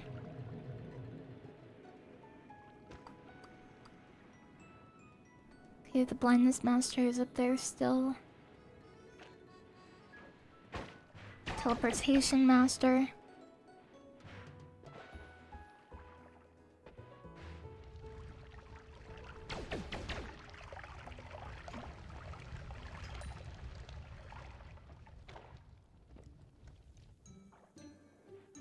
Let's try to get his gold. The Robocop is here. Wow. What luck.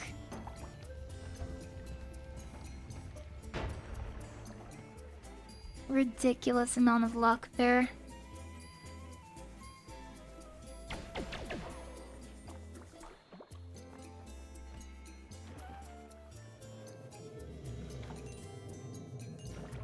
Let's teleport to him.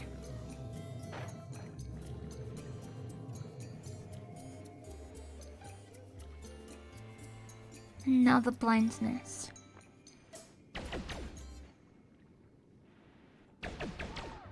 Got him.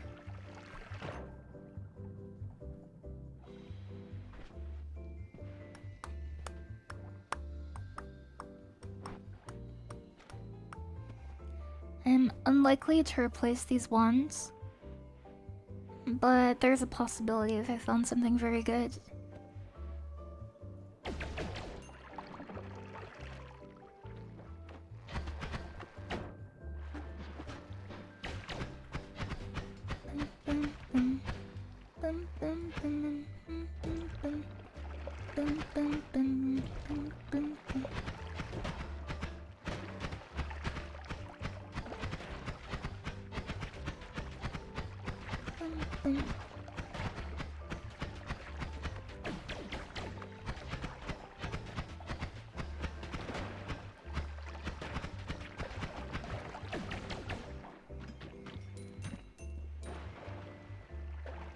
Hi, JC. Welcome back.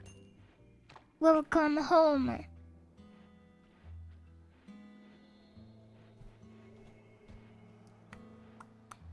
How am I gonna do this? Melee is a good option. That's for sure. Unless it gets me killed.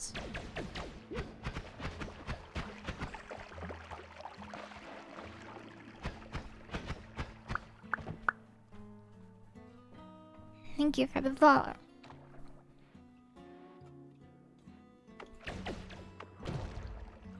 Ooh. Health power up and a wand, I see.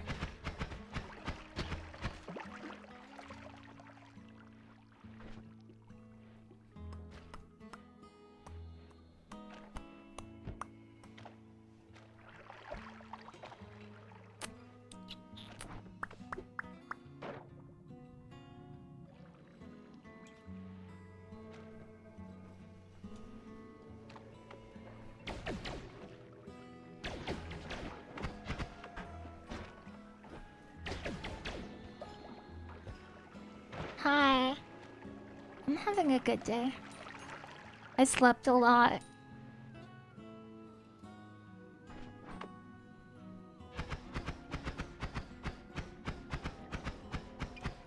Sometimes around the holidays I get a little moody.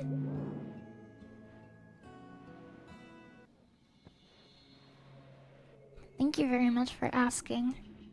I hope you had a good day too.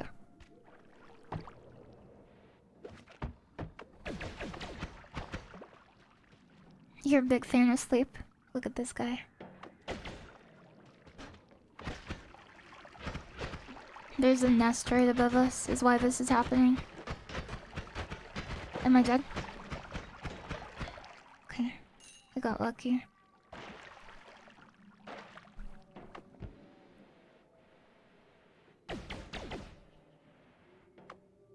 Hi, Tomo Tango.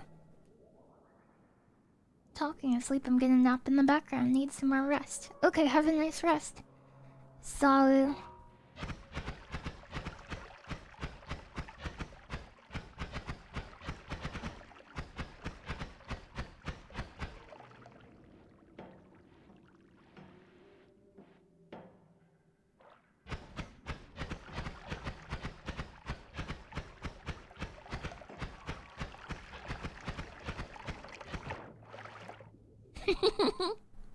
Always cast horizontal barrier.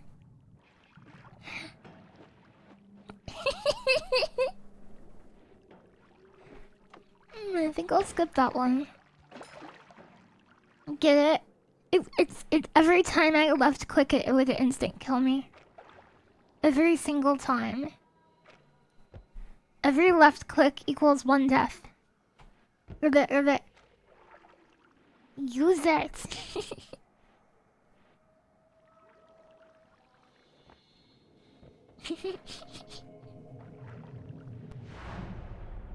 Coward. Yeah. I'm a bit of a coward. But that's okay.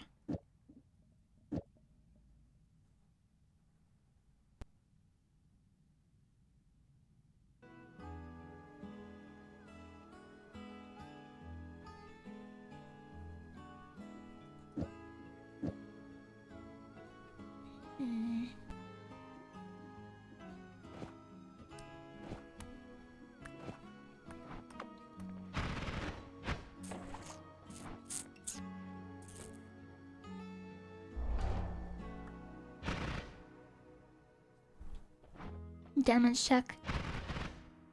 What fictional language did you learn? Finnish. Finnish.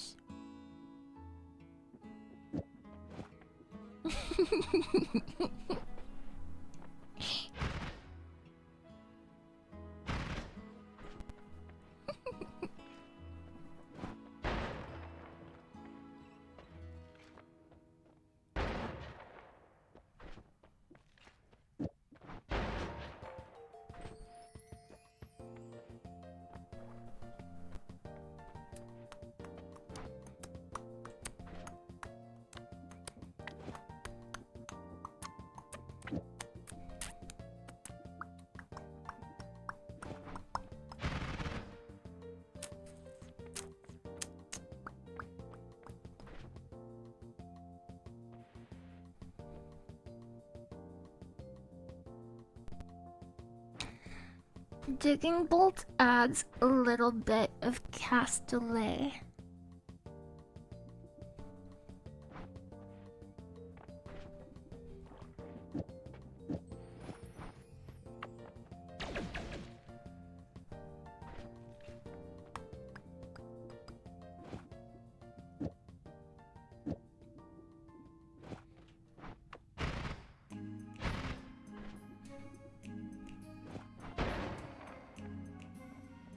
Okay.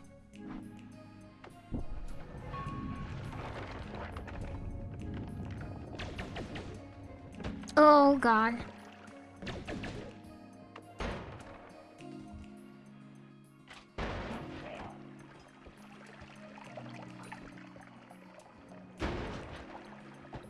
The magical realm of Finland.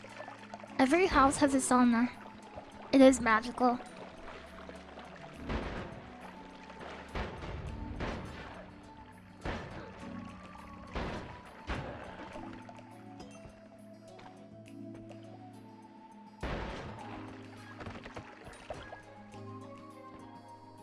AA12.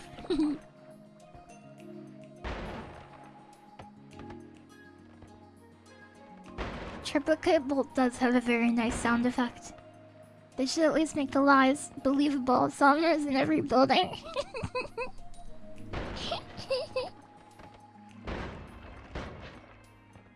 Yeah. Who would believe such a thing? Such an utter fabrication? Who would put a sauna in a Burger King?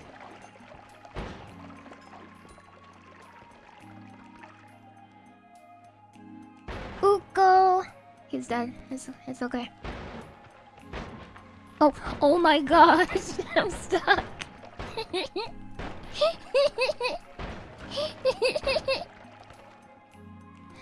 Door stuck! Door stuck!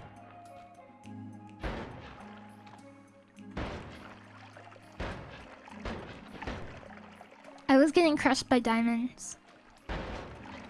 Which sounds kind of epic.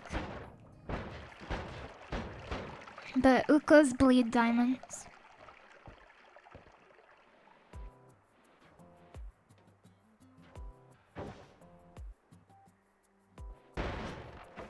What's that mean?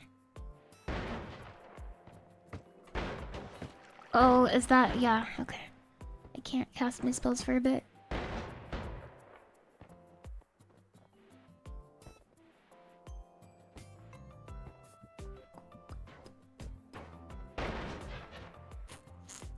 Come on.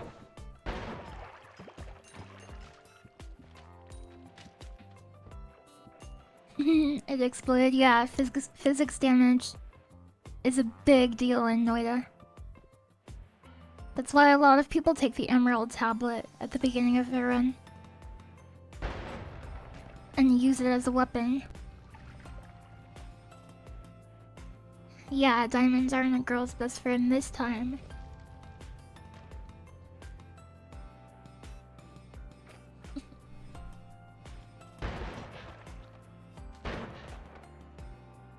Tablet enjoyer. Understandable. Okay, what is down here? What's gonna kill me? Ooh, a monk.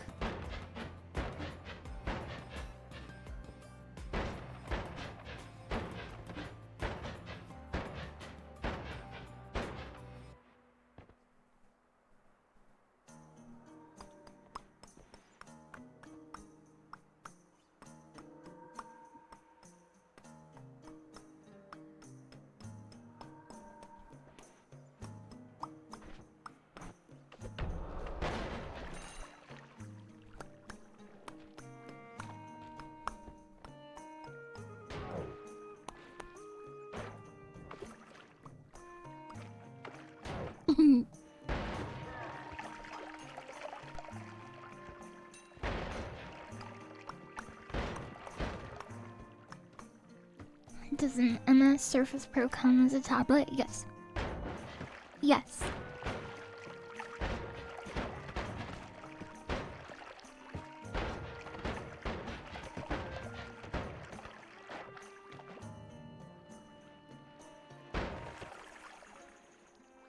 Chili water.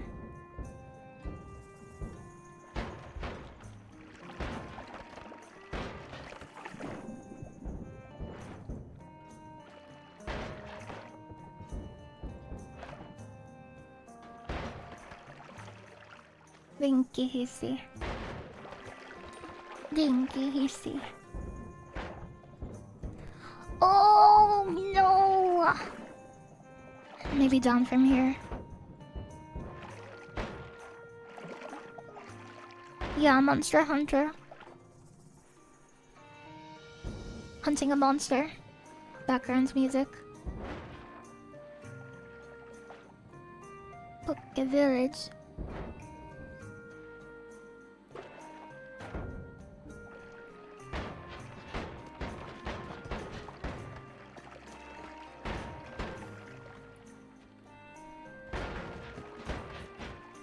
PSP days.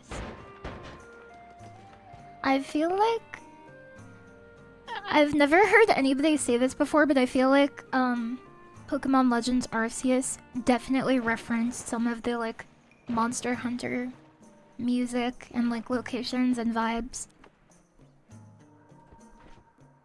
Very cool.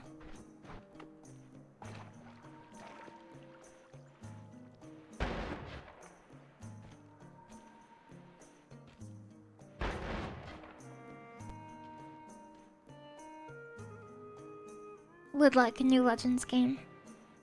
Yeah, I liked Legends a lot.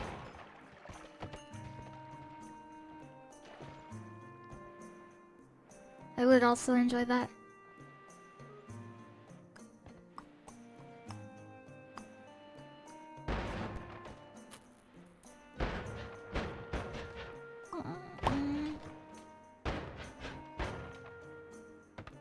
Boss battles against giant Pokemon. Yeah. I should try out Pokemon Scarlet and Violet sometime. I played Sword and Shield, but I didn't beat it. I didn't like Sword and Shield that much. And I feel bad saying that, because I'm a bit of a Pokemon simp. Like, Sun and Moon, that's my favorite generation. I love those games. You had a ton of fun with Scarlet. Do you recommend it?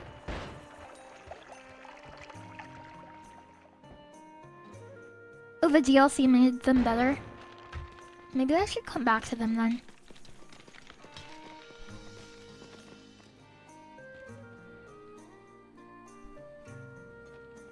Oh, you don't like the XP share? Yeah. I feel like they should give options. You should be able to turn it off. Or have it on.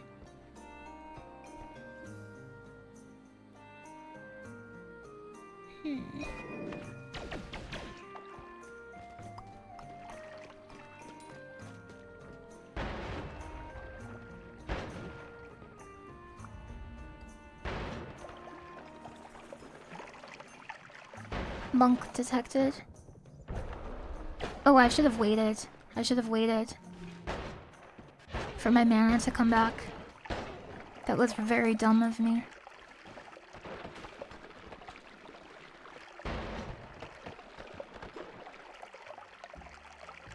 Not the end of the world though, apparently.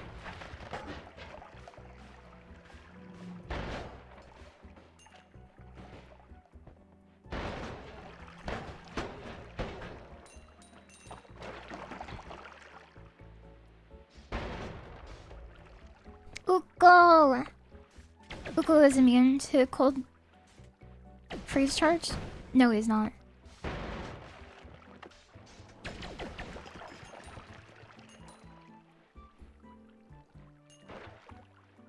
Scarlet and Violet are deeply flawed, but ultimately fun.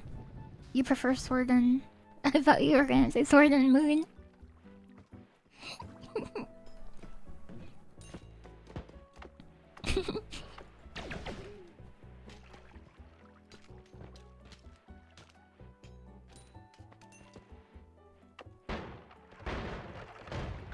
Whoa. Scarlet and Violet are better.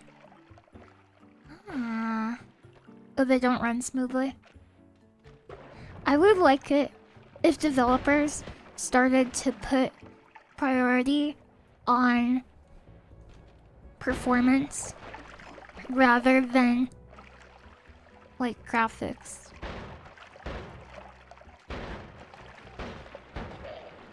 How cool would that be? If you could ensure that it would always run at 60 FPS. That would be amazing.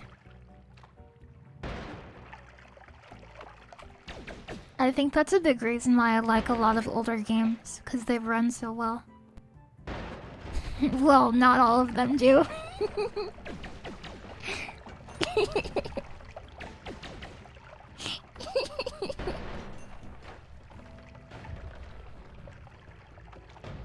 But it seems to be more endemic to modern games. At least a little.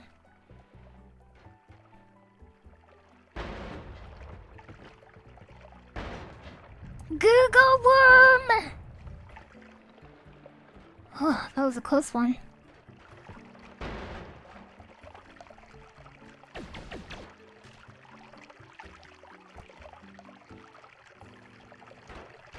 Just passing through. Yeah, he's a just passing through common rider. You like revisiting older games and remembering why you liked them. Optimizing was a huge part of making games back in the day. I feel like people are always so eager to show off the graphics. Look at how good our graphics are. And then it's like a PowerPoint. That's not impressive. That's not impressive. And then a lot of the like really stylized looking games that actually look a little bit better. A lot of those run better too.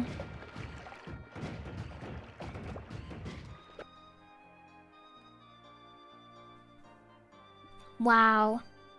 What a wand. That's a good one.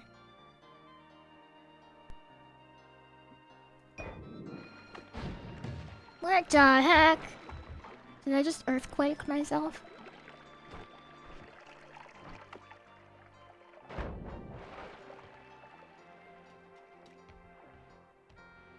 Realism equals fun. Where's the big worm? Where is he? Where is he go? Where is he go? Health power up. Ooh, add mana.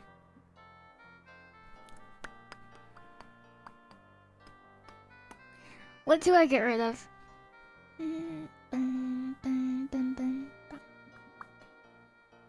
I feel kind of bad getting rid of this. But I should.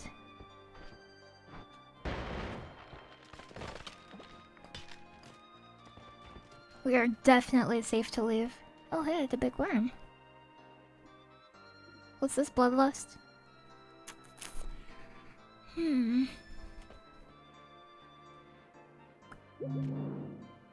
Maximum health increased to 270. That's interesting.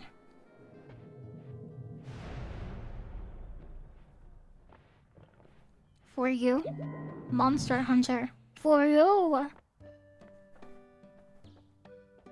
Acid Trail. Oh, look. Always cast. Personal projectile suck up field. Love that.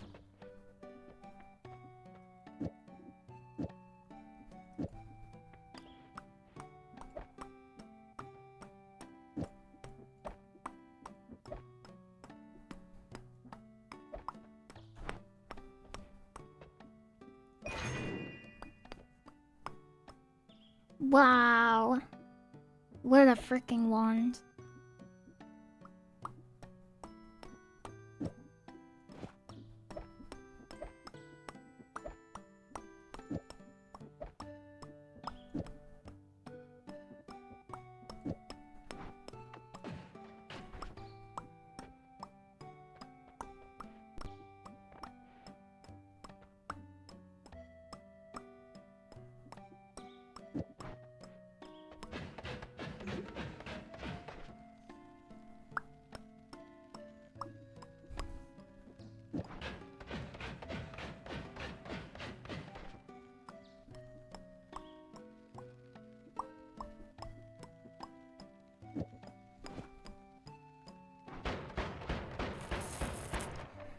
Let me analyze this really quickly.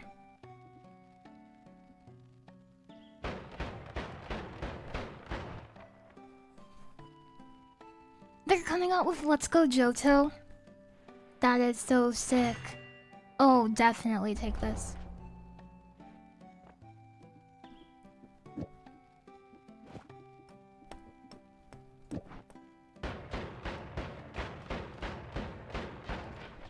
Okay, we're in good shape. We can even use our special broken wand crafter. I am so excited.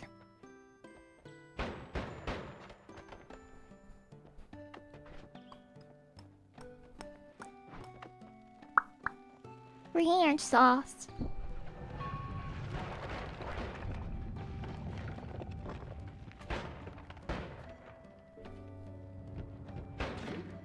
Whoa, he vaporized.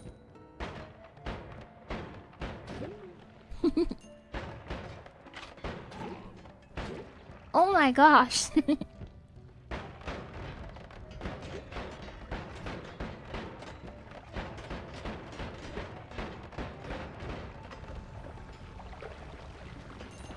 Whoa.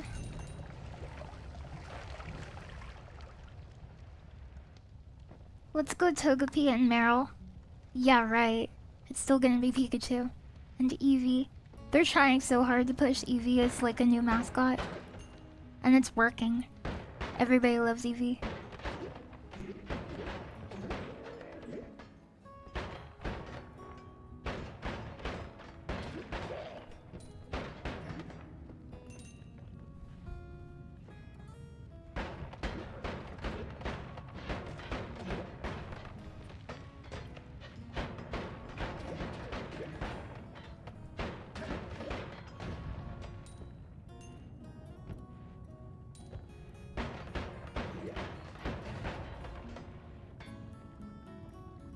Which one is this?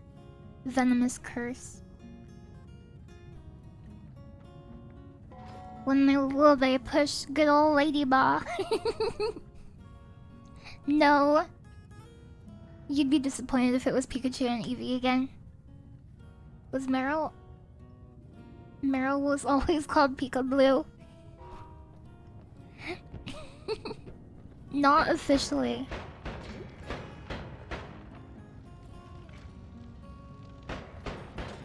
Only by fans. Do you have favorite Pokemon? Piplup and Pyukumuku. Let's go Quillfish and Stantler. Hell yeah. Pika Blue. Pika Blue, my goat. My goat of all time. I love Always Cast Personal Projectile Field. It's one of my favorite ones. Yeah, that's gonna not be good. Uh-oh. Uh-oh.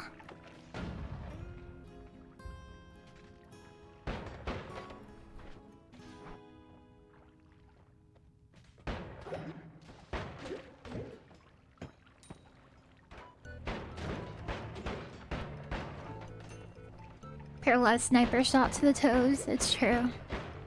We had it coming.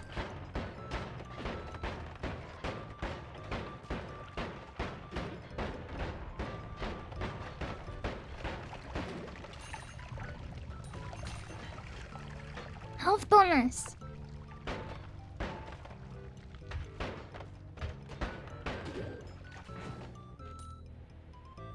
Yeah, Floaty Bubble Sparks. You know me.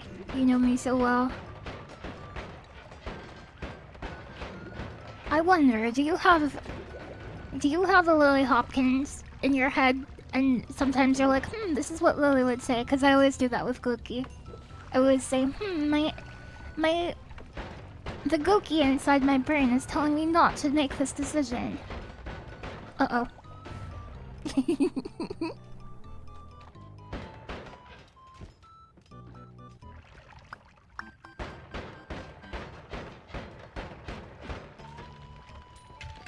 That thing had it out for me, yeah. It chased me. What would Lily Hopkins say?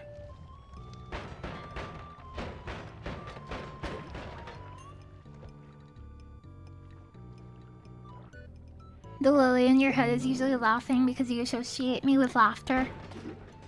I do laugh sometimes. Not all the time, but sometimes.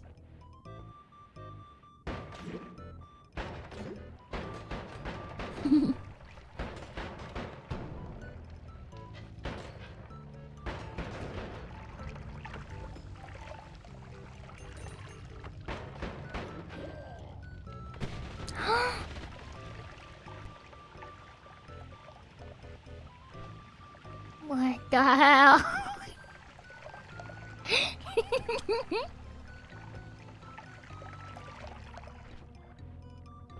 Okay, let me put this down.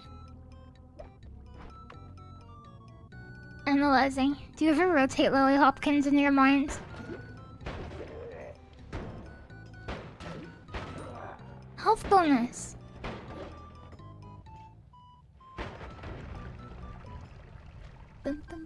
Let's go Skitty and Waylord. The lily in your head gives you company while you work. Hell yeah. What is that spinny? Look at all the spinny Linky Coast.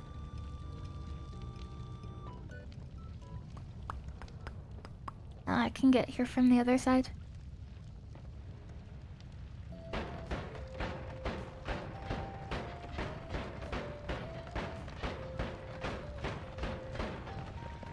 Where is it? Where did it go? There it is.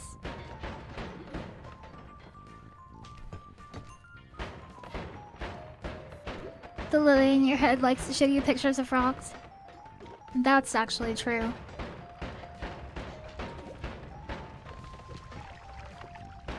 I do show people frogs quite often.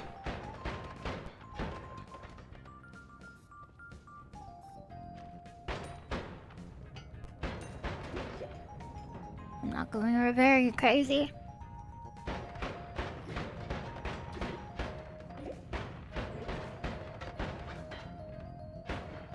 The wand forge, we will use that in a moment.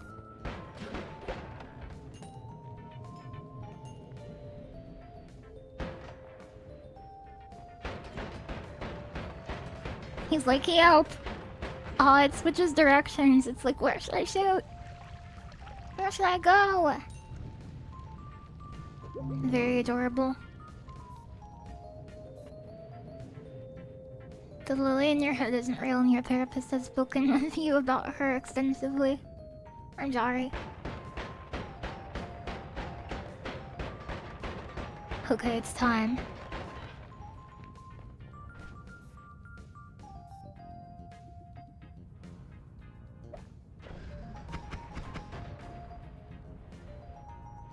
What is this?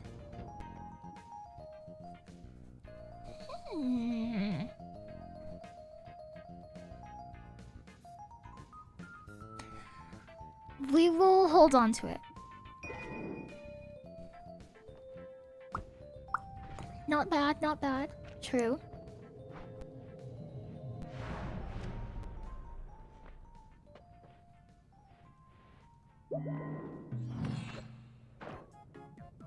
The lily in your head is a menace with a giggly laugh. Yo, that giggly laugh. Lily Hopkins. Up to no good again.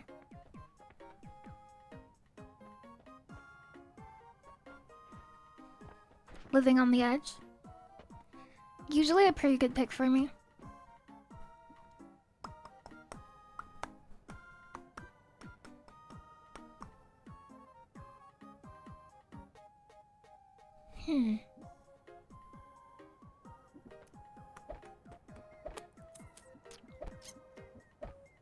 Ribbit.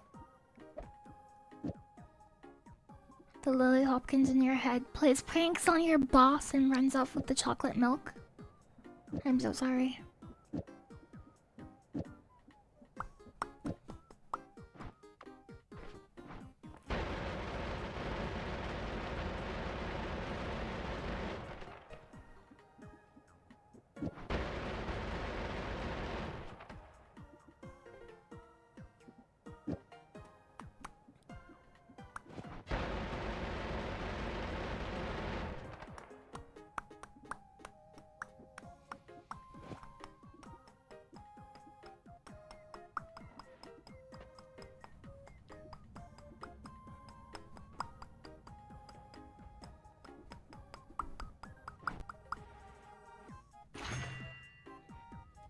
yeah. 509 health.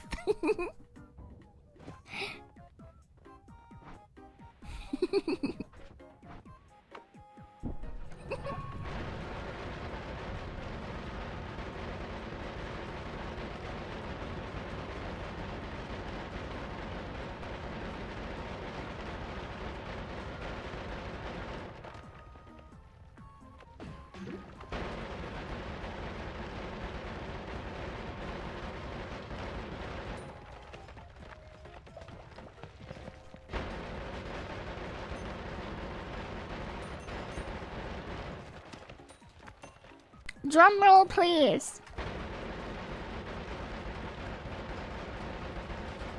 Health bonus.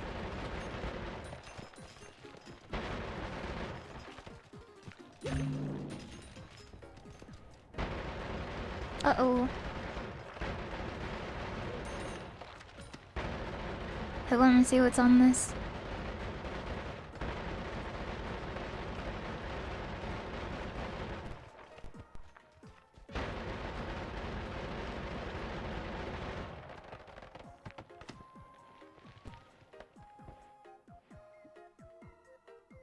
Accelerative homing.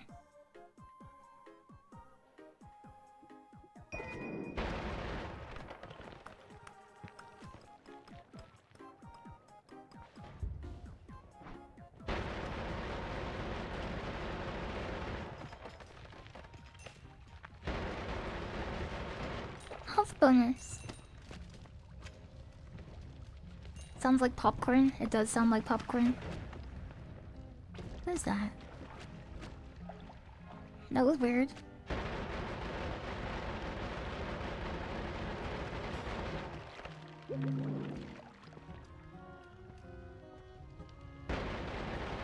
You missed one to the right.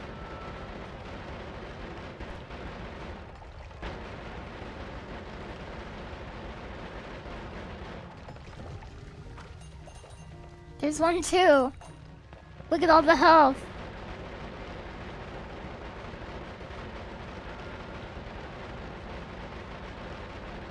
Because it's Valentine's Day, I bet you.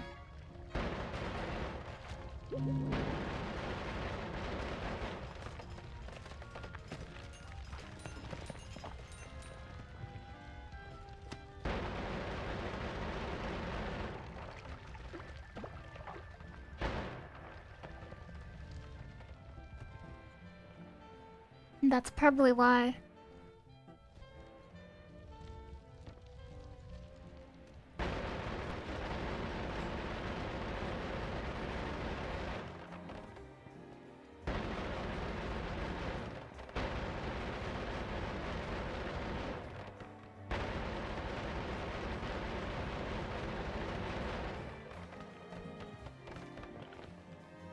The Lily in your head hasn't gotten her model update. Oh no. I hope she gets it very soon.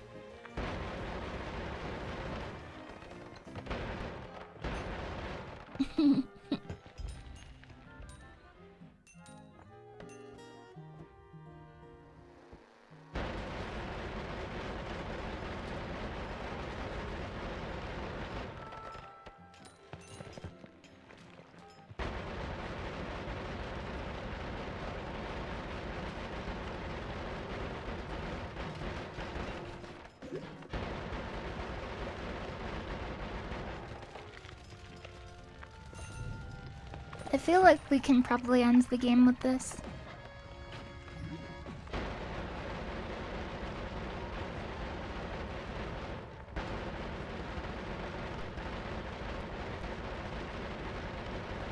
You think? Cute. Do Finnish people have Valentine's Day? Yeah.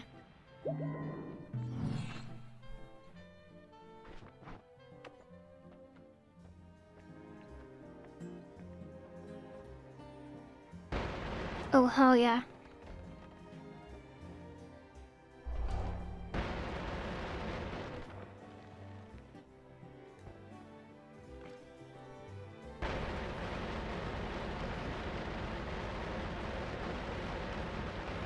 5:20.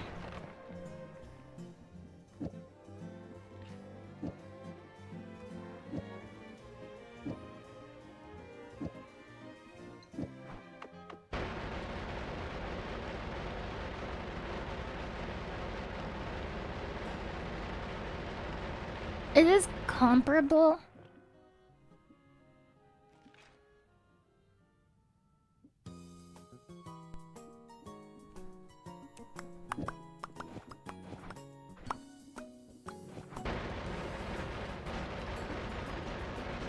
Oh my gosh. Too mana hungry.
This should be much slower. It's faster.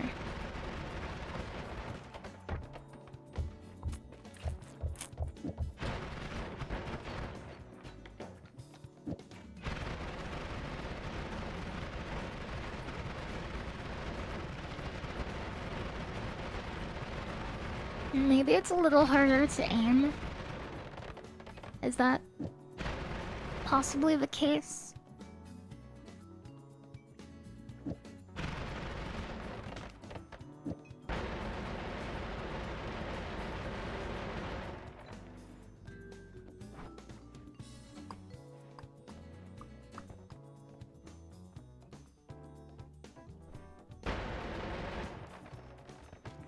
Hi. Andrew Mac. Greetings.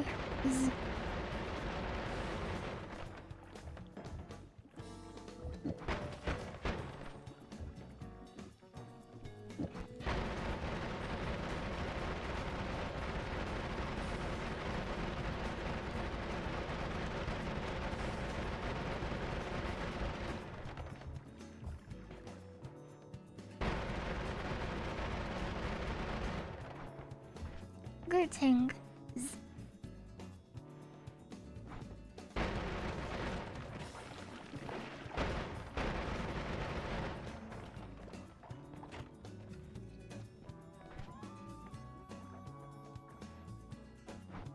Is that Rouge the Bat music? Probably.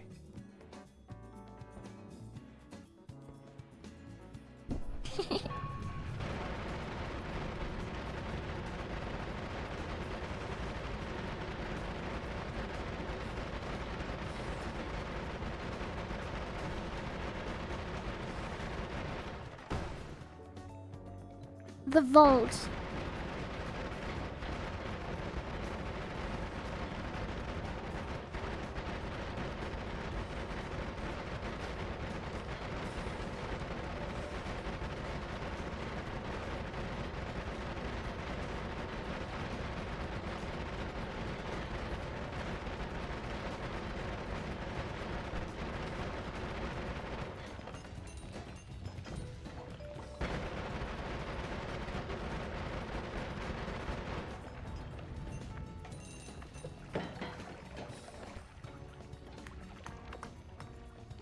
You don't have to be sorry. A heart.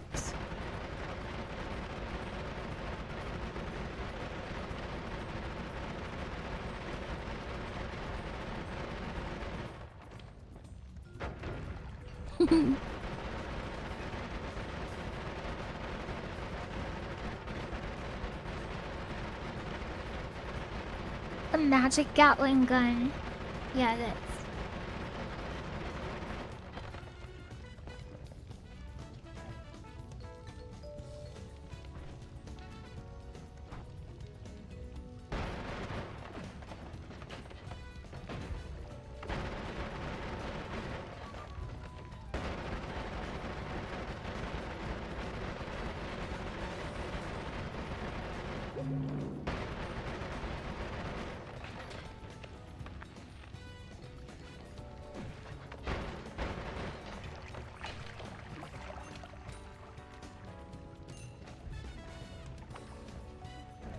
Your career score?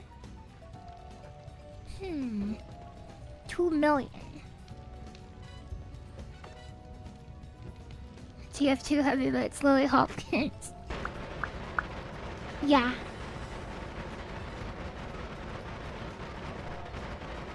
I can't glam her because people bet on this. So I can't go die, unfortunately.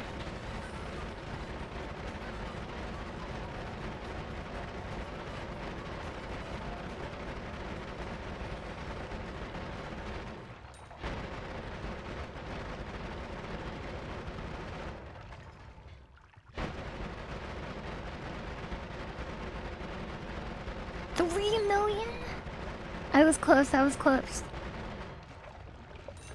Kinda close.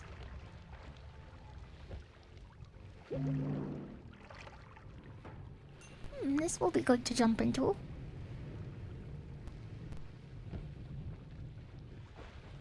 And maybe I shouldn't.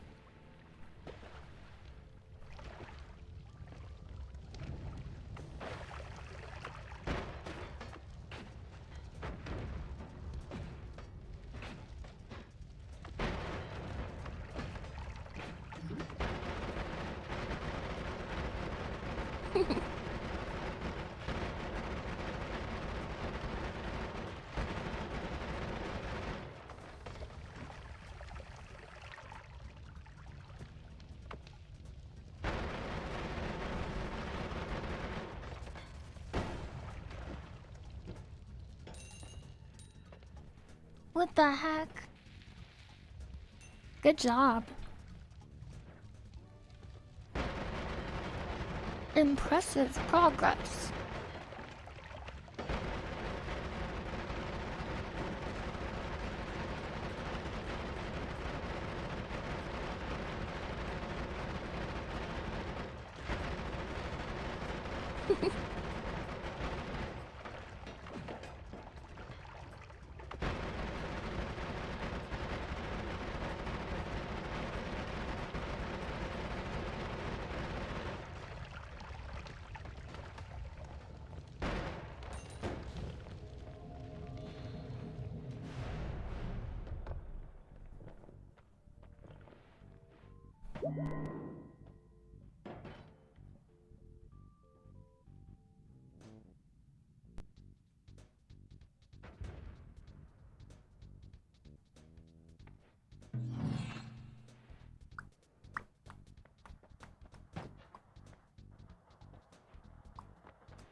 He fell in the lava and died! He fell in the lava and died! Good night, Anthony. Thank you for hanging out.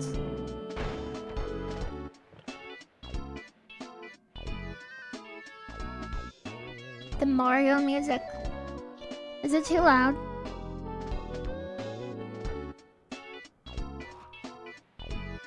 This theme is called So Kawaii.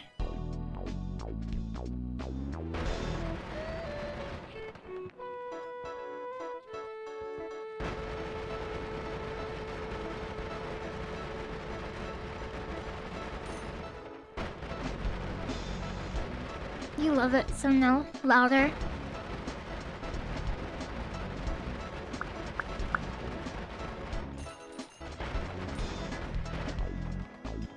Do pyramid? Why? Why would I do pyramid?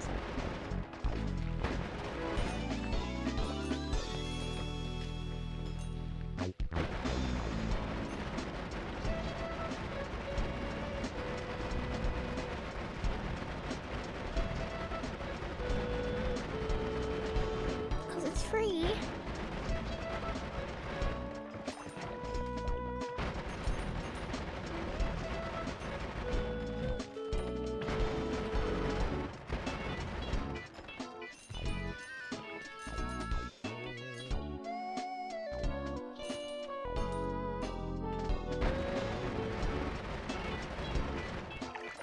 They abandoned the N64.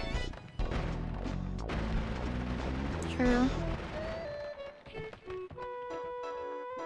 I like the GameCube.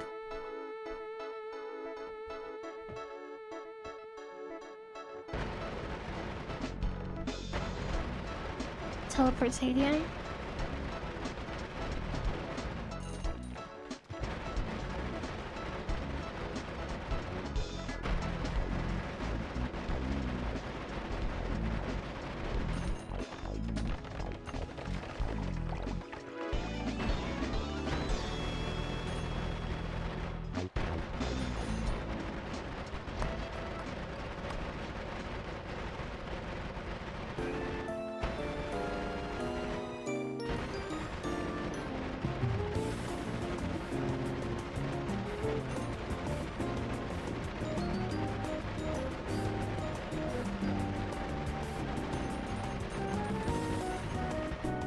It feels loud to me.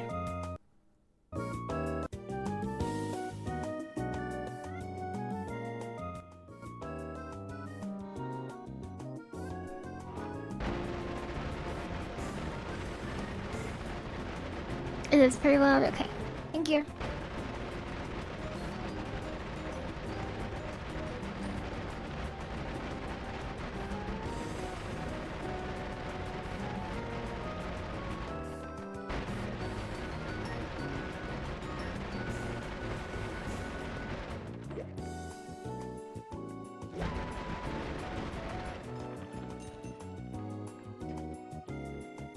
It is vibes.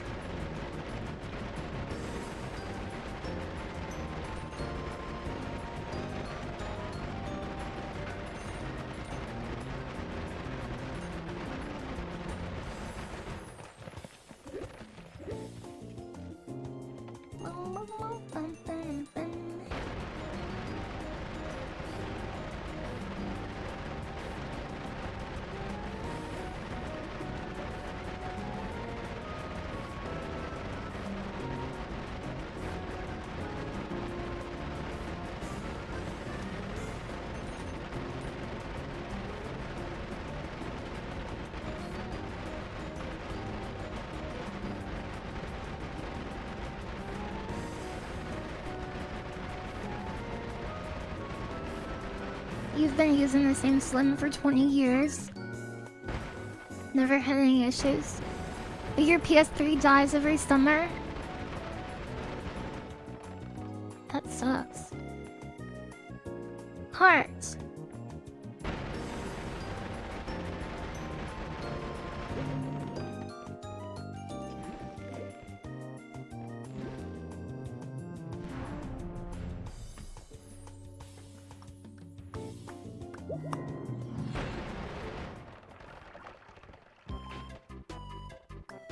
love this song.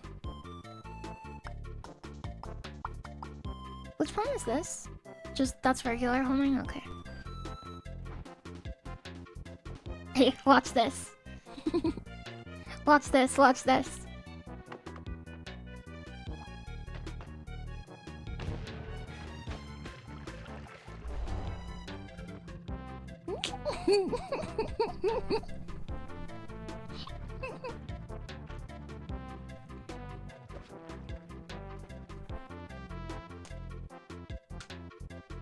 Now we're friends.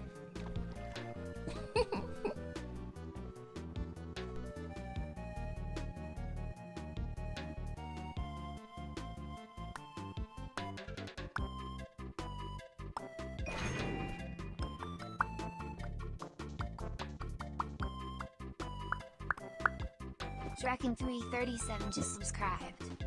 Pog. Pog. Thank you very much for the 17 months, Draken. No! Sorry, Steve. Sorry, Steve, for shooting at you. It's not what I mean to do.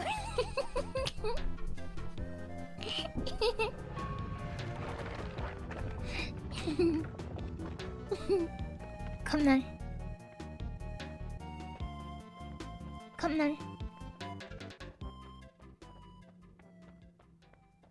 Come. Come then. Come. Come. Get him, Steve. Get him.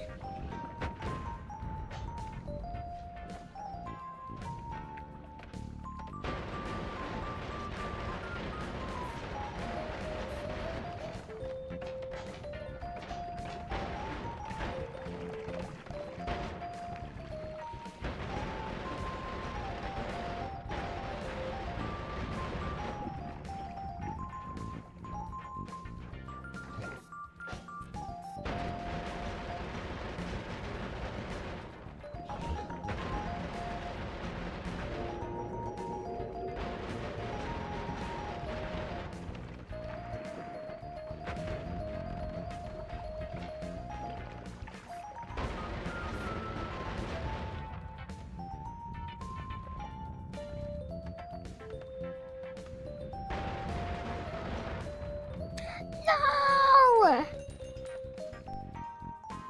No!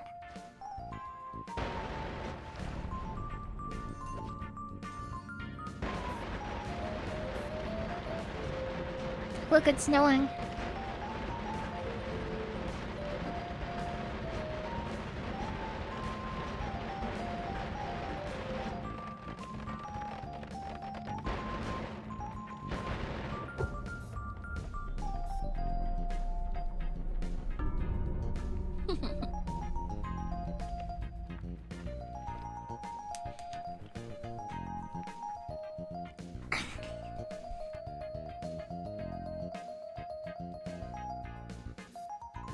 %63% said yes. Oh my gosh. Yeah, the ending is bittersweet. I agree. Like the chocolate you can eat on Valentine's Day. Thank you for watching my stream, everybody.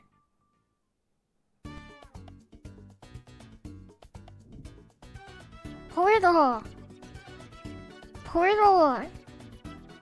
Yeah, I took all the points away from the doubters. Thank you for watching, everybody. What's tomorrow?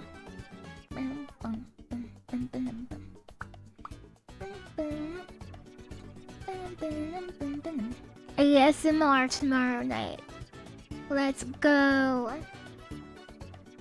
Tomorrow's ASMR. We can listen to a song that I will put in your ears. Look. Look. Look.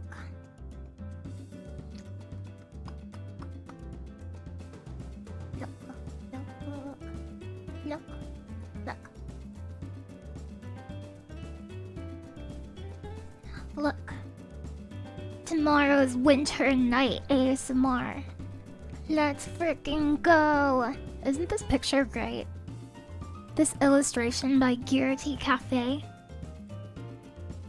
Hey, if you want to say bye in an informal setting, in a fictional language, you can say, hey hey. Hey hey. Hey hey.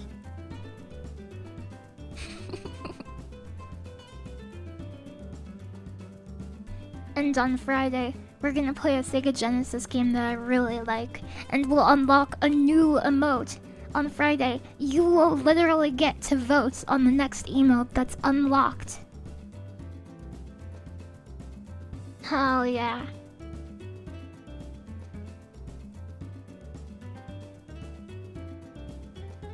Now I'm done here. Gearty is amazing. Was Void Stranger good? I like Void Stranger, but I'm not gonna stream it again because I think it's the kind of game that I would enjoy more off stream. Yeah. I do like it, but there are certain things about streaming that are like a little frustrating.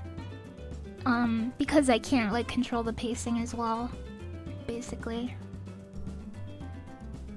But I don't dislike it. I don't hate it. And I'll probably talk about it more too. Yeah.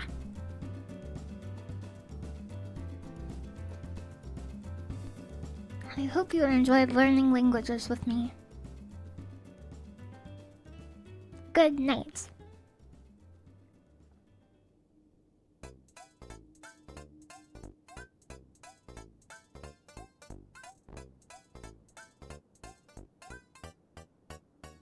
Thank you for always supporting me and stuff.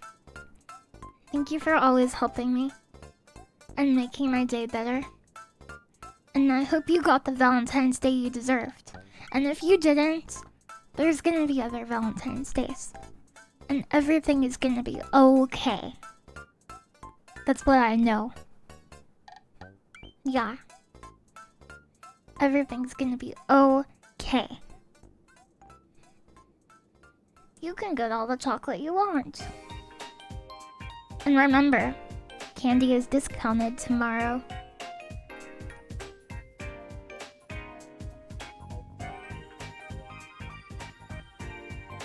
Yeah, exactly, Narrator. Good night. Hey hey.